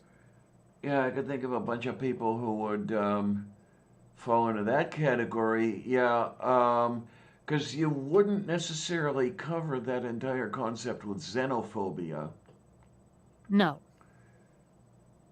which is fear of the other. Yeah. So, okay, this one should be pretty easy. Sinistrophobia. Oh, well, that's got to be fear of things on the left, right? And being left-handed, but yes. Okay. Gee, snakeophobia? Of course, it says AKA ophidiophobia, which makes, more sense, but snakeophobia is the fear of snakes. It's exactly what it sounds like. Somebody was just lazy when they coined that one. Some of these have to be made up, because I'm sorry, space phobia, wouldn't that be more like, well, no, astrophobia would be fear of stars, wouldn't it? Yeah, one would think. But now, spermatophobia, probably not what your first instinct is. So it's not fear of sperm? It's fear of germs. To beş tantayı korusu de veterando. I suppose you could reasonably describe sperm fertilizing an egg as germination. Okay, yeah, maybe. So it makes a certain kind of sense. Let's see, what else do we have here? Stasiophobia is fear of standing or walking. I wonder how many people have staurophobia. That would be the stauros, Stauro phobia. No fucking idea. Fear of crosses or the crucifix. Okay. Now here should be an easy one. Stygiophobia. Wait a minute, stygiophobia. I'll give you a hint. It's spelled with a Y, not an I, as that third letter, first vowel. Wait a minute. The root is Stygian. Yeah, and I'm trying to remember how how to translate that, and I'm not remembering how to translate it. Damn it! That would be the fear of hell. All right then. All right then. Huh. Oh, that's why there's an O in there. I was looking at teleophobia, and for some reason my brain dropped the O, and I was like, telephobia? Well, that would be like the fear of transmitting things? Because telephonophobia is fear of telephones, so telephobia would not be necessarily the fear of phones or even televisions. It's probably the fear of transmission. But I don't see telephobia on here, so... Move me. So teleophobia, that would come from the same root that gives us a teleological argument. And I'm trying to remember how that translates. Well, teleophobia is fear of definite plans and religious ceremony. It's teleophobia. Okay, so I was off track on that one. Wow, I didn't know there was a fear of theaters. Theatrophobia. Moo. Well, okay, this one should be easy. Theologicophobia. Jesus. Fear of Seidenbruggen Gate. Right. No, it's just the fear of theology. Is theology, theologiophobia, whatever, it doesn't matter. Tomophobia, the fear of surgical operations, all right. Oh, okay, fear of cutting, I would have thought, but okay.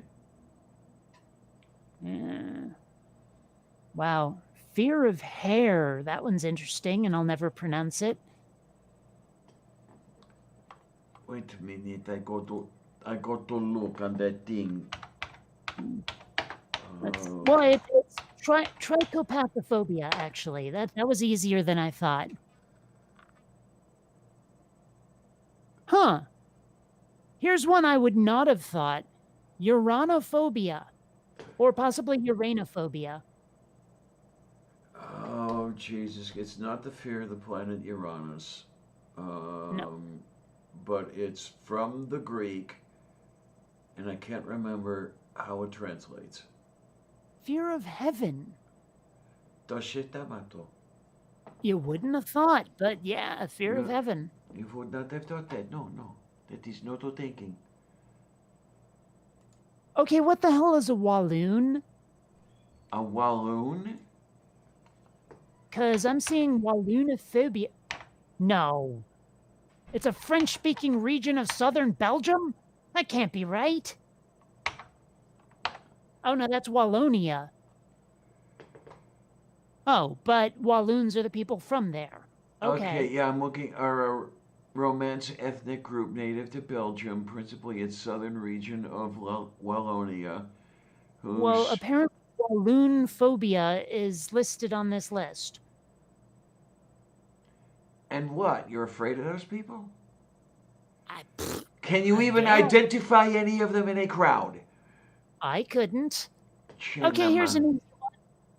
Wiccaphobia. Oh, that's a fear of witches, yeah. Yep. And witchcraft. Here's one that might be difficult. Xanthophobia. I'll give you a hint. That's not spelled with a Z. No, it's spelled with an X. Mhm. Oh my. And I cannot remember how Xanthos. Wait a minute. It's the fear of color yellow or the word Ah! yellow. That's it. Okay. Similarly with an X, xerophobia. Oh, fear of dry things. Yep. All right. Xylophobia. Again with an X. Oh man. And I didn't realize this until I see it now, but it makes a lot of sense out of the word xylophone. Fear of things in rows? No, xylophobia is the fear of wooden objects or forests. Oh, as in xylem. Okay. Chesta. So a xylophone would be a wooden sound. Yeah. Or a thing. Yeah, okay. Well, yeah. Wow. Okay. I wouldn't have thought that Zeusophobia would be fear of God or gods, but Okay. I would have Um, thought that would be deophobia or something like that, or theophobia. Yeah. Yeah. So, okay, Zemmiphobia, Zemmi phobia. What the hell is that? That would be the fear of the great mole rat. Oh, Jesus. I A okay. specific species. Actually, Okay. it appears to be from a movie. Okay. Fine. Okay. You can do that. Yeah. Let me see here. Urban Dictionary, Zemmophobia is an abnormal person of the great mole rat. Fear of the great mole rat. I swear that has to be from something. Well, let's see. Fear of the giant mole rat is featured in the epic story written by a creative genius with spelling mistakes edited by her even more genius friend. Okay, and genius is spelled incorrectly I like in it. that definition. Yeah. I swear this has to be from something.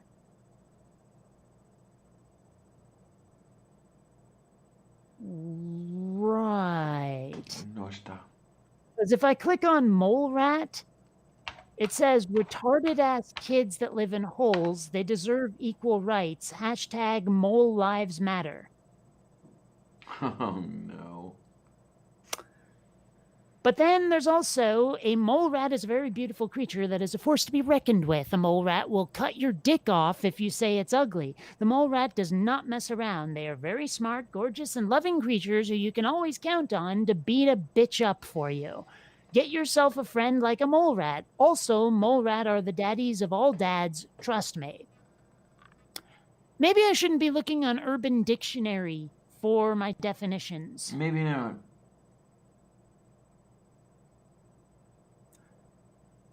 Oh dear. One of these definitions is a small underground dwelling mammal, has hardly any fur and pretty awesome, really, is one of these definitions. But on the same entry, number 2, another name for a penis because of the remarkable resemblance to the mole rat holds to a shriveled, old, uncircumcised penis. Okay then. But also a person that stays in their burrow or home all day and doesn't leave it no matter what, a homebody. I thought that was bad-tempered badger. I don't know. But yeah, so I'm guessing that Zemmiphobia is not a real phobia. In fact, I'm looking at this list of phobias thinking there's too many aberrations on here. Oh, but it says here's a list of every phobia that has a name.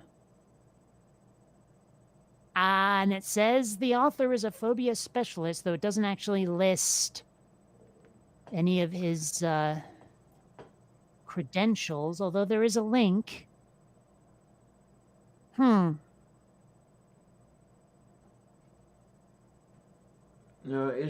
is there an entry in there for tetrapolcolerabidiestaphobia, No. which is the fear of people talking funny? I don't think so. Okay. In fact, if I try to type in talking, nothing comes up. Well, I see glossophobia, which is the fear of speaking in public or of trying to speak. Moo. And I see lollophobia, or an alternate spelling of the same word, fear of speaking. But I don't see any about other people speaking.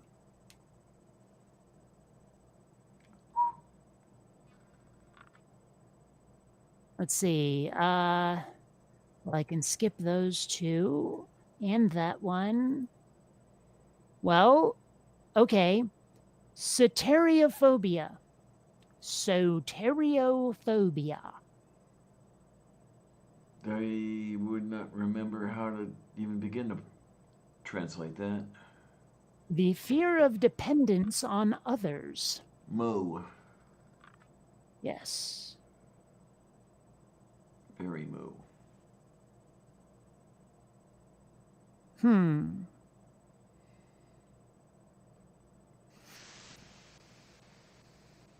What? Teratophobia. The fear of Teratophobia. the fear of Tourette's.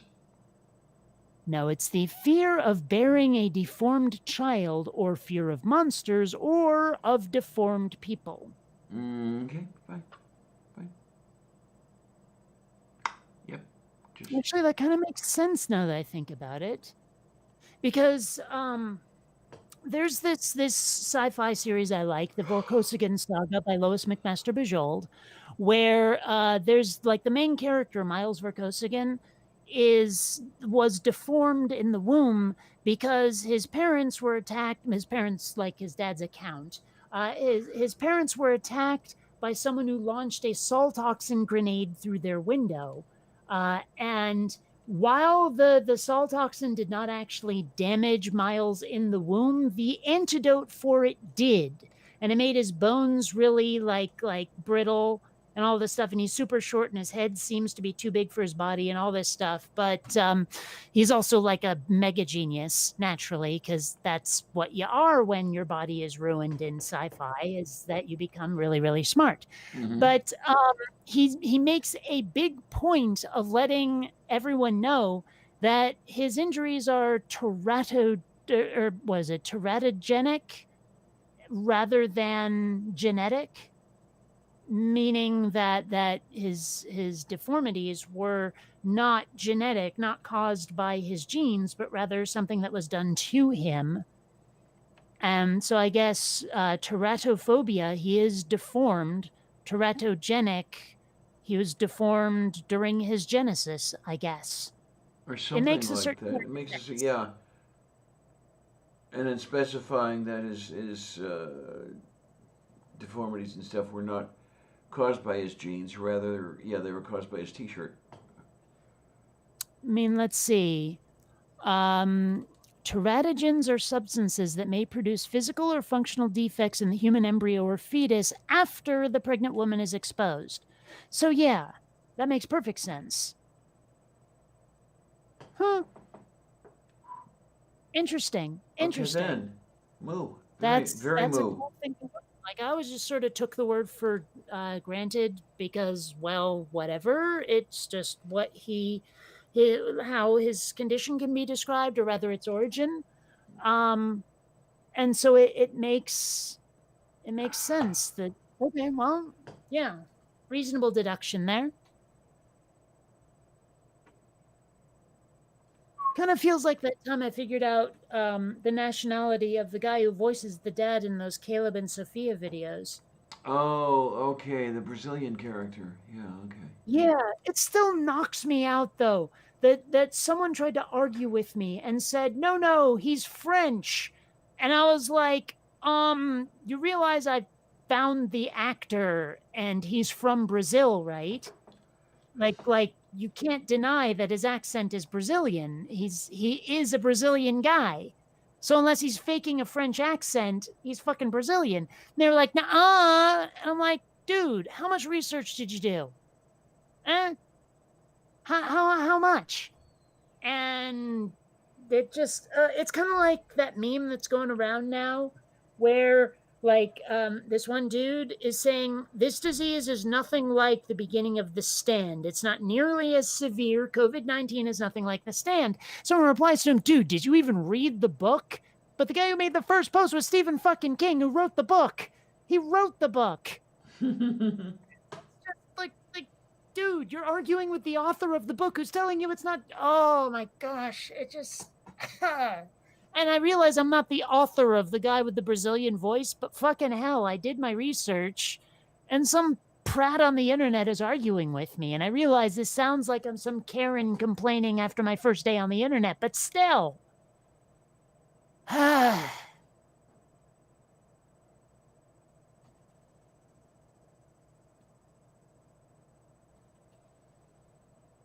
Yes.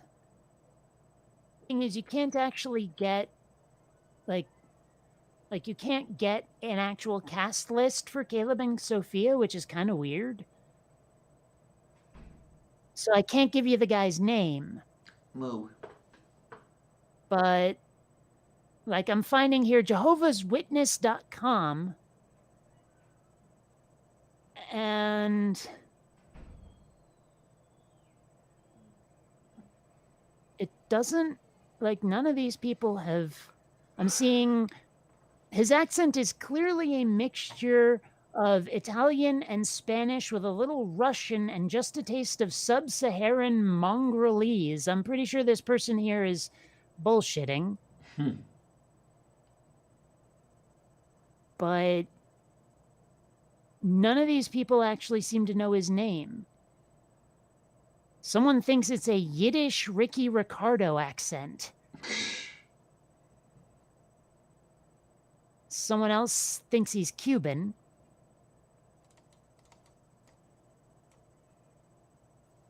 Oh, here we go. This is probably the same site that I found before, because on page 2, I work with a guy with this same accent, and he is Brazilian, so that's what I assumed his accent was. It does give it an international flair, doesn't it? Blah, blah, blah, blah. So, yeah. But I'm not seeing anything else here. But yeah, what led me to it was that I found a ton of Caleb and Sophia videos that had been translated into Portuguese. And the more I looked, the more I saw that Jehovah's Witnesses are very popular in Brazil, where they speak Portuguese rather than, say, Portugal. And from there, that led me to looking up people with Brazilian accents. And sure enough, they sound just like Caleb's dad, or Caleb and Sophia's dad. And then that sort of led me to this website where people were talking about, someone else I know who's Brazilian has the same accent. And then I did later actually ask some Jehovah's Witnesses in person if they knew, and they said, yeah, the dude's from Brazil. I know him personally. Okay, then. Eh.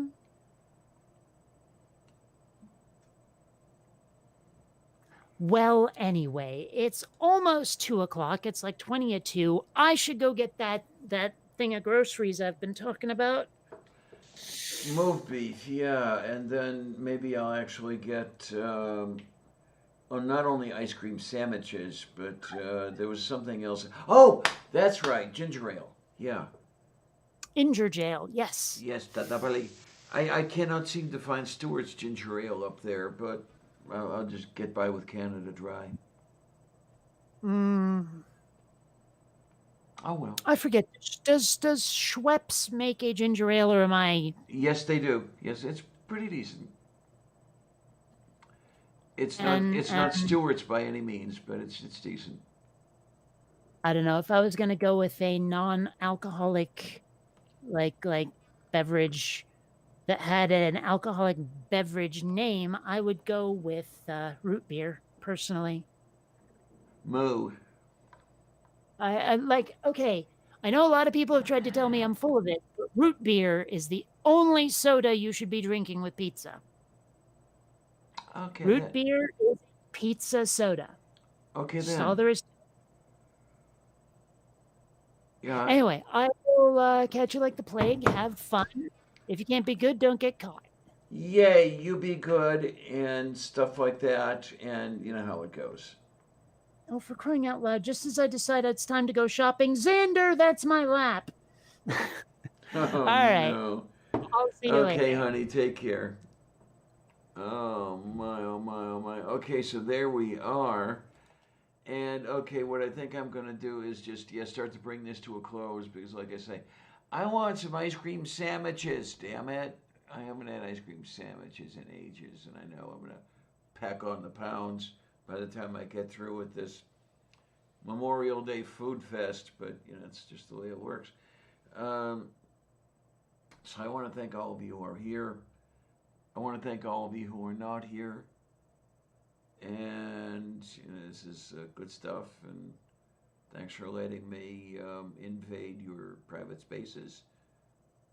And thanks a lot, troops. See you on the other side.